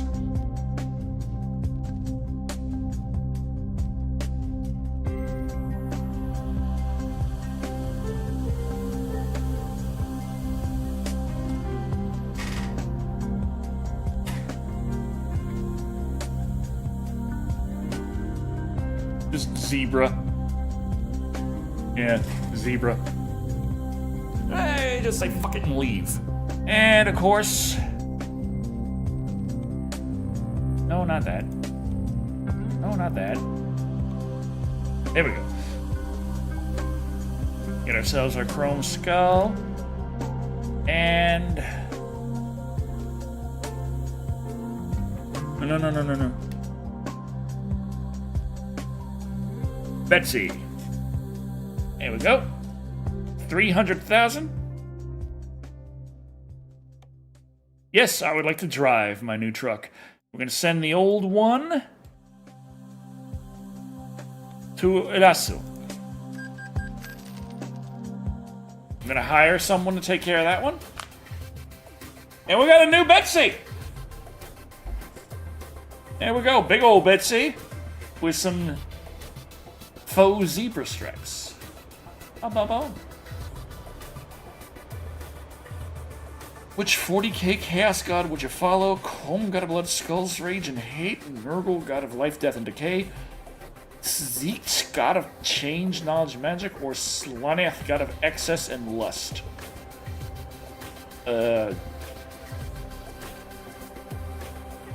Which is the god of not giving a fuck? I don't know.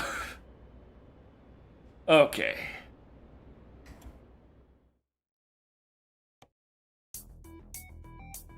Let's see. Recruitment agency. We need to hire a driver.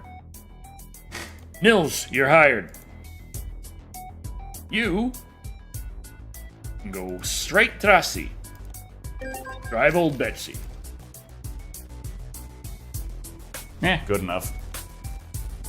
Okay, now we got that taken care of. What's out of... 17 tons of neon going to Spain.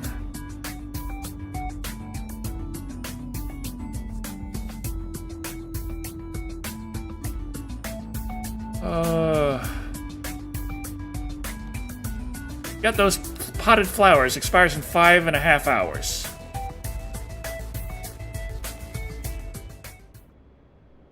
And it's 2 hours away.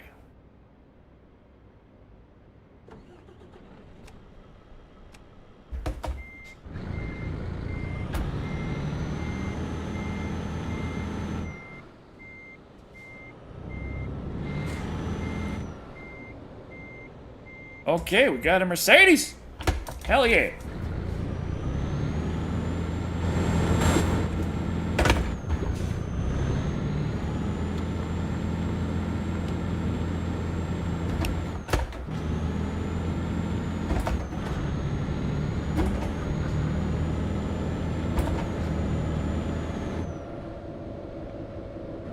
And I'm blocking my... And my chat boxes are... blocking my stuff, so I'm gonna have to move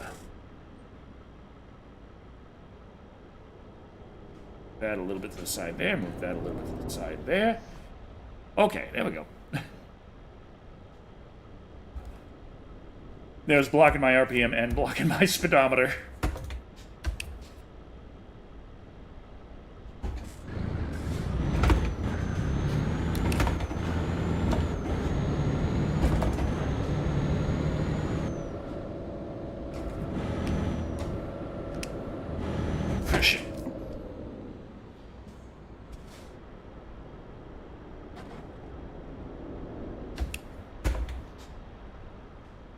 Yeah, it feels like a nice, powerful little truck. Well, big truck, but either way.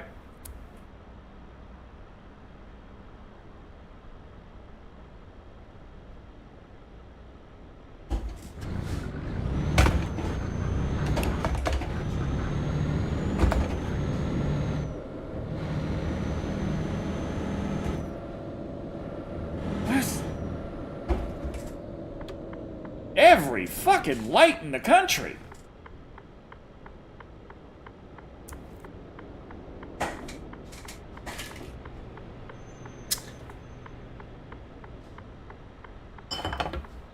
Oh, almost knocked over my bottle.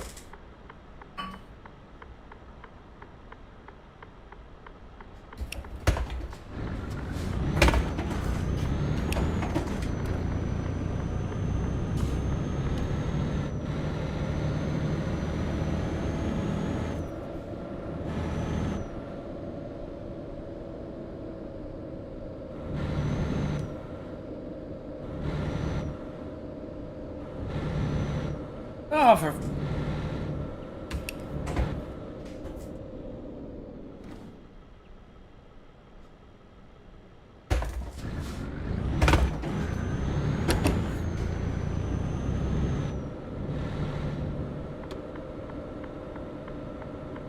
Oh, for... You red light sons of bitch... Okay.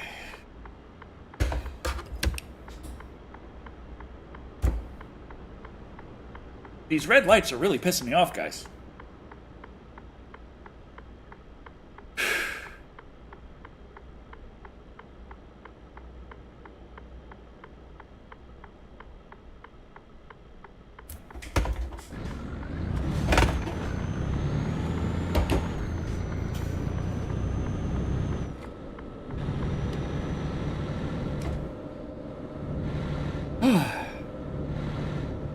Okay. We good? Oh, why you got a light and a roundabout? Oh, no, you just have a light and then a roundabout. Okay, you're just being assholes.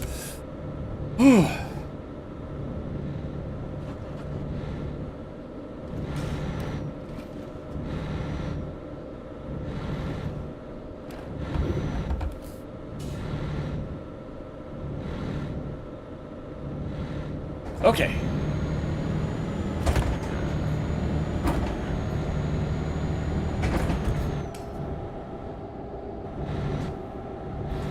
Boom! 70! Red light! Ah!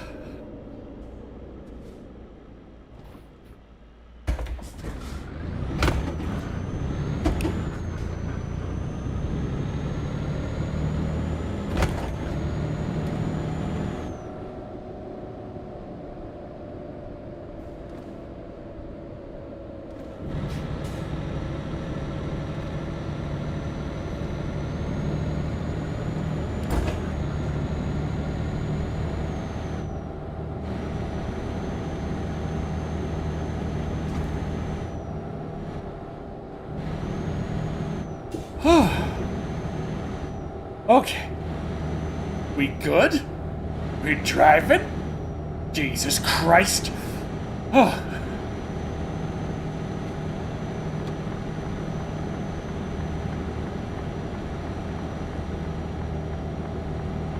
Wiseman, what's up? Jeez.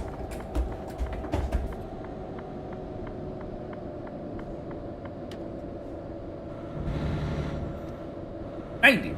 Is that 90 for me, or is that... No, it's 80 for me.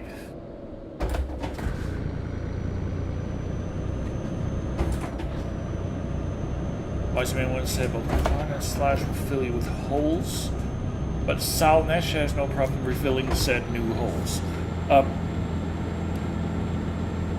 Is that a good or bad thing?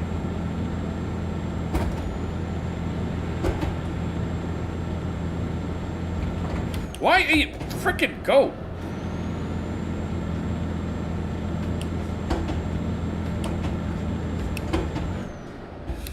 What the?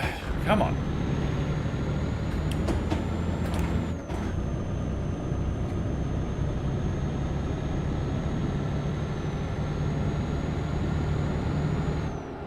There we go. Trying to get the range right on the new truck. That's a little bit fiddly.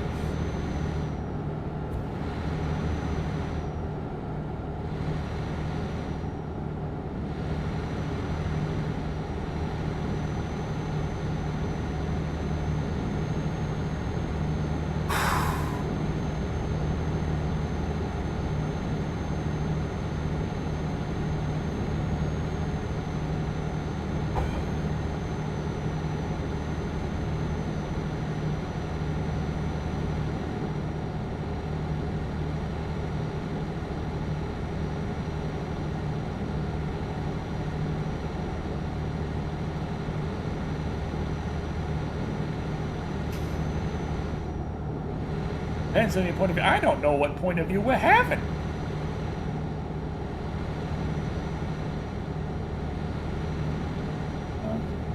Got the little moon roof up there too.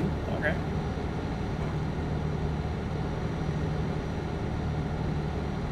Bye-bye, train.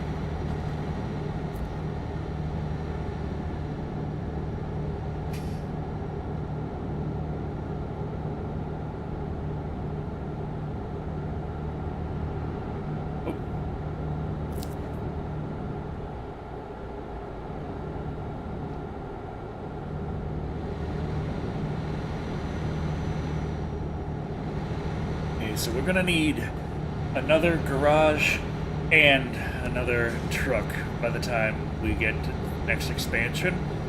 So we're looking at least 600,000 euros just to have a nice buffer in case of fines and accidents.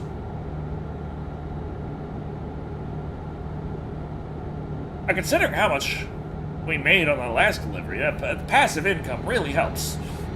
Those long deliveries really pay good.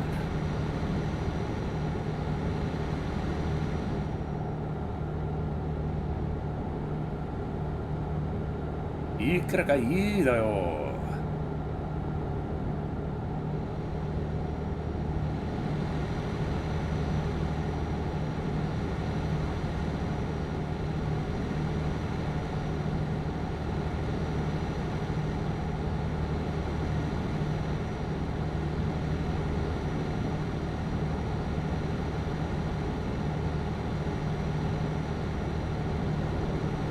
everyone's driving a Mercedes, I swear.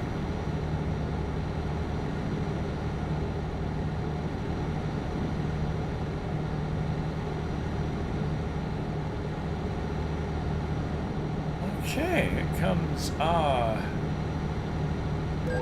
what? Speeding What, you best? I just bailed. It was how? Nothing even happened. What are you? I was just going speed limit. You just went 2 feet past the speed limit being lower. We're gonna fine your ass out the ass, you fucking asshole. God damn it. Anyway. Stop breaking the law, asshole! I wasn't. Stop breaking the law, asshole! Give me your goddamn flowers. Your oibs. I want the potted flowers. Drive that down through Finland, through Estonia, bring that to Toiki. I'm gonna make some bank.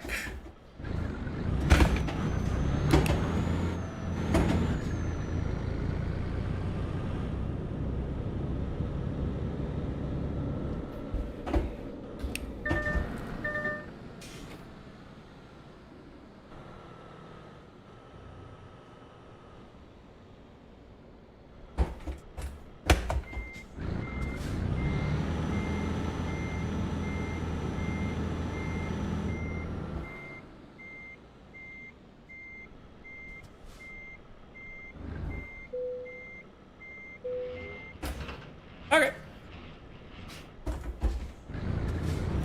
Left controller not connected. Oh crap, I just realized I don't got my headset plugged in.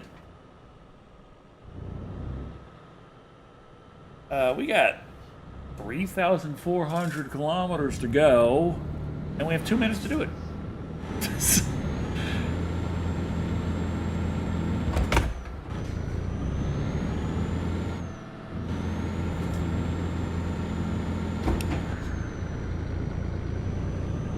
So, you think we're gonna make it?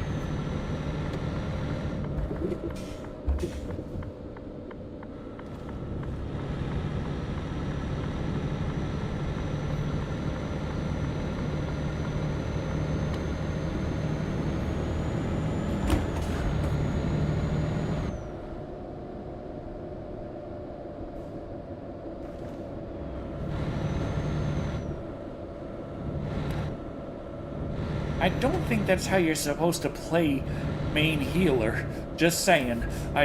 Something about this doesn't seem quite TOS.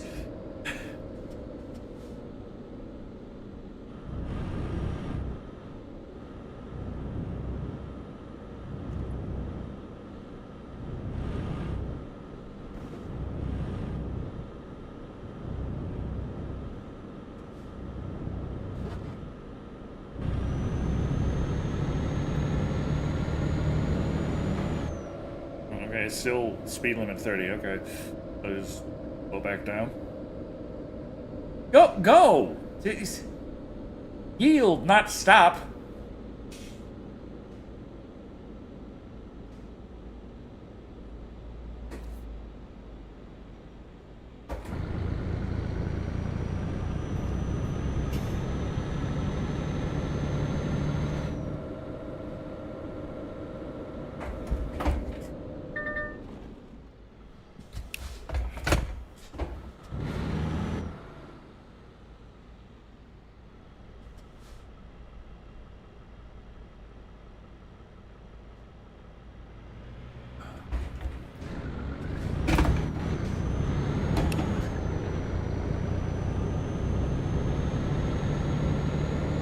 That was technically the alarm to say, hey, that's it. Time's up. We got this new Mercedes, and we got all these plants. What am I supposed to do? Not deliver them? We got 3,480 kilometers to go. That's not that far. Is it?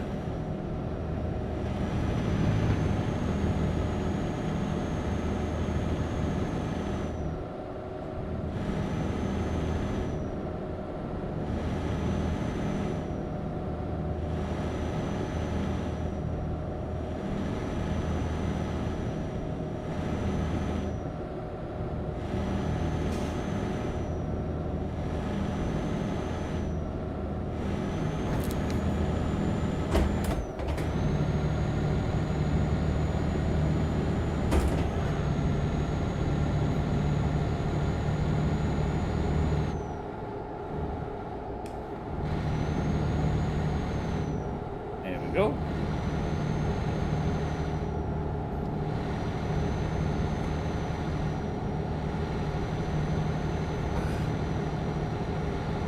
Savvy, I'm not much for the whole filler.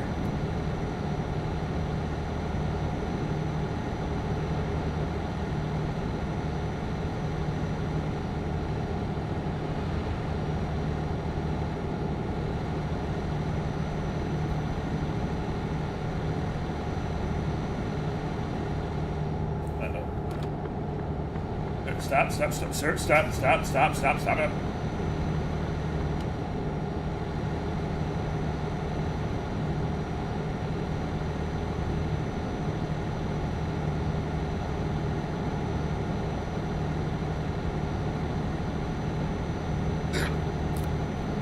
Excuse me.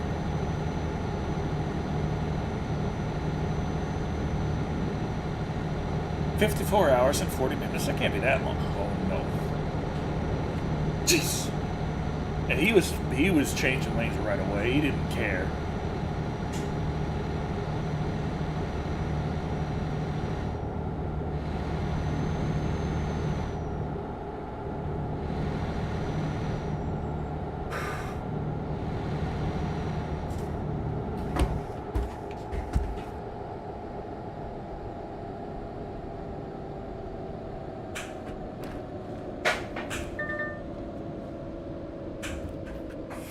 Speed limit was still 80 through that roundabout. Don't know how, but it was.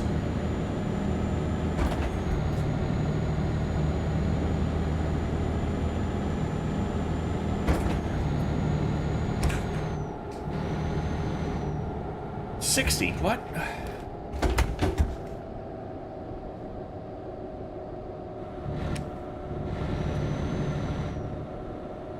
Okay.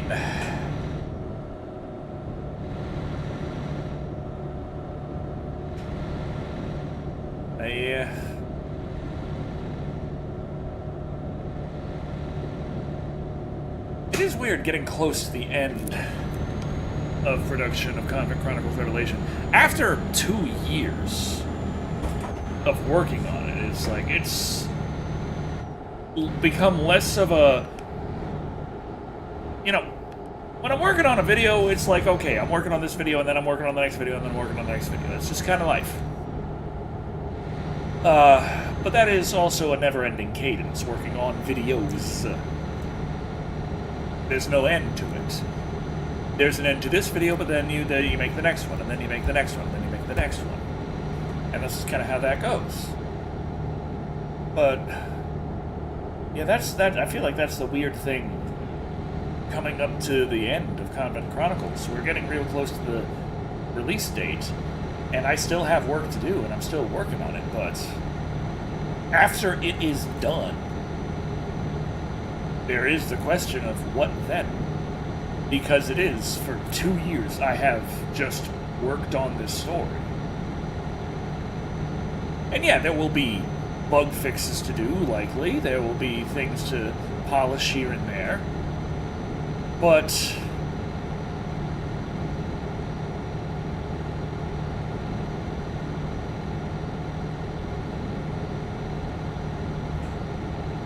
what? I don't know. This feels like there's something about working on it that has just become part of my life that I expect. And that part is just gonna kinda stop.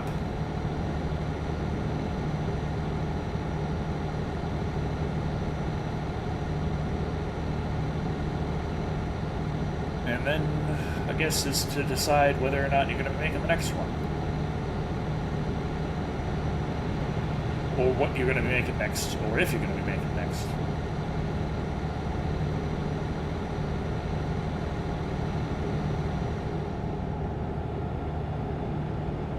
There's such a feeling of satisfaction after finishing a story. It's like fulfilling a purpose.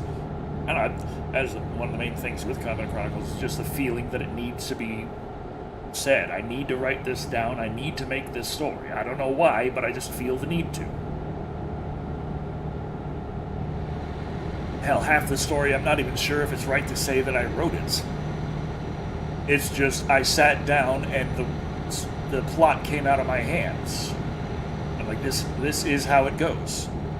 And then I gotta figure out how to make sense of it. That's the part where my skill comes in, is figuring out the right words to describe it, and figuring out also how to make sense of it.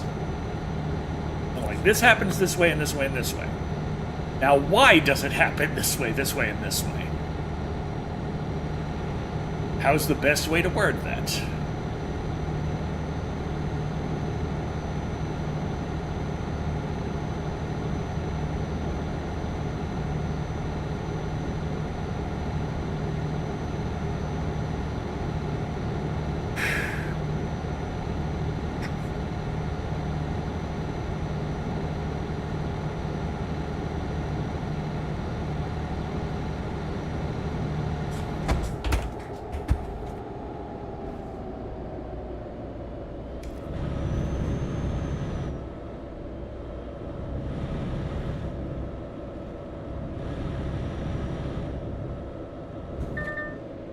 Psycho bastard!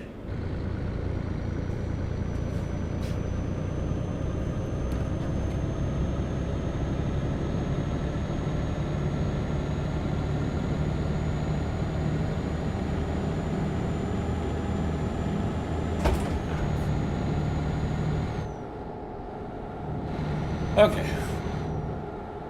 Getting used to the more analog style dashboard is going to take a little getting used to. Still that poking and fiddling with things, see our own flaws. Well, yeah, but at the same time, it's like there's always been, in the videos I make, I always see there's a problem here, problem here, problem here. But I also don't feel like it's right to just take the video down, mess with it, put it back up. Like, I'm like, if it's done, it's done. That is the video. That is what was made, here it is. Now, in terms of making an interactive medium, there's still the idea of bug fixes. Like, that's not something like, well, the bug's just part of it, just enjoy it. It's like, no, that has to be taken care of. But I am still working on making sure that everything is as perfect as possible right at day one. And it's just, when it's out there, when it's done.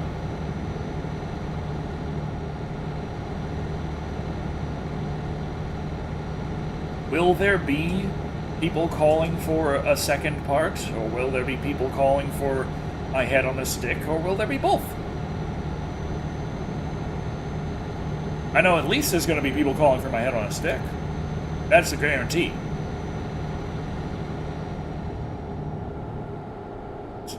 Spinach research. That was just a joke with the cutoff there. The point is that I was rambling on and on about a mundane topic that is one that people tend to ramble on about and is not important. Everyone knows what it is. It takes way too long to explain, and it's something that people generally know by now.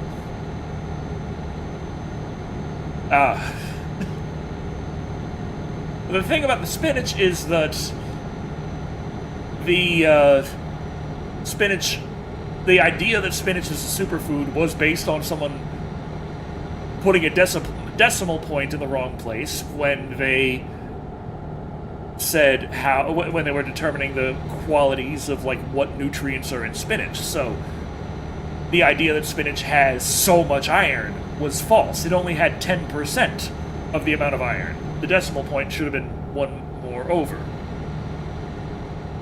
But after it was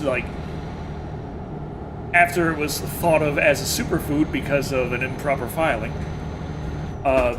then Popeye was created as a character, and the idea of spinach being this amazing food for, strength was just solidified in pop culture. And there really wasn't too much that they could do about it after that point. So, people to this day just think of spinach as being this amazing superfood. You're strong to the finish because you eat your spinach kind of thing. And that has considerably less to do with spinach at this point than it has to do with Popeye.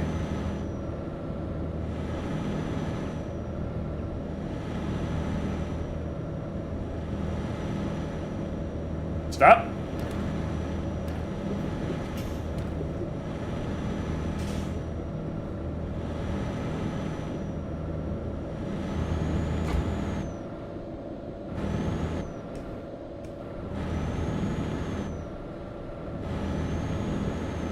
In the 70s, folks would force spinach on kids. Didn't because you hated it. Found it naturally, led you to not hating it. Love raw spinach. I don't think I've ever had raw spinach. I've had canned spinach, but, canned and raw are two very different things. There's no way to can something and keep it raw.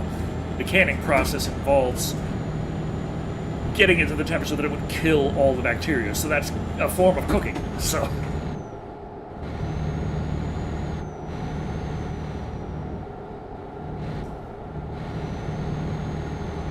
Now, I like spinach too, but that's generally because I like food. Now, there is iron in spinach, but like I said, it's only about 10% of the amount of iron that has more flavor than lettuce. Well, I mean, yeah. Spinach is very flavorful. Romaine lettuce is a lot more flavorful than iceberg, but not as nearly as flavorful as spinach.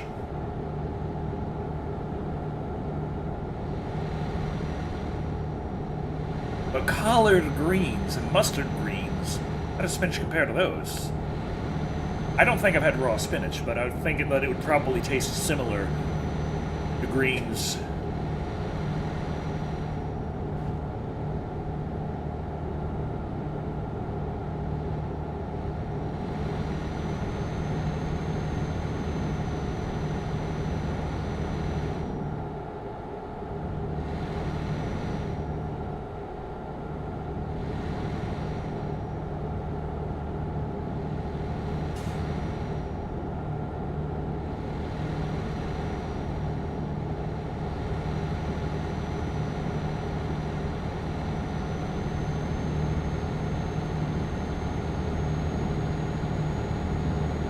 Moose Crossing, yeah, we're definitely in Finland.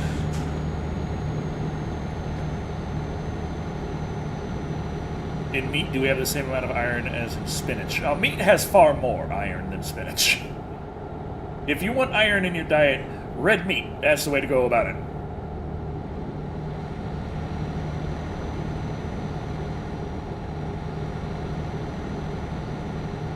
Now, if you want iron in your diet and you're vegan, that's another question.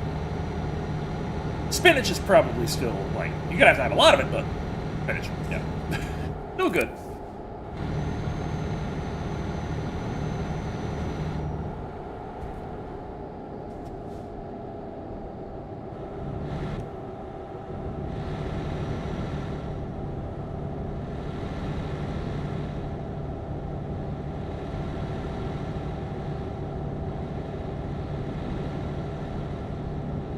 Suomi!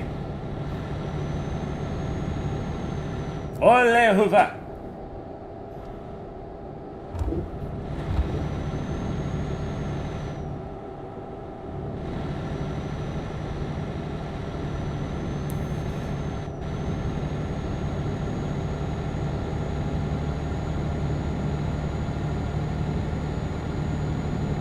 Now the one band that I added to the well, one of the bands I added to the playlists, Korpeklani. They're Finnish. Like I said, Finnish folk metal. They take Finnish folk songs and they make them heavy metal. More of their earlier discography was in English, but later they were just like, fuck it, and they just had it in Finnish. Like, most of the people interested in listening to Finnish folk metal are Finns. So, play to your strengths.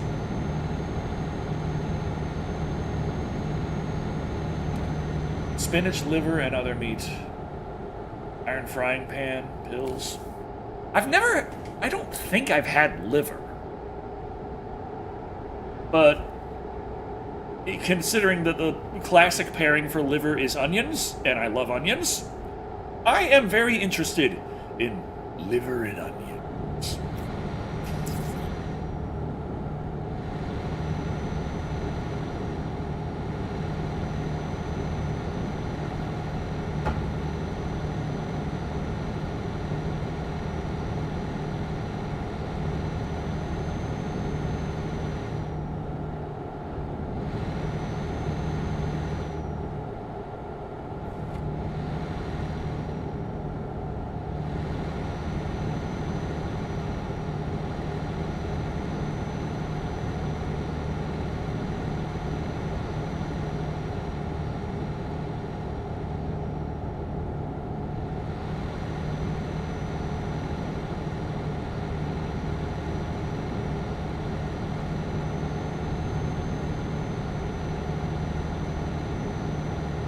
Decades since he had liver that you know. Graham would get it at Brennan's after church, the sit-down restaurant. Had you taste a bite? Huh.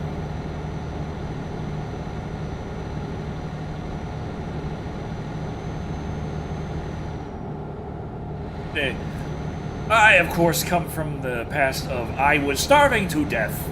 I like to eat food. It is better than starving to death, so... It's kind of hard. Kind of hard to find foods that I'm just like, yeah. No.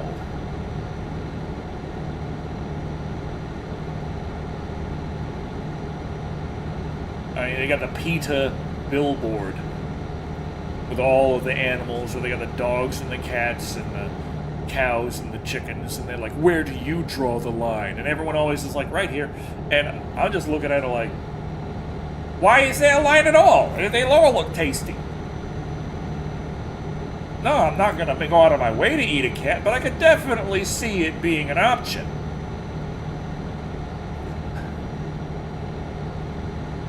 It's kind of hard to tell someone who knows what it's like to feel starvation that certain foods are just off limits.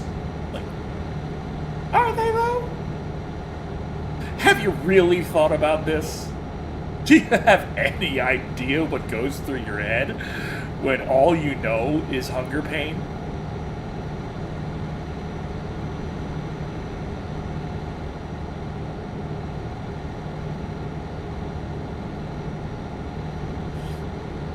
Wasn't bad. Usually got the hamburger without bun with ketchup and other cafeteria-style foods at 2 locations. One was a cafeteria.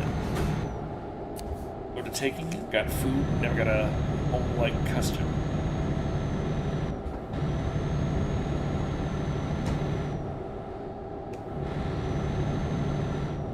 I remember one place my mother used to go back when I lived in Pennsylvania. I don't know if it's still around, but I know it don't exist outside of Pennsylvania. Nifty 50s. That's still around? Like, it was a 1950s nostalgia restaurant. Set up like a 50s diner. It was just, they're like, hey, we got our soda jerk, we got our soda fountain, we got our 50 stuff. Everyone wears their paper hats. It was an experience of nostalgia for a period of time that I had no fucking familiarity with, but they had nice food there.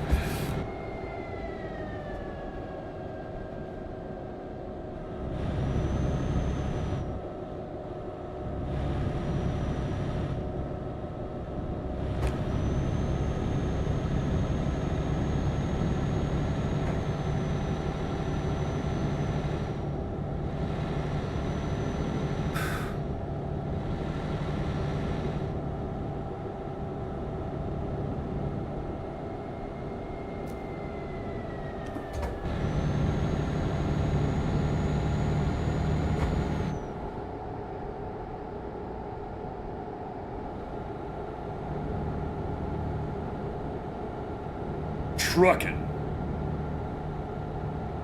Buy half a car every year. So you're gonna have liver and heart. Heart is actually your favorite cut. It's underrated, huh? I can definitely say I never had heart. I don't have a cow. Have a cow, okay. Brennan's was higher class cafeteria food. The atmosphere was a dusty, the darker paneling in the dining room. The after church outings were special. Okay.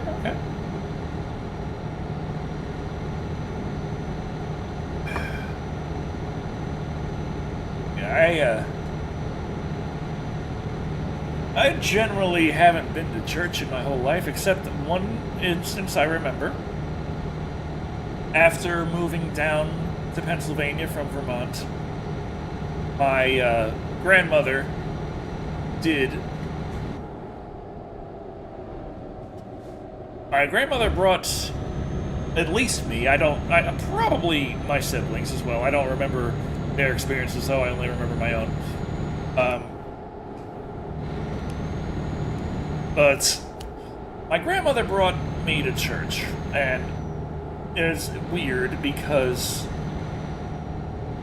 it's like my grandmother, grandfather, they were Catholic, but my mother was Wiccan, and my grandmother brought me to church.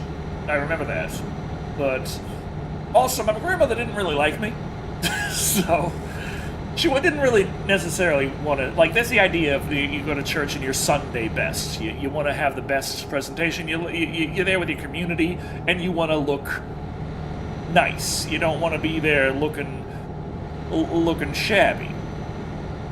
So there's the inverse of that. She didn't particularly like me, and so we go to church, and we are way in the back. And I can't hear what the hell the pastor's saying. I don't know what's going on. All I know is that the pews, very uncomfortable. My bony ass on those wooden benches, very much, I do not recommend.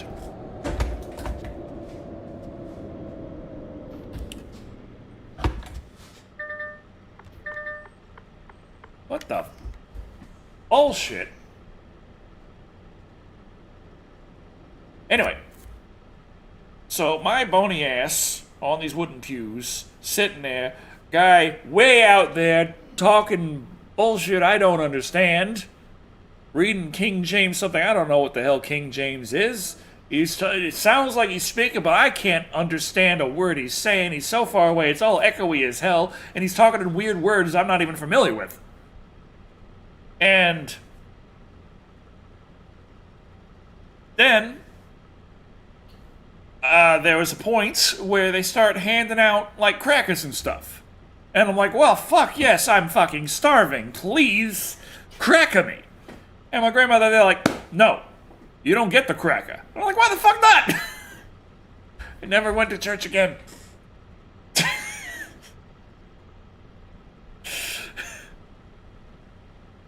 Love eating heart, but it's not easy to find here anymore. Last time I had it, were diced and fried and served with mashed potatoes and gravy. This is...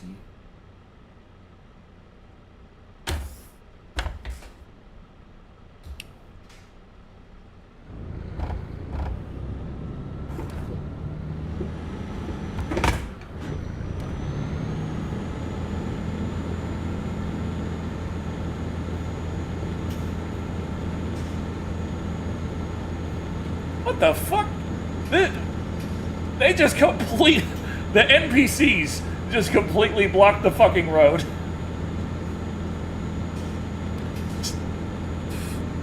Okay.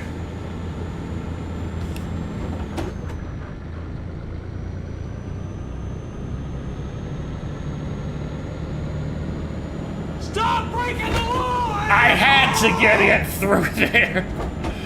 There's not too much I can do about that.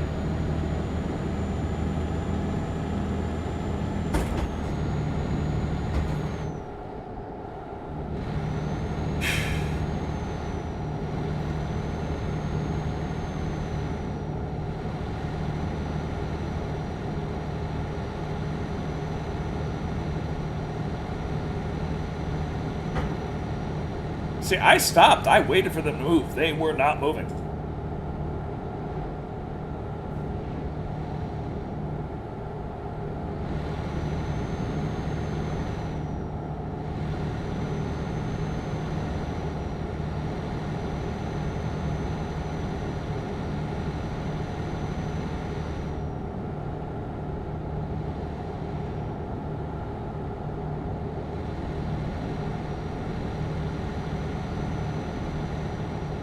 Oh, fuck. We're going to need to sleep soon. We got plenty of gas. This car is great for that. Love it. Not nearly as big of a gas guzzler as the last one, but we are getting tired.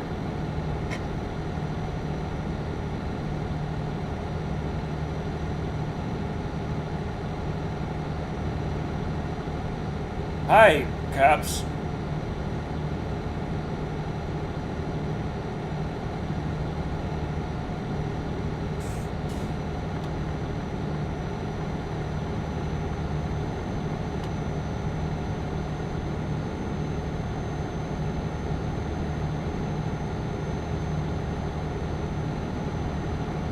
Mom lived on a farm. She served many vegetables, and didn't mind many.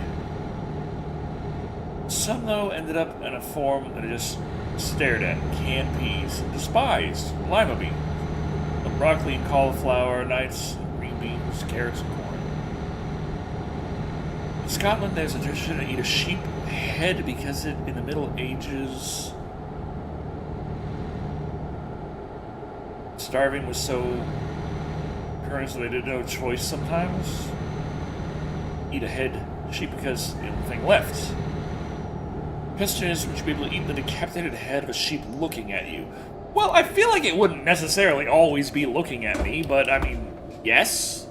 Is that really much of a question?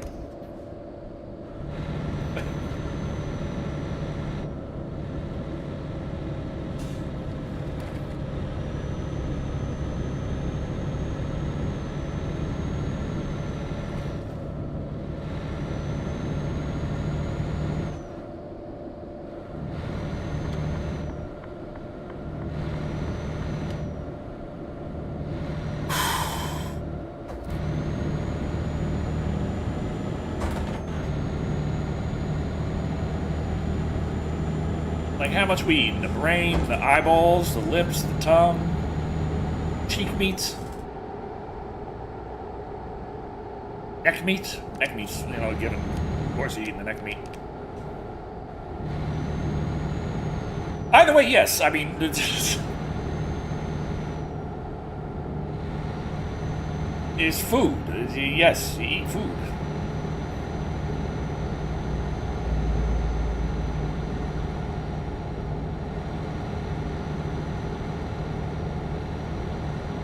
Maternal grandmother died of mad cow, so no one in the family would eat brain of any kind. Yeah, that's fair.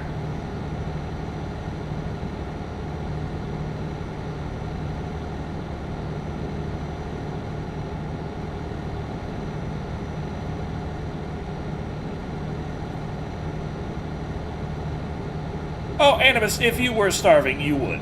There would be no question. Trust me. There is the point where you realize there is no question.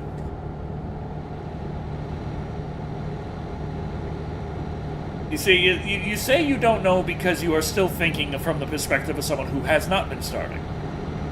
If you have ever experienced starvation, real starvation, not hunger, not even extreme hunger, starvation, you would know.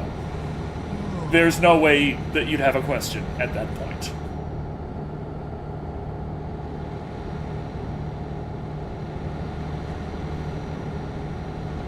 We need to find someone to sleep. Getting tired.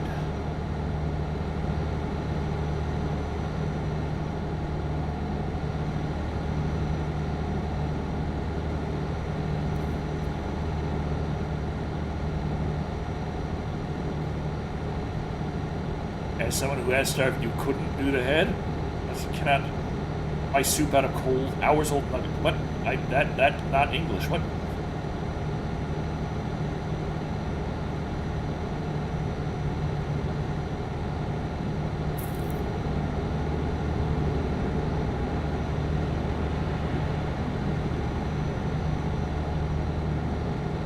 Hello, Amanoa.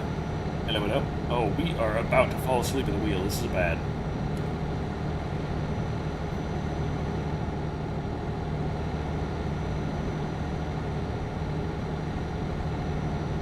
There's a sleep spot, but it's across the street. I don't think we're going to be able to access that.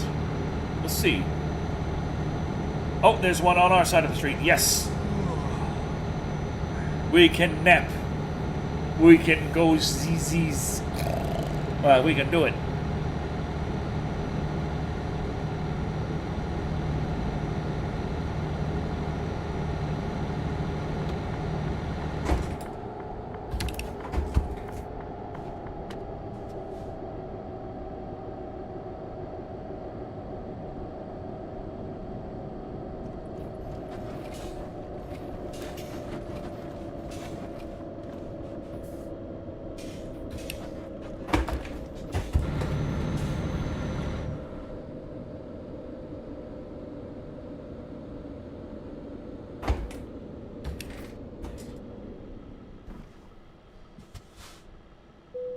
Here we go. Euro 61.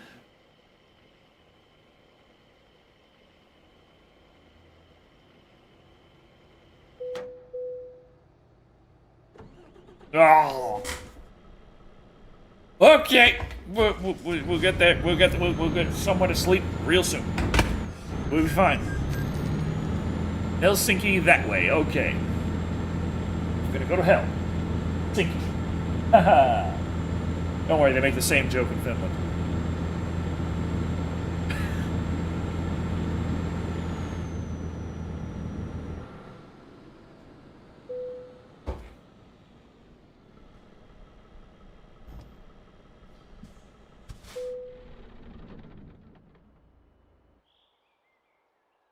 Okay.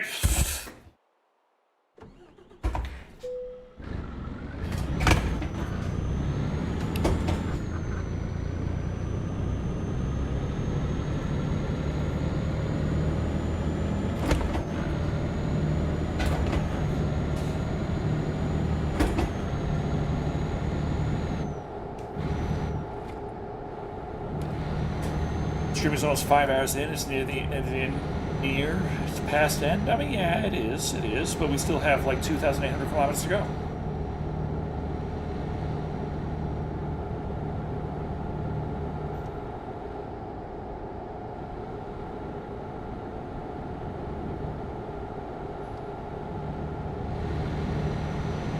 Never starved, but we've gone 72 hours-ish without eating. Stomach issues. Yeah, that's still pretty bad. Yeah, so at least you know extreme hunger. That's about extreme hunger levels.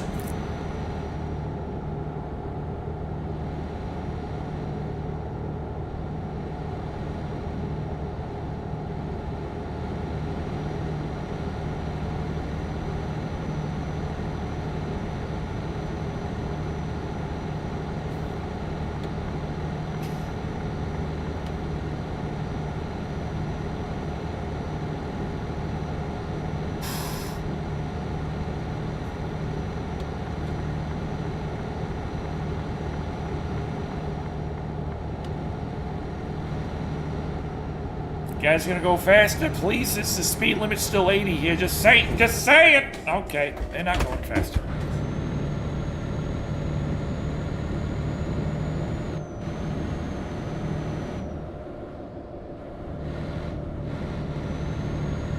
Think stream in the nights? Well, yeah, but so am I.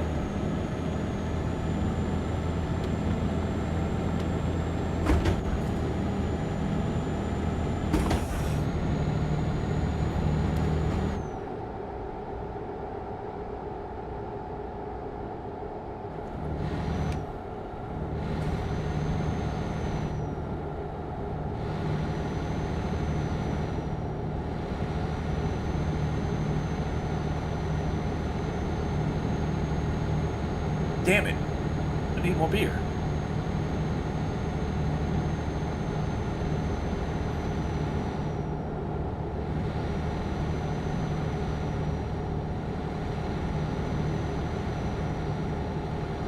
Espoo.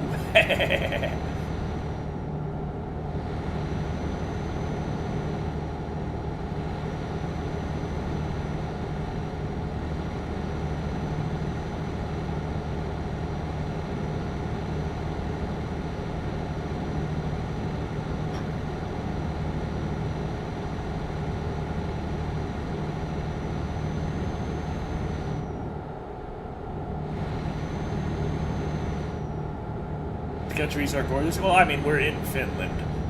Finland is a beautiful, beautiful country. I haven't seen quite so many boulders, though. When I was in Finland, I did see a good amount of boulders. They were a bit like, what the hell that giant rock doing there? And it was explained to me like, oh yeah, well, we're in a semi-Arctic region that was literally left there by a glacier moving a few million years ago. It's just kind of there. If you don't like it there, then you move it. I'm like, oh, okay. You moving it? No, I'm not. No. I just wondered why we're in the middle of a suburban area and there's a big fucking rock. Just...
It's like when I first moved to Texas, the idea was that I was going to...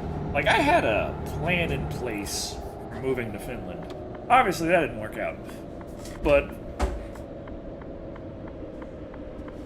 it's kind of funny because it's like... My initial intention on moving to Finland was just because... Like... That's where... my girlfriend was. But that didn't work out, but I still... fell in love with Finland. And so I was still like, you know what? Doesn't matter if it's not going to be with them. I still would like to live in this beautiful country. And I had this plan in place of like, okay, well, we're going to do this. I'm going to save up this money, this much money, and I'm going to have a driver's license by then, and I'm going to be going there and there. And the idea was that around 2009, I was going to be making my first moves to... Whoa, okay. Excuse me.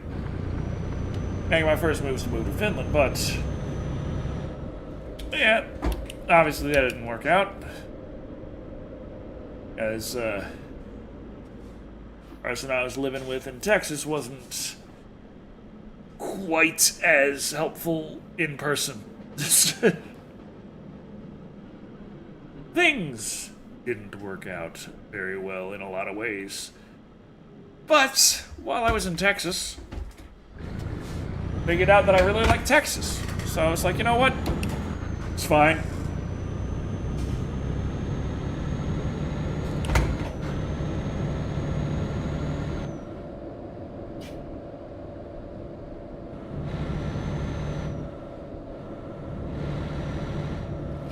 Imagine you Decker posing the same question with a Stonehenge.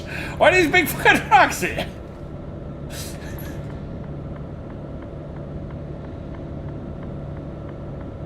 I wonder if we drive around Finland enough if we'll see some big fucking rocks. Because when I was in Finland, that is a thing that I noticed was a considerable amount of big fucking rocks. And I guess it wasn't that many, but any more than one seemed a little bit... Whoa! Oh, of course you fucking... Ah, shit.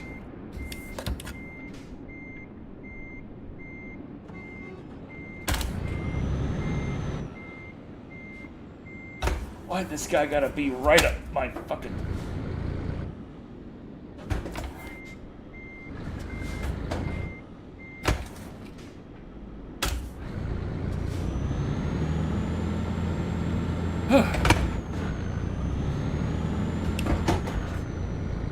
Okay. Managed not to have an accident there. Little victories.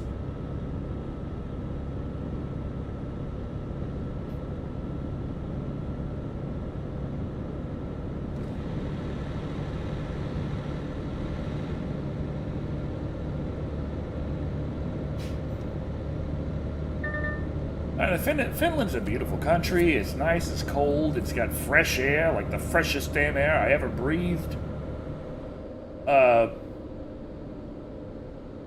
There's homegrown heavy metal. Lordies from Finland. It's like there's a lot to love about the country. And there's trying to think, what was I about to say? Oh yeah, there was a like every time Finland comes up in a meme, I'm always like, haha. There was this one where they were going over a bunch of European countries posting like, in this country we don't say dear, we say do, which means my beloved who can never be replaced. Oh, well, in this country we say da-da-da-da-da, which means the one of which I care the most amount in everything.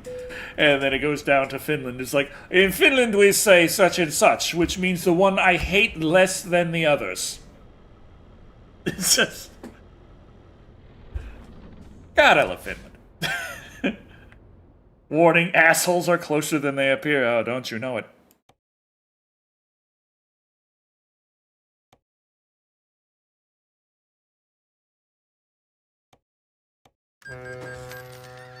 Heading to Estonia.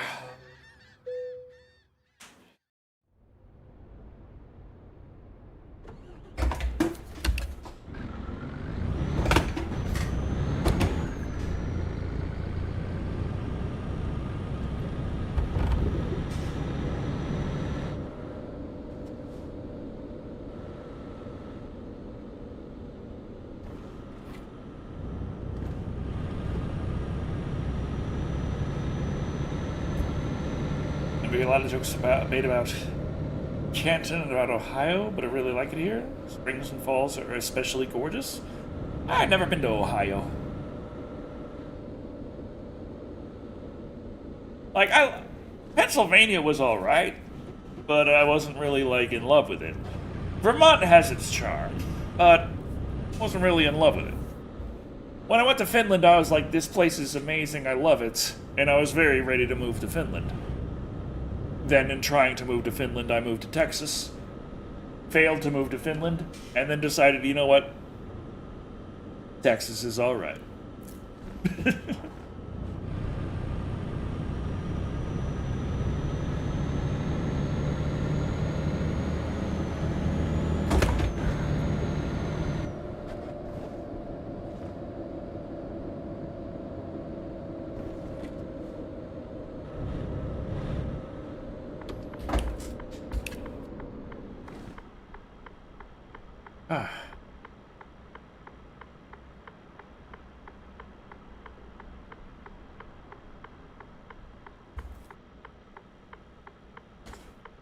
We need more beer. I only had 5, and now I'm running out. I've ran out. I've ran out of beer. What do I do now?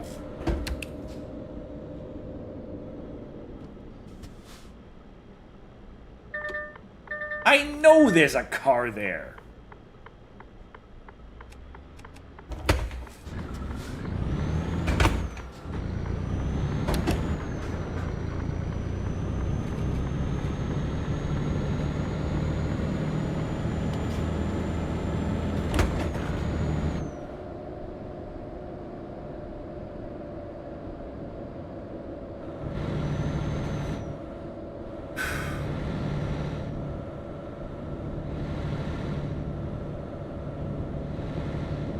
beer's right out of me. Yeah. Get more beer. I mean, the problem is I am past quitting time by about 47 minutes. So if I go in the living room to grab beer right next to Poulter, and then go back in here just with beer and trucking, and it's almost an hour since I was supposed to stop playing, she's probably gonna be there like, the fuck is wrong with you, Deca? Come on.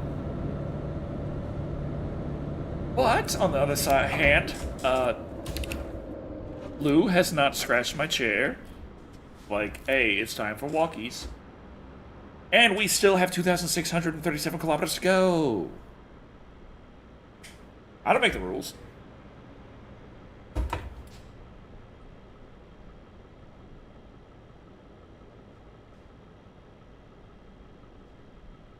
And my Japanese is good? No. I need to get real back hard on God. I gotta get back on my grammar and vocab. That's where I'm lacking.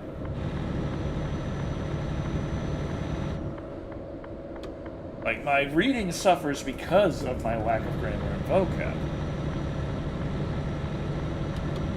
My reading skills have gotten adequate. I need to practice grammar and vocab.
Go and finish packing? No. Sad, kind of sad. Gonna miss you guys, but I'll be back. Better be one or many more when you're gone. Until then, safe out there and everyone. Go Bears. See you, Chronic. Head teed. What the fuck does that mean? Okay. See you, Chronic. Godspeed.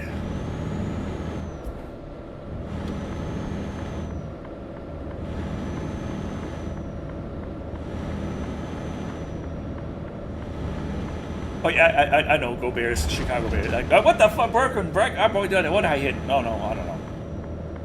Why did it say that I was supposed to go 90 through that roundabout?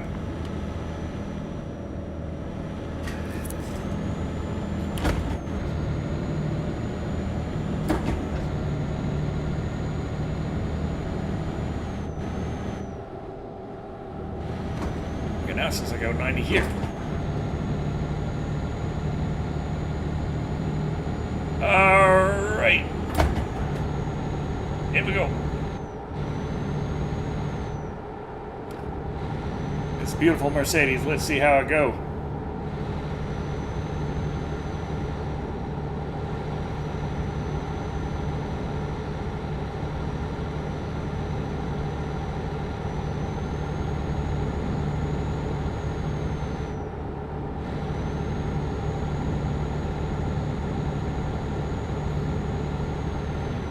Langri.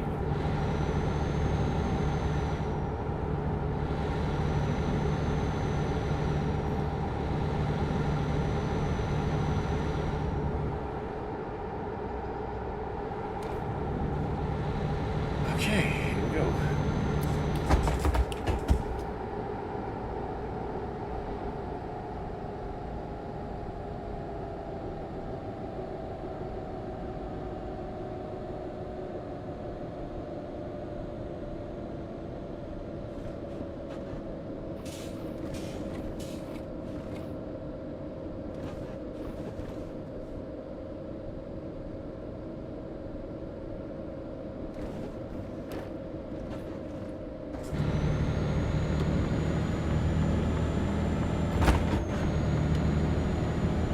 Here we go.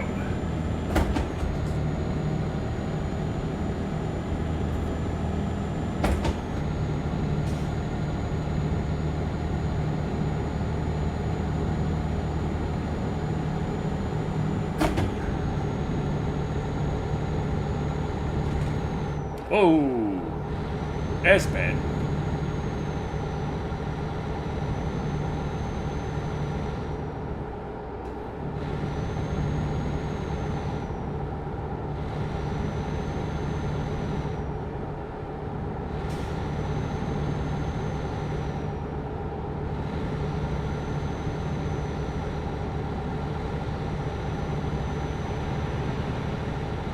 Hot solid.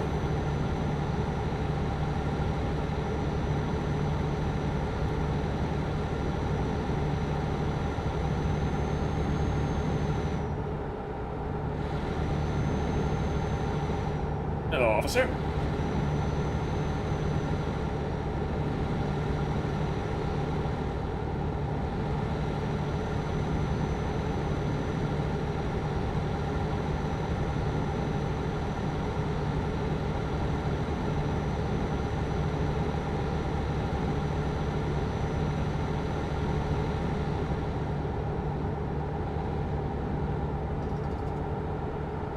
As Alexa answered it, then she said, "Bear down." I'm confused.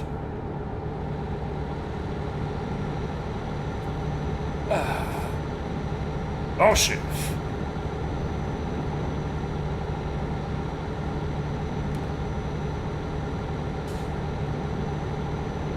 Phone died. Hope you could make it back before it got off.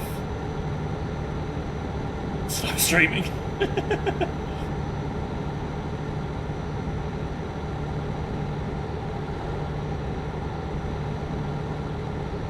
We're doing so good-ish, I think. I don't know. We got 2,500 kilometers to go.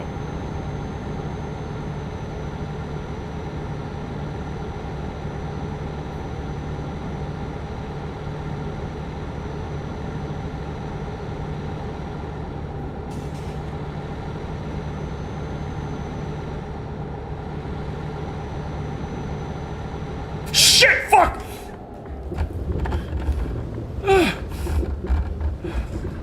Fucking psychopath! Ugh.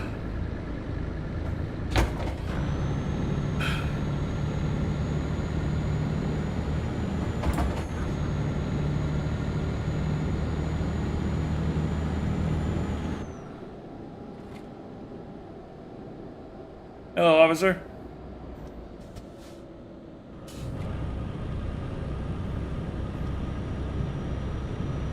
Guy almost messed up my Mercedes.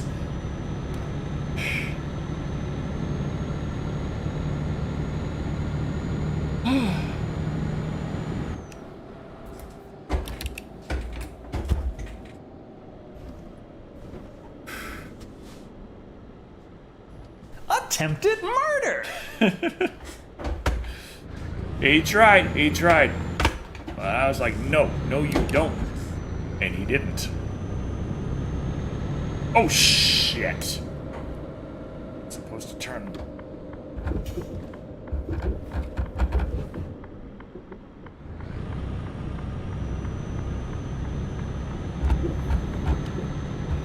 Damn it.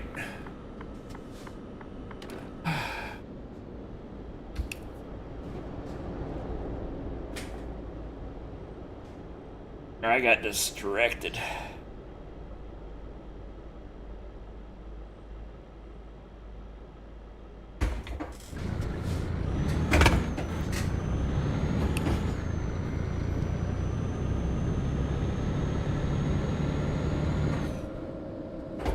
What is with you assholes? Why you got so many red lights everywhere?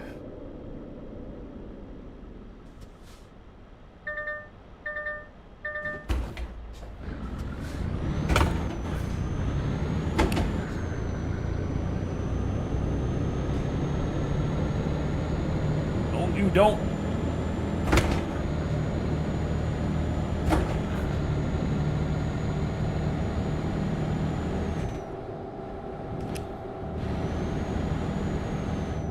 Fucking!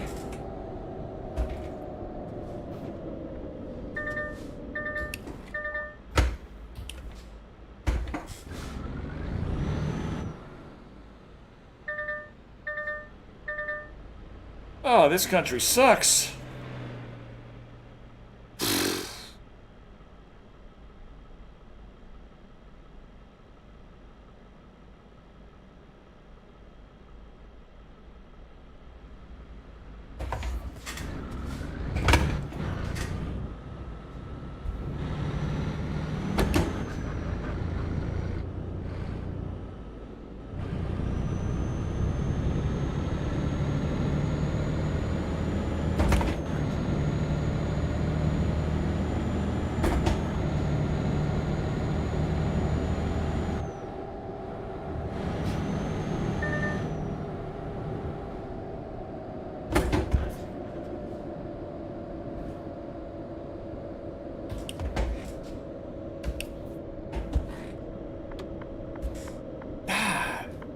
Dang it.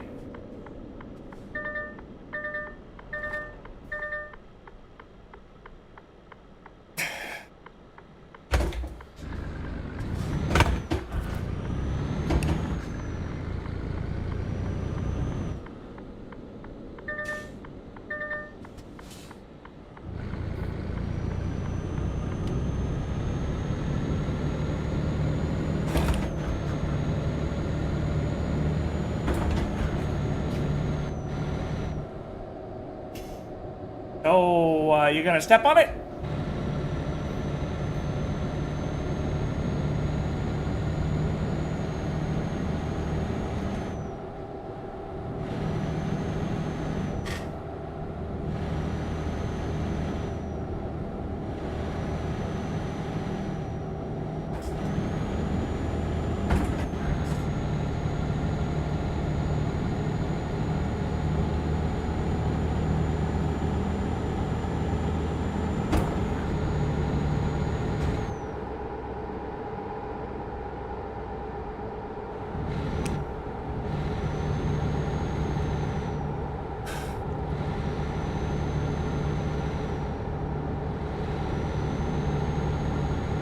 Hello, officer.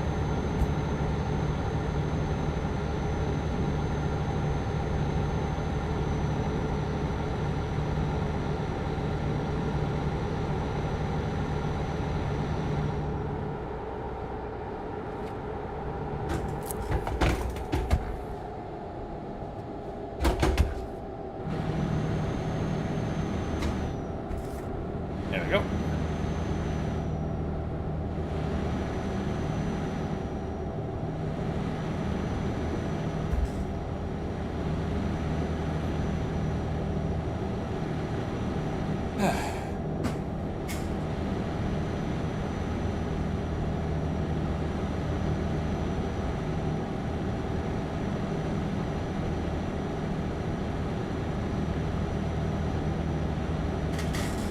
Ah.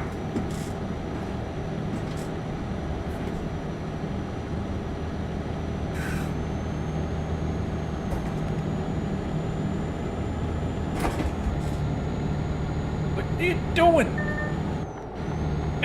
No! Woof! Okay. Ugh. Somehow, we did not hit anything.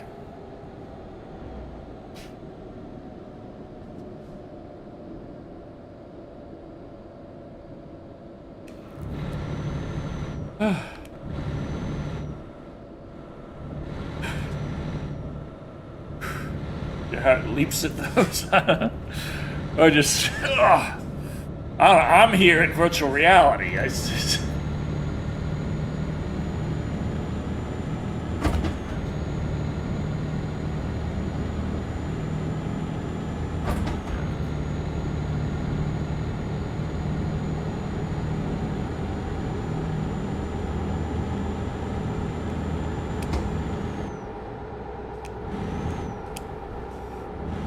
There we go.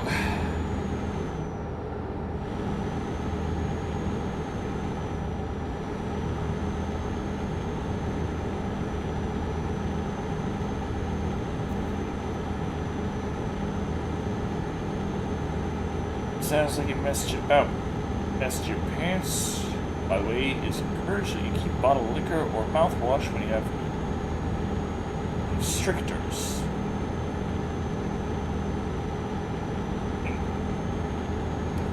Oh boy.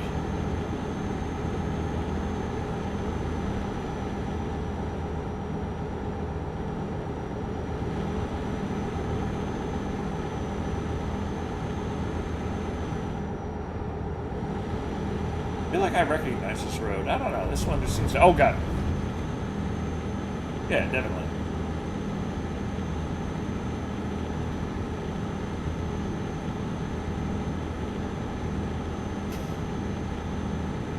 $200... 2,400 kilometers. Still got a long way to go. And it's past 11. I know I'm like, hey, yeah, I love driving, but man... I'm an hour over quitting time, and I am feeling it.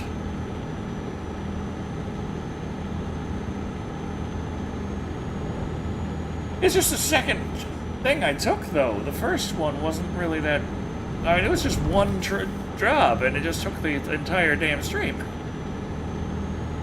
Oh. Like, I took this one with literally 2 minutes to do it.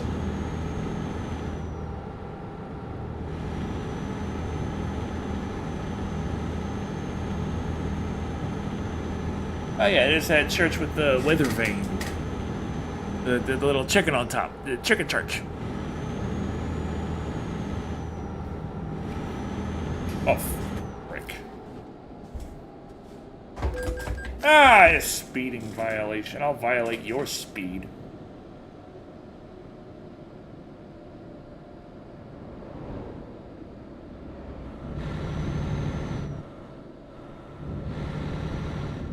Oh, now I'm allowed to go 70.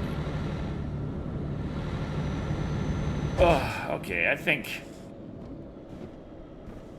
I'm gonna go here. Because I am...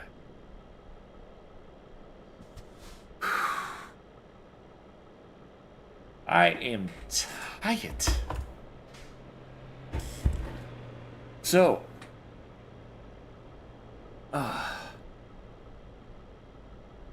Whew. I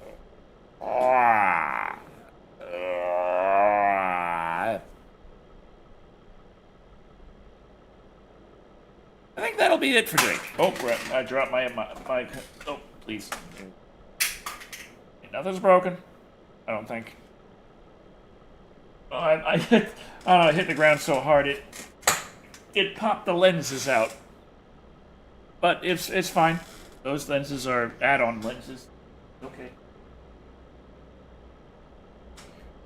I'll get that fixed in a second. But right now, I'm gonna have to call it here because I am tired.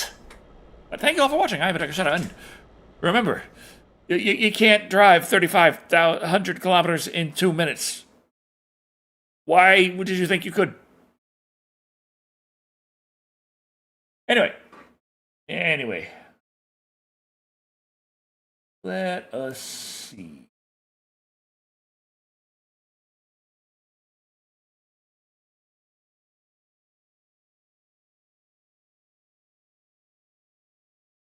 Alrighty.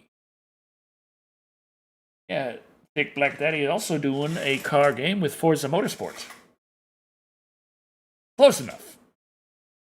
So, thank you all for watching. I already said that. I am tired. I am tired. So, on the flip side, you shall be seen. Probably. I don't know. Hopefully.